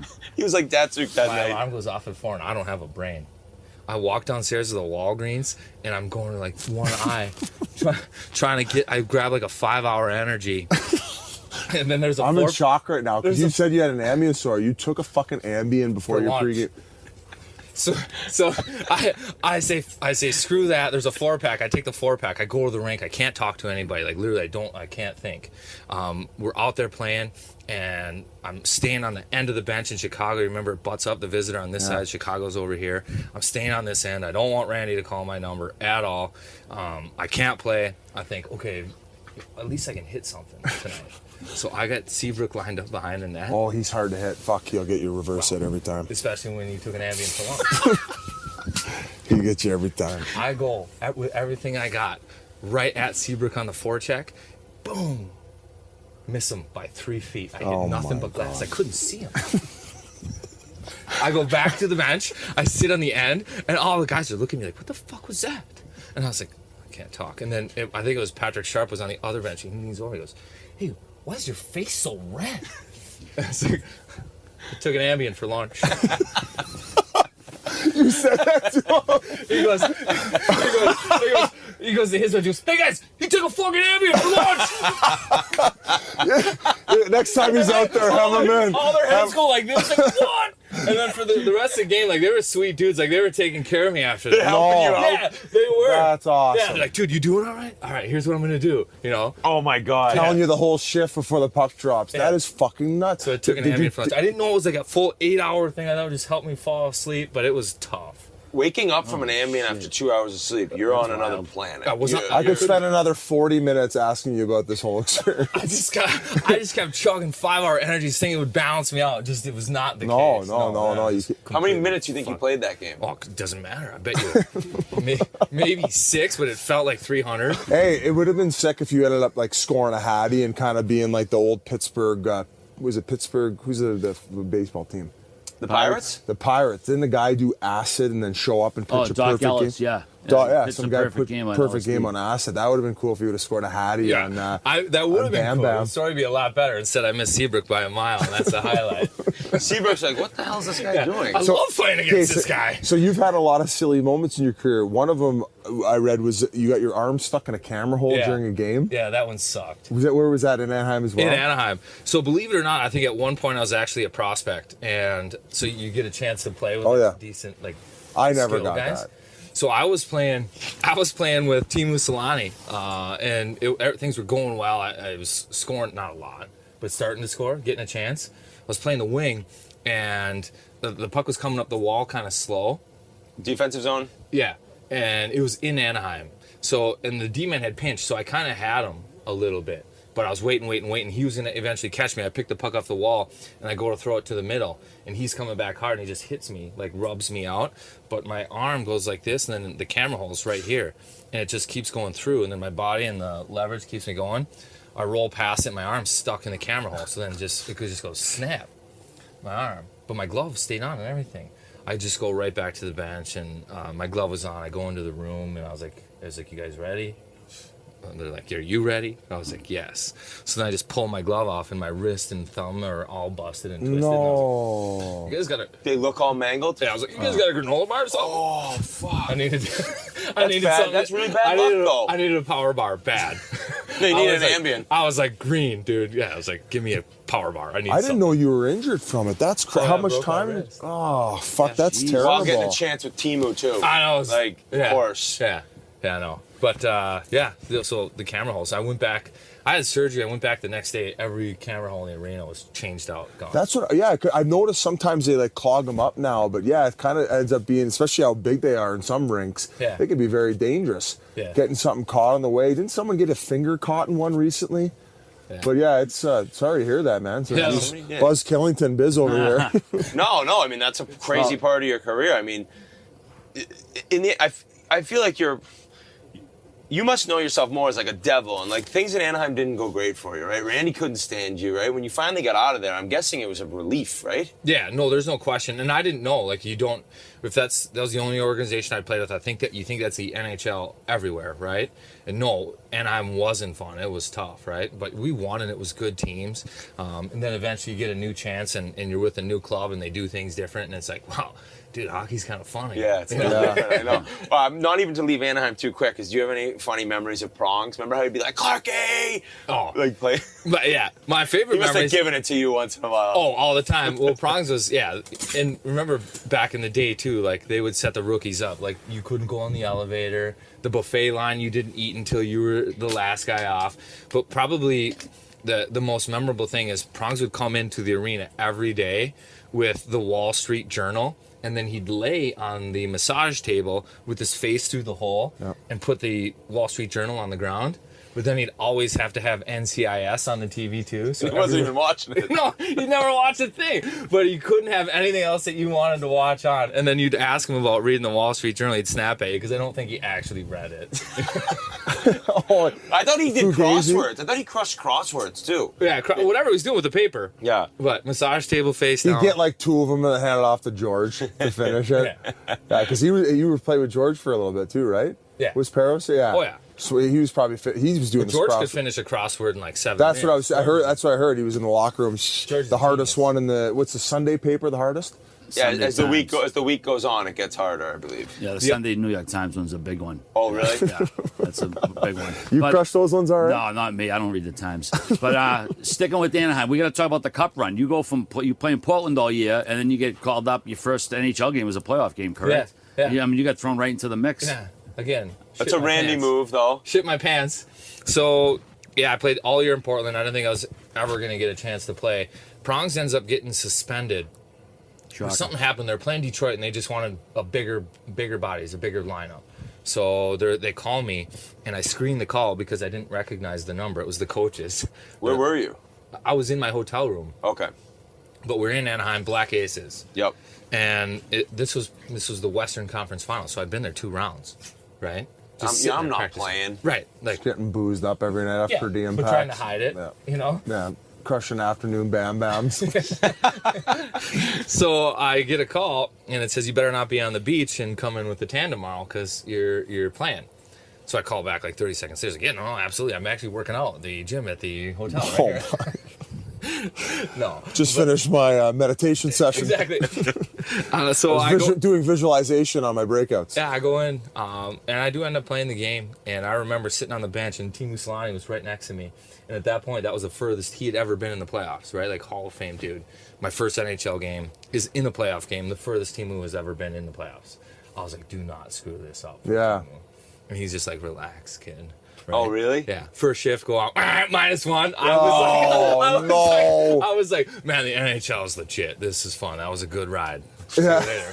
I'm not getting another shift. Yeah. I will remember. You start waving to the crowd. It's good. No, hey, exit off the Zamboni door entrance. It was like Bertuzzi and Chelios too that backdoored me. So I was the centerman, and they just like tic-tac-toe backdoor -1. Boom, sweet. Skating easy. Okay, so given the hostility between you and Randy throughout your tenure there, after that incident with the net, did it ever like come to you to like maybe go to him and say, Randy, like, stupid mistake, or did you ever have that conversation with him? No, I didn't. So there are a lot of other Randy stories. So one time I go into the office, and it's like Sheldon Brookbank, myself, I think maybe like Brett Festerling, and somebody else. Great guys. All great those guys. names. All great Both guys. those names And are he just good shows people. us 2 clips, and it's of Getzlaf just getting hit, just like a hit. And he goes, this is the Kings. I think it was, I don't remember who hit him. But he goes, just so you guys know, that happened last game. And we all kind of look at each other like, that happens every game. Getsy's a big boy, too. So we go out of the office, we're like, okay, whatever. And then Randy wants me to play more like a rat. We go to LA, and I hit Dustin Brown hard twice. I take a board and like a rough. Second penalty was late in the game. I think we're down 2. I come out of the box, and Randy, who loved to bench me, stale. Oh, okay. And then we go for an offensive zone faceoff, which, again, I never got, right? And he puts Dan Sexton and Bobby Ryan with me. And this is after I run their captain hard twice and just come out of the box. I'm like, you fucker, I know what you want. So they drop the puck, and the winger goes right to the bench, and Ritus, how do you say his name? Ivanis. Comes off. He chases me. He's, let's go. I was in this game. He goes, let's go. I said, fuck you, Ritus. No chance. He goes, don't be pussy.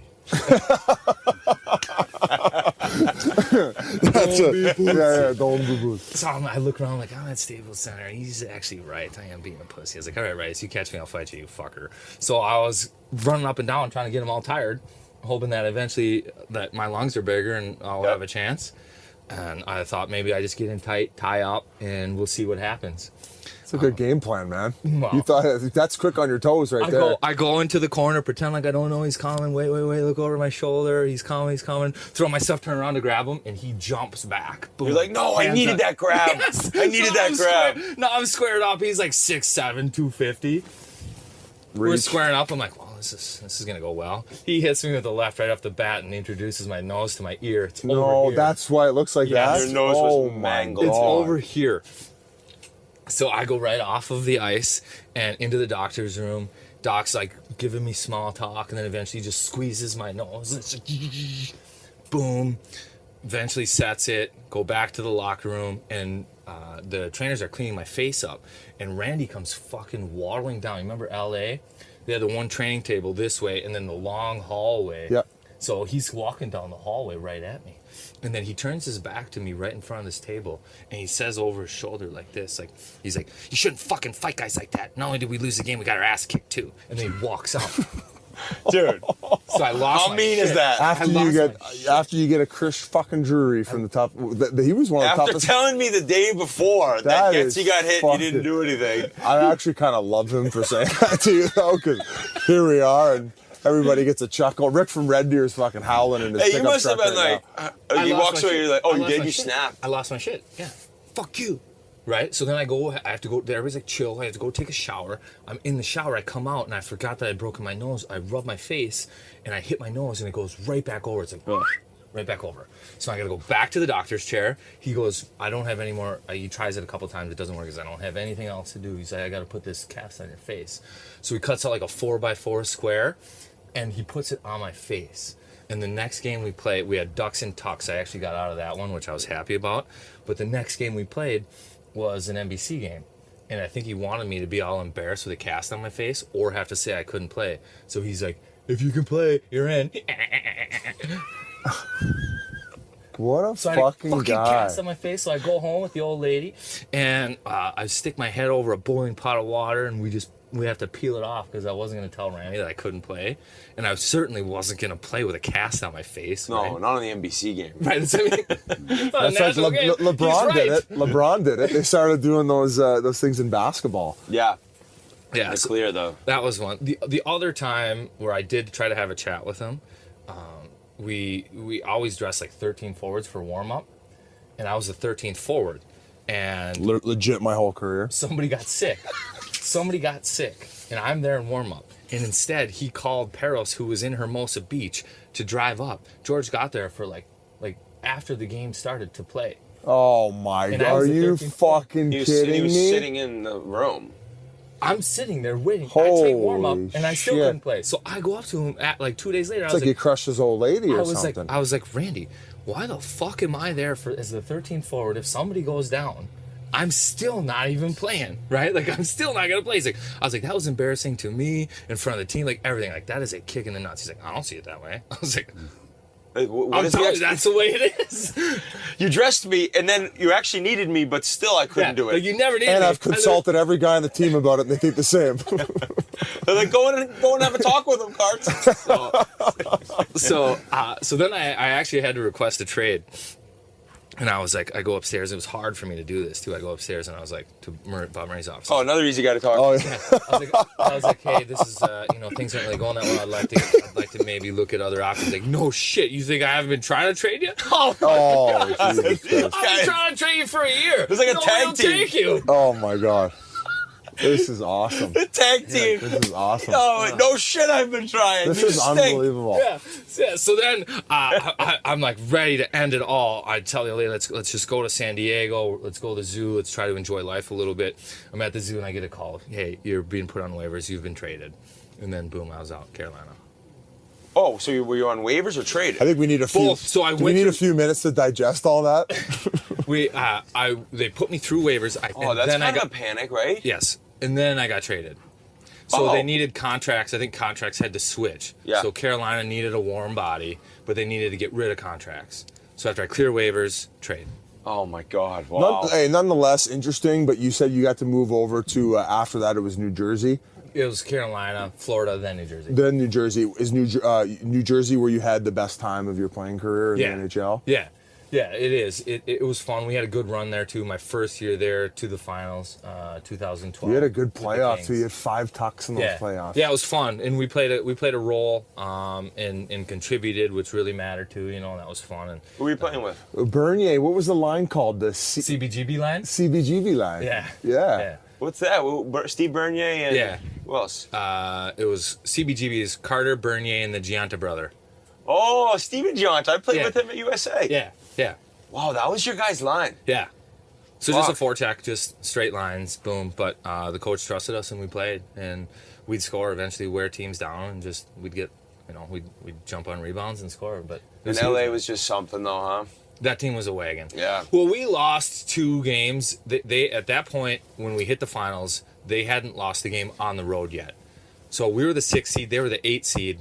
We were the home team. Yeah. They came to Jersey. We lost the first 2 games in OT. Had we won one of those and they lost the game, maybe it would have been a different story. That's the shoulda, coulda, woulda. But Who scored both games for was LA, good. you remember? Kopitar scored 1, and I don't know who the other. It's like you don't forget. No, yeah, he'd remember as if his team's nice. I remember the close calls we had and who had them. Yeah. Dustin Brown eliminated us in 5 games, and then they went on to play you guys.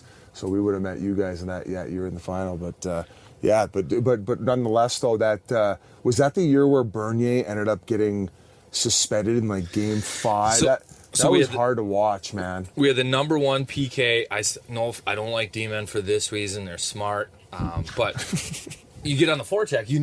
Hey, yes, we're on the ice. We're gonna forecheck. We have to hit you. Like I have to hit you, right? But Scuderi had the puck and he's coming up around the net, kind of like this. And I forget which way he shoots, but left, yeah. Yep. So he's coming up this way, and Bernie's coming. So he pulls the plug and turns and goes to back the other way. Bernie has to hit him. He's so close, you're saying, that he couldn't have not? No, exactly, yeah. And he's moving so fast, right? But he plasters him kind of in the numbers. He gets a 5-minute major. He got cut. I remember he got cut all over the nose. Yeah, and Scuds is not the type of guy to like lay down. He's a tough player. So I think that's what kind of did him in, right? Yeah, and it's not his fault at all, but that's just like smart D do that. Like they protect the puck, they'll turn it instead of just taking like a huge hit, right? And he took it in the back, 5-minute major, boom. We had the number one PK in the league that year. I think we were probably honestly, we maybe had given up 12 all year and we had scored 10. Like we were good. No shit. Yeah, we were good. That's changing games sometimes. And they scored 3 in that 5-minute major. That was it. Oh, that's got to be the worst. Game 5? Yeah, that's got to be game 6. Or 6. That was the clinching game? Clinching game. It was series over like in the first period, right? So they score 3, and then all the wind was out of our sail. Boom, done. I think they beat us like 6-1. How did you?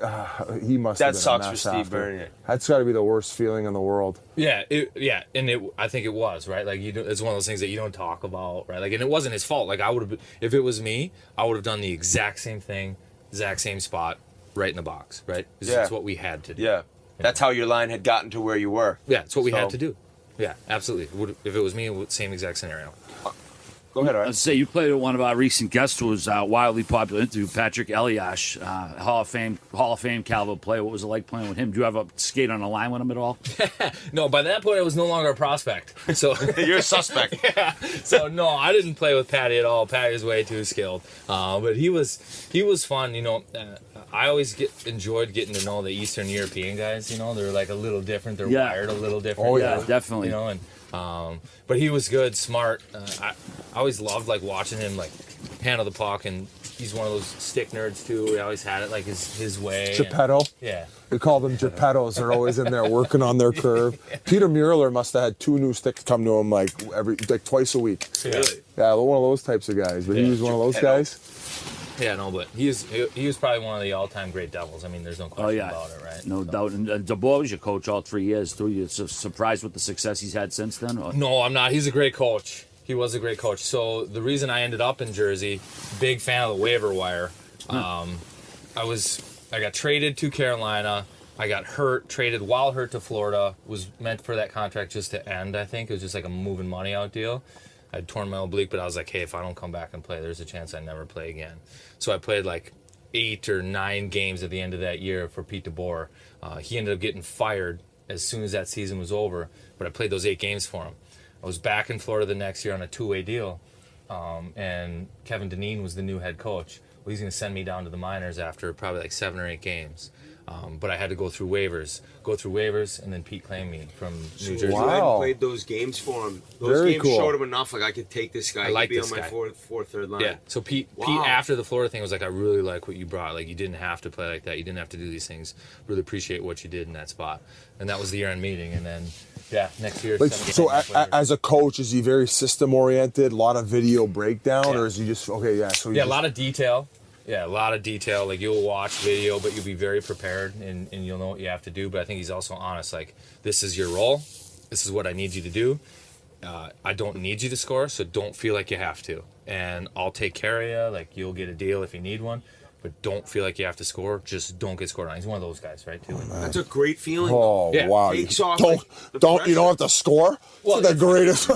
I would have sucked my coach off to hear the words come out of his mouth. He's like, no, Biz, you still need to be able to like flick it off the glass, though. Yeah. On the ice of the stick. Oh, okay. Well, no. There's a trade-off? There's got to be a trade-off? Oh, shit, I got to do something. Fuck. We kind of glanced over Florida, but that's a cool story from there. Like, any other experiences while playing there? In Florida? It was so fast. No, there's not a lot other than no hockey stories really. Yeah, but we had one where my dog almost got choked out at a dog park. That was a different scenario, but yeah. By a human? Yeah, by a human. Did you go him? That's what I thought I had to do, but I think the person maybe was a little handicapped and I didn't know how to handle the situation. So I was like watching the life be squeezed out of my dog right there in front of me. My wife is like ripping me apart. I was like, I don't think I can touch this person. Holy shit. Yeah, that's like a Curb Your Enthusiasm moment. Like you could hear the life being squeezed out. Your dog's like, why aren't you helping me? I know. Wow. Yeah. What about in Jersey? We chatted on the way. Hey, to be fair, what'd your dog do to him? I have a little French bulldog. My dog didn't do anything. Just I loved him, hugged him. That's a dog guy asking that too. I'd like to see the video. We'll set it to player safety. George. Hey, we'll get it to George. Maybe you got 3-game sussy. Right. Yeah. Yeah. Put him down. We were talking on the ride up about the infamous brawl that you were a part of with the Devils and the Rangers. Can you take me through like how that all went down when you realized it was going to be that way? We've hashed that story out. So again, I always feel like I'm so dumb. I didn't know we were going to fight, but I was the only person in that building that didn't think so, right? And you're just out to lunch a little bit sometimes. Yeah, apparently. But you got to hear me out. So they come to New Jersey probably 3 weeks before, and they start their fourth line against our first line. So they run Colby, Parisi, and Pete, again, says like, okay, Carts, you guys go. So we're like next up, and I fight Brandon Dubinsky. You watch the fight, like we got a couple dry loafs. It was really early in the game. So I fight Dubinsky, and I think I hit him. I think he hurt his face, and he was out. Didn't play a game again since. So we're sitting in that visiting room, and starting lineups come in. And it's Dubinsky, from my understanding, has a shield on. I'd broken his face 3 weeks earlier. There's no chance we're fighting. That's not, like, it wasn't even close to my mind, just like a hard first shift, right? So we go out there, and Dubinsky's getting ready to take the draw, and then goes back to the point. And then the D-man comes up to take the draw. So then I was like... It was Stu Bickle. Yeah, that's when I was like, okay, we're fighting. And Stu's like, we're going. I was like, I fucking get it, Stu, I know. But I'm screaming at Dubinsky. I was like, what the fuck are you doing out here? Yeah, Stu's tapped, too. Yeah. I played against him in San Diego. He's tough prick, fucking right? Prick. Yeah, he's big, too. So I'm screaming at Dubinsky, like, what are you doing out here? And then I'm screaming at Tortorella. I was like, he shouldn't fucking be out here. And you don't even know your winger's going to be going either. No, I have no clue. That's how hot I am. I have no clue what's going on anywhere else. So all of a sudden, the puck drops, and I wanted to win the draw. Stu Bickle. I couldn't take a loss versus a D. I got on the second swipe. But yeah. Just battling. Second swipe. I know. You both missed it once. It's just like hopping. I think they gave him credit for the face-off win, too, which I'm actually pretty proud about. Yeah, second swipe. We'll go. We'll slow-mo it. I won it. But yeah, so then we fight, and again, the way it works is, there's a good fight, we go down, but the referees don't jump in ever. It's just the linesmen. Yeah. Right. So the linesmen were with the big boys, and then the ref is with me. So I hit Bickle, we go down, and then there's nobody to stop it. So we get back up again. We start going again, and that's when he tags me right between my eyes, just boom. Like, this was supposed to be over. Yeah, I thought we were done. So I'm bleeding everywhere. Then we go down again. This one, I think I'm down. And Bryce Salvador comes flying in because there's no linesman. And the ref is just sitting there with a notepad. Right? So Bryce comes in. Like, I'm not catching a spare one. Bryce gets 2, 5, 10, whatever. He's out for that game, suspended. I'm in the box for 5.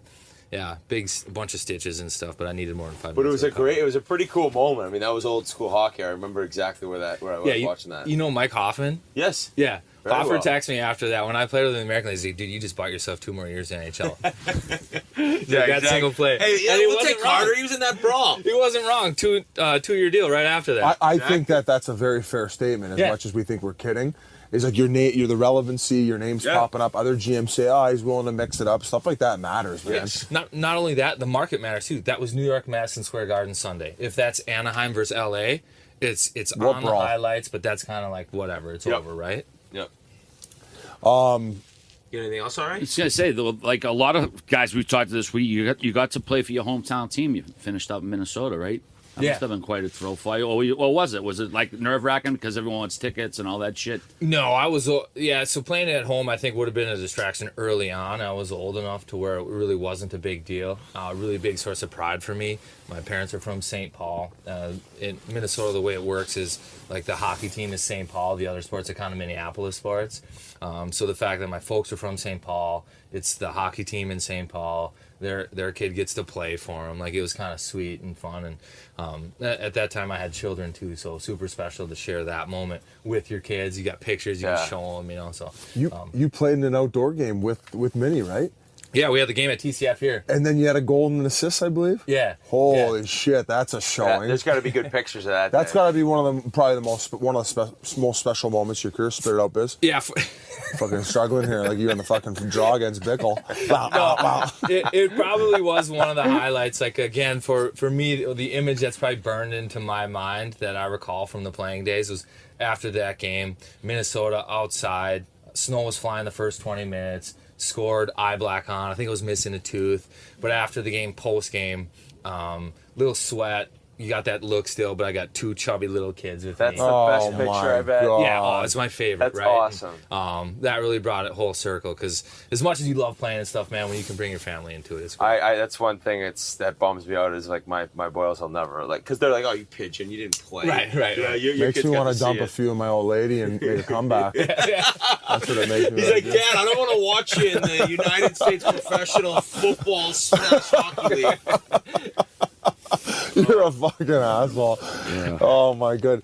Anything else from the mini days? I know we've took a lot of your time here. What about? I mean, watching the Wild now, pretty sick club. You get to kind of go over their play, and they're really owning teams at certain points. Yeah, so the TV stuff was kind of nerve-wracking at first, and I don't know how it was for you jumping into radio. I get nervous. I get nervous asking a goddamn question, as you can tell.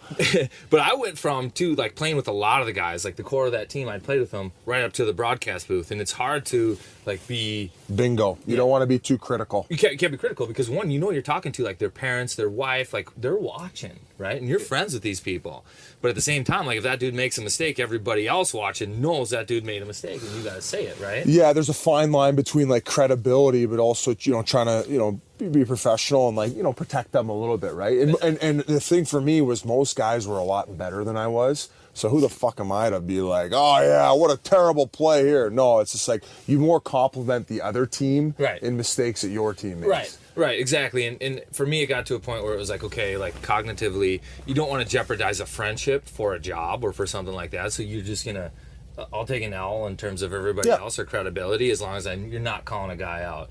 But it's a lot better now because a lot of those guys have moved on, like have gotten older, and this is a fun team to watch and talk about and call because they just play like the right way. They score. I mean, there's always a storyline. There's you got guys like Hartman, Eriksson, guys that makes it so easy. Yeah, and guys that didn't get opportunities at other places or earlier in their career, they are now, and they're just lighting it up, right? Like, it's like, man, this is fun. It's great. And Bill Guerin's done a good job with the culture and setting it, and Dean Evison's an awesome coach, I think. Yeah, they really like him. Yeah, he's great. Good communicator. Who's the guy who looks like... how about he looks like Creed from the Creed? So they said, yes, Ari's told me that the fans had said that, and I looked at this one picture, I was laughing out loud, like it's legit him. And then I think Spurgeon mentioned, after a week, he's like, hey... Yeah, enough. To the social media guy got a pee-pee whack. That's not a thing. I'm not Creed.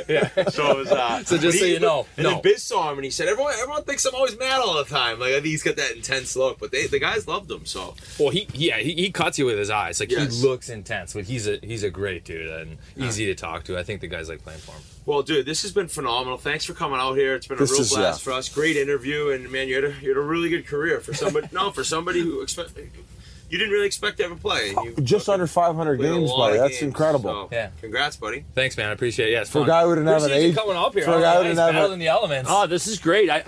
It's like a video game. Like the technology, like you can see the fish and the hook and stuff. It's like a combination video game. It's like Duck Hunter. A little bit, yeah. This is just like wild. Ready Player One. Yeah, good stuff. Let's go. Not bad career for a guy who didn't have an agent until he turned pro. That's right. All right. No, I always say that 10 years. I played 10 years on 2 years of talent, so that's that's a lot better. I was able to grind 8 of them out. Hey, thanks, MSG TV. Yeah. And that was quite a day on the lake. I left a little of my soul on that lake. Can't say where it was, of course, but great time with Cots. Thanks again for coming out. This year also marked the return of JR to the pod. And, well, Indiana Jones ain't got nothing on this guy. So next up is crazy man himself, Jeremy Roenick. Oh, it was just a quick one about. Sorry, we'll get back to this, but I met your buddy last night, Craig. He's buddies with Talkit, and he said I had to ask you, did you catch a rattlesnake and then drive home with it in your car holding it the whole time? Yep. Yeah, so I have a couple. I had like 3 or 4 rattlesnake stories from Whisper. He goes, he carried it while driving with one hand. He was holding it with the other hand the whole time. Yeah. So the first one I had, I was playing a big money match, and I was on the 13th hole, and I'm down. I think I'm down like $2,500, and I have a double press going. It's a par 5, 10, 11, 12 par 5 going up the hill at the upper Whisper Rock, and I'm flailing, right? I'm just not in my zone, and I need to win this hole. And we're walking up the fairway, and I'm way behind because I had to get something to eat or went to the bathroom. And there's this rattlesnake that was coming across the fairway, and I was playing against a couple guys, and I picked the rattlesnake up on the fairway, and I started running towards the guy I was playing, and he turned around and saw me, and he saw I had the snake in my hand, and the look of death came over his face. And if you ever would have seen a 275-pound guy do like the 50-yard dash in 3.2 seconds, and he's screaming like a bitch, get away from me! And literally, I chased him up the fairway. He gets to his next shot, and he's shaking. He can't even move. And I win the next 3 or 4 holes and end up catching up because I chased him with a snake. He was so flustered he couldn't even play with himself. Send them the Venmo request. and then the one I was actually walking out to my car, and the rattlesnake was in the parking lot. So again, I pick it up, and it wraps around my arm, and I have him right tucked in. And I only live like 2 miles from the course. And I said I wanted to scare my wife with it. So I drove home. So I'm holding the snake, and I'm driving home, and I go into my house with the snake, and my wife's making the bed. And I said, honey, I brought someone home. I brought a friend home for lunch. I hope you don't mind. And I put the snake right next to her. God. And if you ever seen someone jump and clamp her nails and feet into the ceiling, and I had to sleep in the guest room for 2 nights. She was so mad at me. My last story is like you guys know Whisper Rock. When you come out of the men's grill, there's a little walkway to the parking lot. Well, as I came out, there was a big bull snake, like a massive bull snake. Now they're not poisonous; they're just big. And I picked up the bull snake and I brought it into the men's grill. And Vinny Del Negro was having breakfast by himself. He was sitting at the table, and I went behind him and I let the snake come. I put it on his shoulder, and the snake crawled up right here while he was eating breakfast. And he jumped the whole table, the whole breakfast, flew over, and he ran into the men's locker room. And again, with a screech that you would never forget that came out of a grown man's mouth. And I thought he was going to have a total heart attack. Thanks again to JR. Welcome back to the show. Great having you. Now here's a word from our friends at Sling TV. Sling TV has something for everyone. All your favorite shows on your favorite channels, all right at your fingertips. So if you're looking for sports, Sling's got you covered with pro and college football and basketball, baseball, hockey, soccer, golf, racing, you name it, they got it. Sling also has reality TV, so you can keep up with the latest gossip and today's hottest shows on channels like TLC, Bravo, MTV, and more. You like news? They got plenty of that as well. Feeling adventurous? Explore thousands of movies and shows on demand. So what kind of mood are you in? No matter what your answer, Sling has what you need. And getting Sling is super easy. Sign up and start watching in just 5 minutes. You can stream on any device and record up to 50 hours with included DVR space. And the best part is you can pause or customize your subscription at any time. For a limited time, you can access everything Sling has to offer for free. That's right, free live TV for 3 weeks. Sign up and start watching in just 5 minutes. You can stream on any device and record up to 50 hours with included DVR space. This offer ends August 4th, so sign up at sling.com/Barstool and start watching free live TV today. Well, whenever you see or hear this guy, it's an instant smile, and it was great to have his long-awaited return to the Chiclets show. And now enjoy the comedic stylings of Colby Armstrong. This story has probably been told, I don't know, 10 times on this pod, but we've never heard it from you, or I haven't since I've been on. The one about your first AHL fight. NHL, right? No, it was American League. Oh, American yeah. And I don't know if it was my first fight, to be honest with you. That one, the Gavin Morgan beatdown. Yeah. Beatdown in Salt Lake City. I think because we have so many new listeners, we got to tee this up for them. Well, I always hear you guys reference it too. I love when you crack it out. Like I hear you on TNT. Stories You're like, check the game notes, bud. It's a great line. It's lexicon.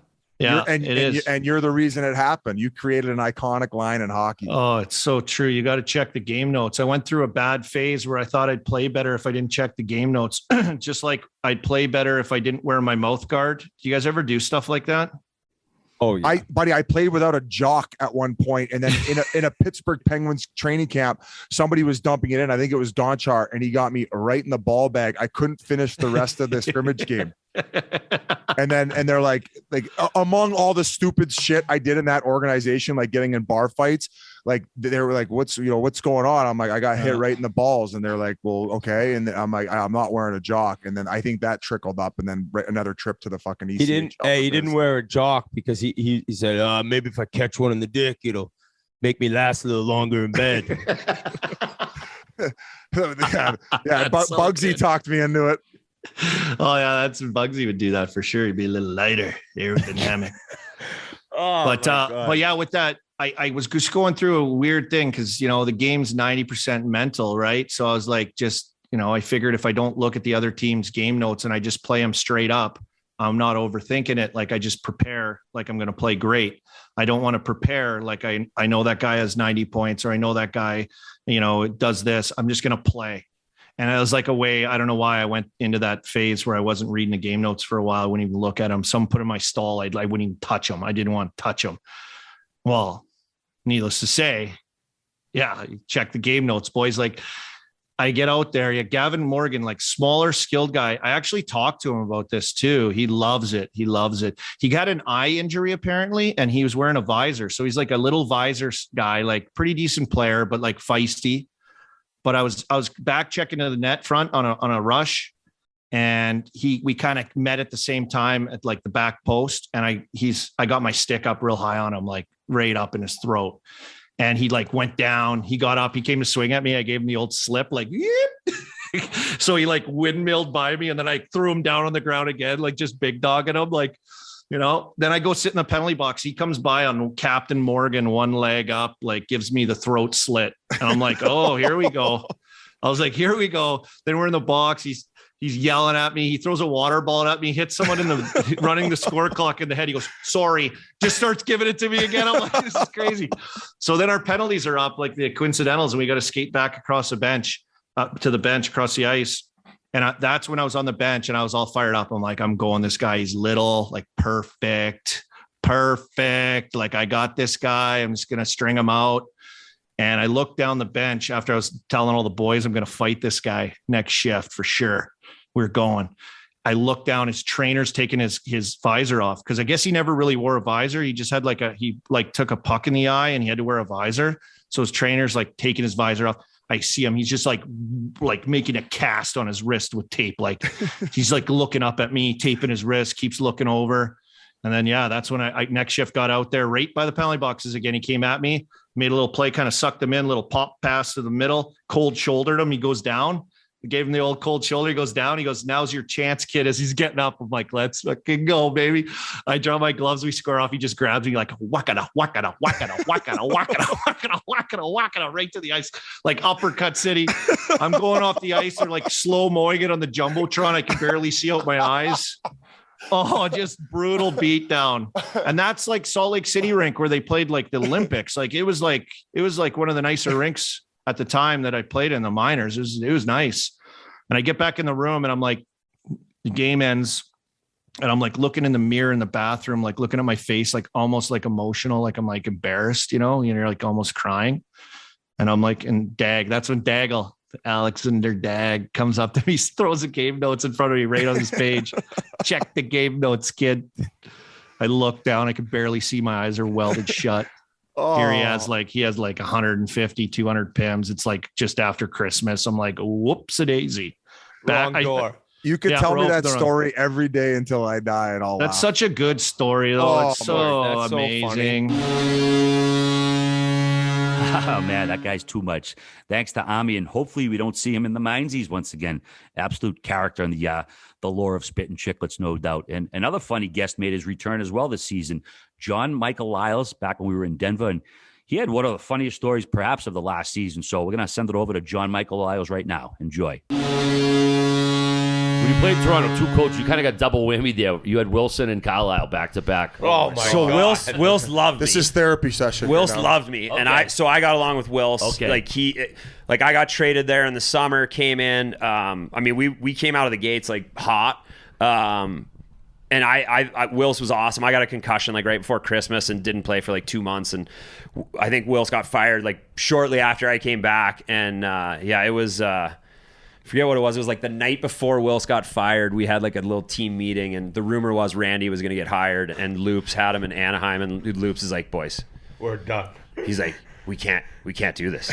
We just can't. Like, we can't have this guy. I'm Loops telling you, is it'll be twitching. the most miserable experience of your life. And for me, it was tough with Randy. American defense. He's openly under despises 6'1" American defensemen. Yeah, under 6'1", like, and he had like. Phil was like ready to quit playing hockey when he found out Randy was getting hired because Phil only drinks Coke. He doesn't drink water. And he heard Randy doesn't let Coke in the locker room, and he's like, I'll fucking quit. I swear to God. I'm like, dude, you just signed a $56 million deal or whatever. And he's just like, don't care. I'll fucking quit. I don't need this shit. Like, yeah, my buddy Conley was on those teams too. And he's old school, and it was not a good fit with him at all. No, it wasn't. What were some of the dumber or sillier things or antics that he would pull off where you're like, this is such a bizarre coaching tactic?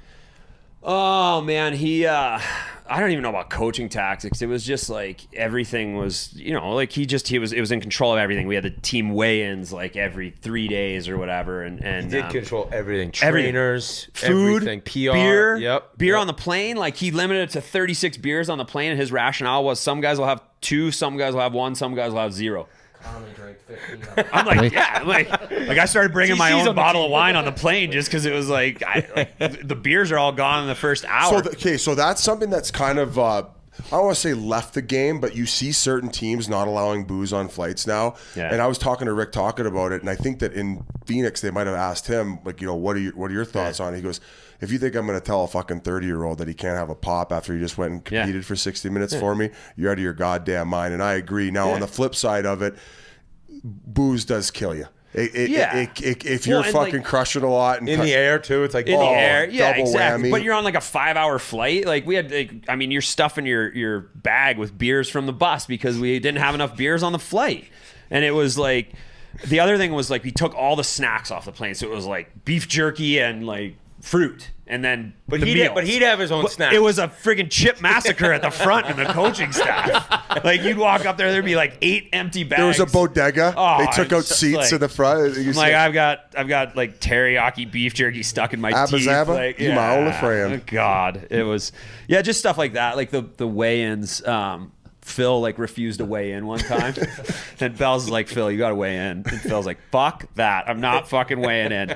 And Bell's our strength coach told Randy, and he's like, you tell him he's got to weigh in. Bell's came back, he's like, Randy says you got to weigh in. Stand off. Phil put his head down the hall and he goes, you tell that fat fuck if he wants me to weigh in, he can come weigh me in himself. Did Carlisle like when he would go at him? Or? He liked it. He liked it. And him and Phil, I think they got along as well as could be. And they had that behind the scenes of leading up to the Winter Classic or whatever it was, and it seemed like they had a bit of a rapport. Yeah. But you don't know how much of it is just genuine chirps or just fake ones. Loops ended up ripping it up with Randy there too. Yeah, he's an all-star. Yeah, he did. I mean, listen, it was I'm not saying Randy was a bad coach. It was just Randy. Yeah, it wasn't my style, right? Like, he didn't want me jumping in the play every other rush. Were you walking on eggshells a bit at the rink most days too? I mean, yes and no. It's not like I got sent to the minors for part of it. I was with the Marlies for a little while. He was fine around the rink. It was just little stuff, and it's just like, I was 30 at the time, right, or 31 at the time, and I don't want to just have one beer on the plane if it's a 4-hour flight. And so, just little disagreements like that more than anything. But he won a Stanley Cup. It's not, he's still a decent coach. And, I'd never rip on him for that. Like, I thought he was a pretty good coach, but for me, it was tough because I wasn't ever going to fit into that style of play that he wanted. He wanted D-men that were going to, knock you off your feet. And we had some good ones. Like Dion was there, and it was tougher for me at that time. So getting traded to Carolina was, it was a bit of a blessing. And I got traded after warm-ups of the Winter Classic, which is always... It's always a good story. It was like I was going out for warm-ups and they were like, "Hey, we got a trade in place, not confirmed yet." And I was like, "That's fine." I'm like, "I'm still going out for warm-ups," and I was just wheeling around in warm-ups. And Pierre Maguire was in between the benches for that, and he called me over and he's like, "Hey." He's like, "You had a great career." And I was like, "Is it over? Like, what's going on?" Obviously he got word that I just got traded. Imagine Pierre Maguire letting you know that your career is over. Yeah, and I was like, "What do you mean? Like, I think I'm getting traded. Like, is it over or whatever?" And then I was sitting on the red line, and Drew Miller and Kyle Quincy are on the wings, and they were stretching across from me. And they're like, "What's going on?" And I'm like, "I just got traded." They're like, "What?" So then walking off the ice, I'm walking off, and Drew Miller walks off with me, and Ryan and I played together, and one of my best buddies. And he put his arm around me because you walk down the tunnel together. And there's somebody sent me a picture of that, him with his arm around me. It was cool, but yeah, claim to fame, got traded after warm-ups of the Winter Classic. Thanks to John Michael for joining us in Denver, man. Great to catch up with him again. Awesome guy. Okay, gang, there's no better way to cap this episode than with the Stanley Cup winner from the Avalanche. And Erik Johnson was very generous with his time right after winning the Stanley Cup. So enjoy Erik Johnson in his entirety once again. Man, we're very thankful this guy was able to make some time for us on such short notice. Sunday night in Tampa in his 14th NHL season, in his 12th in Denver, he became a Stanley Cup champion when the Colorado Avalanche won their first Stanley Cup in 21 years. Thanks so much for joining us on the Spittin' Chiclets podcast. Stanley Cup champion Erik Johnson. Congratulations, my friend. Oh, it's my pleasure. I appreciate you guys taking the time to have me on. Absolutely. I saw you woke up with a stranger in bed today, a 35-pound silver stranger, namely. That was a good one to wake up to, that's for sure. I've had some worse ones, but that was a good one to wake up to. I thought that was posed. I thought you were still up from the night. All right, I got to pretend like I woke up. I haven't slept a wink. The old slump buster. Man, honestly, I think most of us went to bed around 7:30, and then I couldn't get to bed. It was just, we were on such a high, from winning the cup, and I think I slept 90 minutes, and then I got a knock on my door, and Landy was butt naked with the cup in the hallway. So it was a nice morning delivery. Oh man, you need it that size to probably cover the wrench he's got. The fucking guy's got everything that man missing.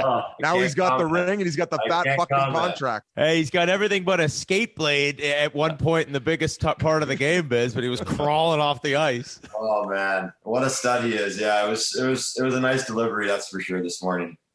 So, do you have any idea you were going to be the first guy to get handed it? That's so awesome, dude, and well deserved. Thank you. Yeah, I did, Biz. Landy, I think it was even after the year that we finished last. He goes, when we win this thing, I'm giving it to you first. And you kind of think in the back of your mind, yeah, okay, whatever. It's so hard to win. You never really know if it's going to happen. And he kept saying it and kept saying it. And even throughout the course of this season, he was just like, when we win it, I'm giving it to you. And it was just amazing. He's such a great guy, and he's one of my best friends. He always makes fun of me and said I was the last cut for his wedding for a groomsman. So but I'll get you the cup. Yeah, he's one of my great boys. So it's super special to share the moment with him, definitely. I've known you a long time, and seeing the interview that you gave after, I think, to Emily Kaplan for the United States feed, it was just, I felt so happy for you, and to hear you talk about almost retiring and what you've been through and the last place finishes. Try to take me through your mind as it all happens. I see you with McKinnon. Are you even thinking yet, like, I cannot believe this, or are you just completely in celebration mode? Like, it took you a while to become so thoughtful, I thought, in those answers. Yeah, I mean, I wanted to give an answer that, just wasn't the cliche hockey answers. I really wanted to make it come from the heart. And I think, you really have to reflect and think to make sure that you do that. And for me, I just, it's been such a career of ups and downs, and, some faults of my own, some faults of bad luck, some faults of just, the way that your hockey career unfolds. But I just, I really just wanted to reflect on what had happened and kind of take it in. And, you always kind of dream about that interview after you win the cup of how it's going to feel and what you're going to say. And, I think it sounds better in your head. And then, you're never really sure how it sounds when it comes out, but I haven't listened to it or watched it yet. But, I had a lot of texts where, people said that, they were crying and it brought them to tears and just moved them. And, I didn't try to do that. I just was trying to speak from my heart and how it really felt in the moment. And, I'm glad to hear that it captured that. Biz, I feel right now like Gretzky when he get traded. I told Biz I wouldn't do this. I'm getting emotional listening to you tell this stuff. It's and that's why the other scene that I loved was your parents. Was that the first time you saw them when they interrupted that interview? I saw them in the stands because I was asking Brendan McNicholas, our great PR person, where they were sitting, and he pointed me to where they were. So I got to wave to them before I lifted the cup. So when I lifted the cup, I knew where they were. I knew where my girlfriend was sitting, so I knew where they were all at. So that was super cool. And yeah, I mean, they've stuck with me all the way. And like I mentioned in some of the interviews, just that's what it's all about. You surround yourself with people that believe in you, and if you believe in yourself, what else really matters, right? So it was nice to share that with them. Talk about sticking with it. You guys were dead last in the league 5 years ago. You end up getting kind of screwed on the draft, get 4th overall. Yeah. And with that pick, you guys get Cale Makar. And at this rate, this guy looks like the next Bobby Orr. What is it like being on a team with this guy? What do you think the ceiling is? And I'll just let you run with that. Yeah, man. I mean, you run out of words to describe him. He's not like a real person. Like, nobody that good is like that nice and that humble. You know what I mean? Like, he's a robot. It's crazy. Like, he's just, you'd want your sister to marry this guy 10 times over. You know what I mean? It's just, he's just such a stud. And like, what he does out there, you just shake your head sometimes. Like, people shouldn't be able to do that. Like, I watch him do that and I'm like, my knee would explode if I tried to do like half the shit he does. You know what I mean? It's just, and it has. Oh fuck, a couple times. Like, it's just crazy. Like, he's such a great guy. Like, he's so humble. He's the best defenseman in the world, and he looks like he'd be like your science tutor buddy. It's just like, who is this guy? He's just so Harry Potter. He's the man. Like, I'm so proud of him because like nothing gets to his head, and he's. I don't know what his ceiling is. Like, how can you get much better than what he is now? He's the best, maybe the best player in the world. So it's awesome. Happy for him. EJ, embrace what Nate Dogg was great. It looked like that Vancouver couple during the riot a few years back, and you could see the raw emotion in your face. How psyched were you for the Nate Dogg having such a huge hand in the clinching game? Yeah, 69 out there. Yeah, we were missionary out there for sure. No, I mean, I'm so after him because I just know how invested he is. Like, nobody really knows behind the scenes what this guy puts into his craft. I mean, he's got a full-time body therapist that he lives in Denver that moved here from Calgary. He's got a personal chef. He's got so much stuff going on that really rubs off on guys, and he just drags into the fight. Like, he'll shoot you that look, and it doesn't matter who you are, whether it's me or it's Gabe or it's anyone. He's not fucking around. Like, he's there to win. He's all business, and even in practice, I mean, you fuck up a rep in practice, I mean, you're getting your head chewed off, and it just brings everybody's level up. And, I'm happy for him because, these are special people. Like Kale's a special guy. Nate's a special guy. Gabe's a special guy. And you look at these guys and they're just a different breed, and they deserve to win. And you want to fight that much more for those guys. I texted Cogs this morning because as having played with him, I could tell how much everyone loved him just from the experience I had with him. Like once you meet a guy like that, you're like, anywhere that guy goes, he's going to be one of everyone's favorite teammates. And I think you handed it to him, correct? Yes. And then he turned around. It was an unreal picture and image of like the whole team was just so fired up for him. So can you explain to the people listening, like how meaningful it was to see him win after the long career he's had? And he got screwed on that Ironman streak too. So he's been through a lot. He did. I mean, I think the best part is watching everybody else with the cup. That's by far the best part. And I've known Cogs a little bit, just training with him in the off season. And I mean, what he did for our team in the short amount of time that he was here had a huge impact. I mean, sometimes it takes a little while to get acclimated to a team, but he fit right in. And he actually called a meeting the night before Game 6 just to get all the guys together and get everyone's thoughts out there. And he stood up and spoke. And I think there were tears in guys' eyes from what he said. And that, hearing from a guy like that, how much it means to him. I mean, he broke his finger and had surgery, and I think he played a week later. I mean, just the grind that he went through to get it done, I was proud of him because, you played with them, and like I said, you want to win for guys like that because, it's so hard to win. And I was telling our young guys, our rookies, I'm like, you look around and you soak this moment in because you don't know if you're going to be back. If you're lucky this happened your first year, we've been waiting 15 years. So, to win for guys like that means a lot. Erik, there's a video of you going around. You took a sort of a final lap on the ice by yourself with your cell phone. What was going through your mind doing that? I needed to just get a moment away. I couldn't see with the fucking champagne in my eyes. And me and Gabe were out there, and we FaceTimed a couple of our close buddies because I had a couple of buddies at the game and they couldn't get down to the ice because we didn't have enough family wristbands. So I was just telling them, meet me at the hotel. We're having a party at the hotel. So it was kind of just a moment to unwind and reflect. And it looked cool on the video, but it was kind of just, it was like your kid and, you just finished a game of pond hockey and you're just cruising out there with your buddies. So it was pretty sweet. DJ, I don't know if you had a chance to hear the quote from Kadri, basically, all the doubters who were doubting him in Toronto can kiss his ass.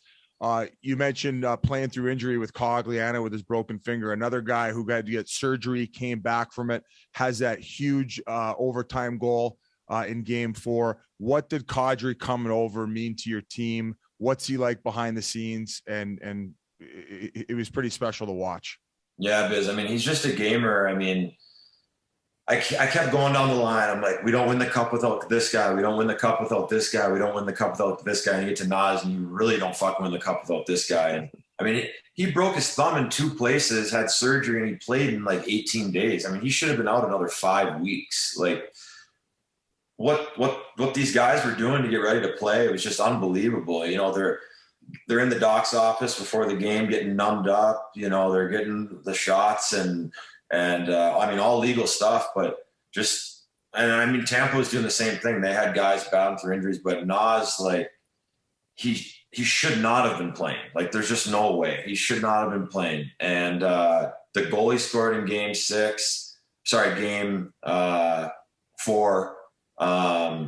he's just a gamer. I mean, he's going to get paid this summer, and he deserves it because he's just, I mean, what a stud. He's just got that swagger about him. You know what I mean? He's just he oozes that confidence and rubs off on guys. I look at like Jack Johnson too, because I remember I was hanging out with David Quinn at BU, who I think was coaching the national program when you guys were there. Yep. And Jack's a year older than you, and I heard about him first, and I asked him about him. He's like, yeah, he's incredible. You got to see this other kid, another Johnson, a year younger than him. So full circle, you two are battling it out together and get your first Stanley Cup. And you know, he's been through a lot. Everyone knows his story, and it's been unfortunate. So to see him win, and having known him for as long as you have, like, explain that relationship a little bit. Yeah, I mean, I've known Jack since we were 15. He's a year older than me. I looked up to him. Obviously, his story's well documented, and you know, not any fault of his own, for sure. I mean, just a shitty story, and you know, he kind of ups and downs too. And you land on your feet. I mean, he came in on a PTO this year, and I mean, he was playing top 4 minutes for us at one point. I mean, he really was a key piece to what we were doing. And when we won, and then, you know, everyone has the cup and everyone's taking pictures. He found me across the ice and he goes, "I want you to come take a picture with me with the cup. This, like, I really want to take a picture with you. Like, this means a lot to me." Like, you know, so that, you know, it brought a tear to my eye almost, just because, you know, I knew it meant a lot to him that we did it together. So, you know, special moments are better when you share it with special people. And that's kind of what we did, and what we all, you know, had the opportunity to accomplish together. Who was drunkest last night? Francis by far. Oh yeah, man, I'm telling you, like, Landy's having this speech in the locker room. Like, "I'm so proud of you guys. We did it." And then Francis out of left field, "We're going to win it again next year too." It's like, dude, let the captain have his moment. You know what I mean? It's just like, oh, it was so funny. But another guy, you know, you go down the list, fuck, you don't win the cup without him. I mean, 6-0, right? He's in the playoffs for us. EJ, I know you mentioned you almost retired last summer. Just how close were you to retire? Now, what was the draw that made you come back for the next year? Yeah, man. I mean, I was sick and tired of getting hurt, like sick of it. I couldn't catch a fucking break. You know, I'd go out for a routine block shot, break my leg, fall on the boards, break my kneecap, take a bad fall, concussion. I mean, I know other guys, everyone goes through their injuries, but it was like fucking 2 years, boom, boom, boom, 8 weeks, 12 weeks. Couldn't play in the playoffs. Had my best season, couldn't play in the playoffs. So then the concussion, I felt like shit all year. And I turned the corner in July. I was like, I'm only playing in Colorado. I'm only playing here. Like, I don't want to play anywhere else. And, you know, there was kind of a question mark whether that was going to happen. You know, it's tough. Like, I could see Joe's situation. Like, how can you rely on this guy? He's had a ton of injuries. Like, you know, he really only plays 60 games a year with all his injuries. So I got his perspective. He called me in July and he's like, "EJ, you know what? If you're healthy, we need you." And that kind of gave me the fucking spark and kick in my ass where, you know, I was getting ready to play, but I was starting to feel better. And then I really turned a corner, and I owe a lot to Joe. He really stuck with me. And, you know, 5 years ago, we were last. I went to him. I said, I want to be a part of the solution. Please, please, please. Wow. Let's get this done together. And he said, "I can't make any promises," which, you know, wasn't the greatest thing to hear, but it's all fun now, right? I mean, it's just amazing feeling. I could die happy. Hey, even when the expansion draft was up, didn't you volunteer yourself to be unprotected so they could even keep some of their young pieces intact? Yeah, I mean, Joe came to me and he's like, "Would you waive?" And I said, "Well, Seattle would be crazy to take me, right? Like, I didn't play all year. I had injury troubles. I was, you know, I'm come from my own skin. You know, I'm an honest critic of myself. I know what I am, who I am. And, you know, I just said, sure, you know what, if it's going to help the team out, I'll do it. I didn't think Seattle would take me. Thankfully, they didn't. Thankfully, I came back and played. Even my dad asked me last summer, he's like, "Are you really going to go back and play again?" I was like, you know what? I'm feeling that pull, like something's pulling me back, you know, like you get that pull that, you know, that something's eating at you. Like you got to do this. And unfinished business. You'd never forgive yourself. Oh, exactly. I mean, man, thank God it all worked out. You know, you just stars align and you get lucky. And how much does Bednar play in a factor of how much guys also love showing up to the rink? Because you talk about a player's coach, you see his post-game press conferences and how calm, cool, and collective he is all the time. I don't know if he's ever snapped in the locker room. Seems like he hasn't, but he just seems like the best guy ever. Yeah, he is. I mean, he's got that blend, right? He's got the balance of player's coach, and, you know, if you're not playing well, he'll give you a kick in the ass. And you know, I went up to him last night. I'm like, "So you've won 3 titles now, right? The Coast, the AHL, and the NHL." And he didn't say anything. He just went, I'm like, 5 titles. And he's like, 5 titles. I'm like, okay, congrats, man. That's awesome. So he couldn't take the compliment of the coast, the A, and the NHL. He's like, no, I got 5. I'm like, oh, all right. So yeah, he's got dad of the year from his kids, and then husband of the year from his wife. Yeah, so I was laughing. I'm like, all right, he's got 5 titles. But honestly, I read that he's the first coach in history to win all 3. So he's a winner, right? I mean, that just doesn't happen by mistake. You got to really be dedicated at your craft and know what you're doing and push all the right buttons at the right time. And he has.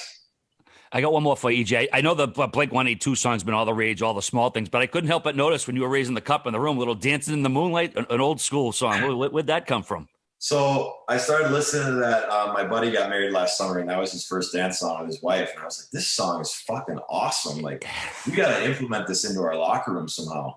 So it wasn't lively enough to be our win song. So we had Heat Waves, which is so cool. Late nights in the middle of June, I'm always thinking about you, whatever the line is, so about the cup, right? And so then I was playing Dance in the Moonlight right after that all year long. And I just think it's such a cool old school song. And I was jamming to that. And it was kind of my anthem for the summer last year. And I'm going to play it a bunch this summer too. Nice. Love to see it.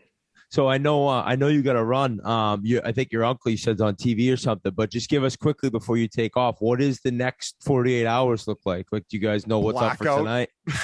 Besides getting crushed, I'm talking about where. Yeah.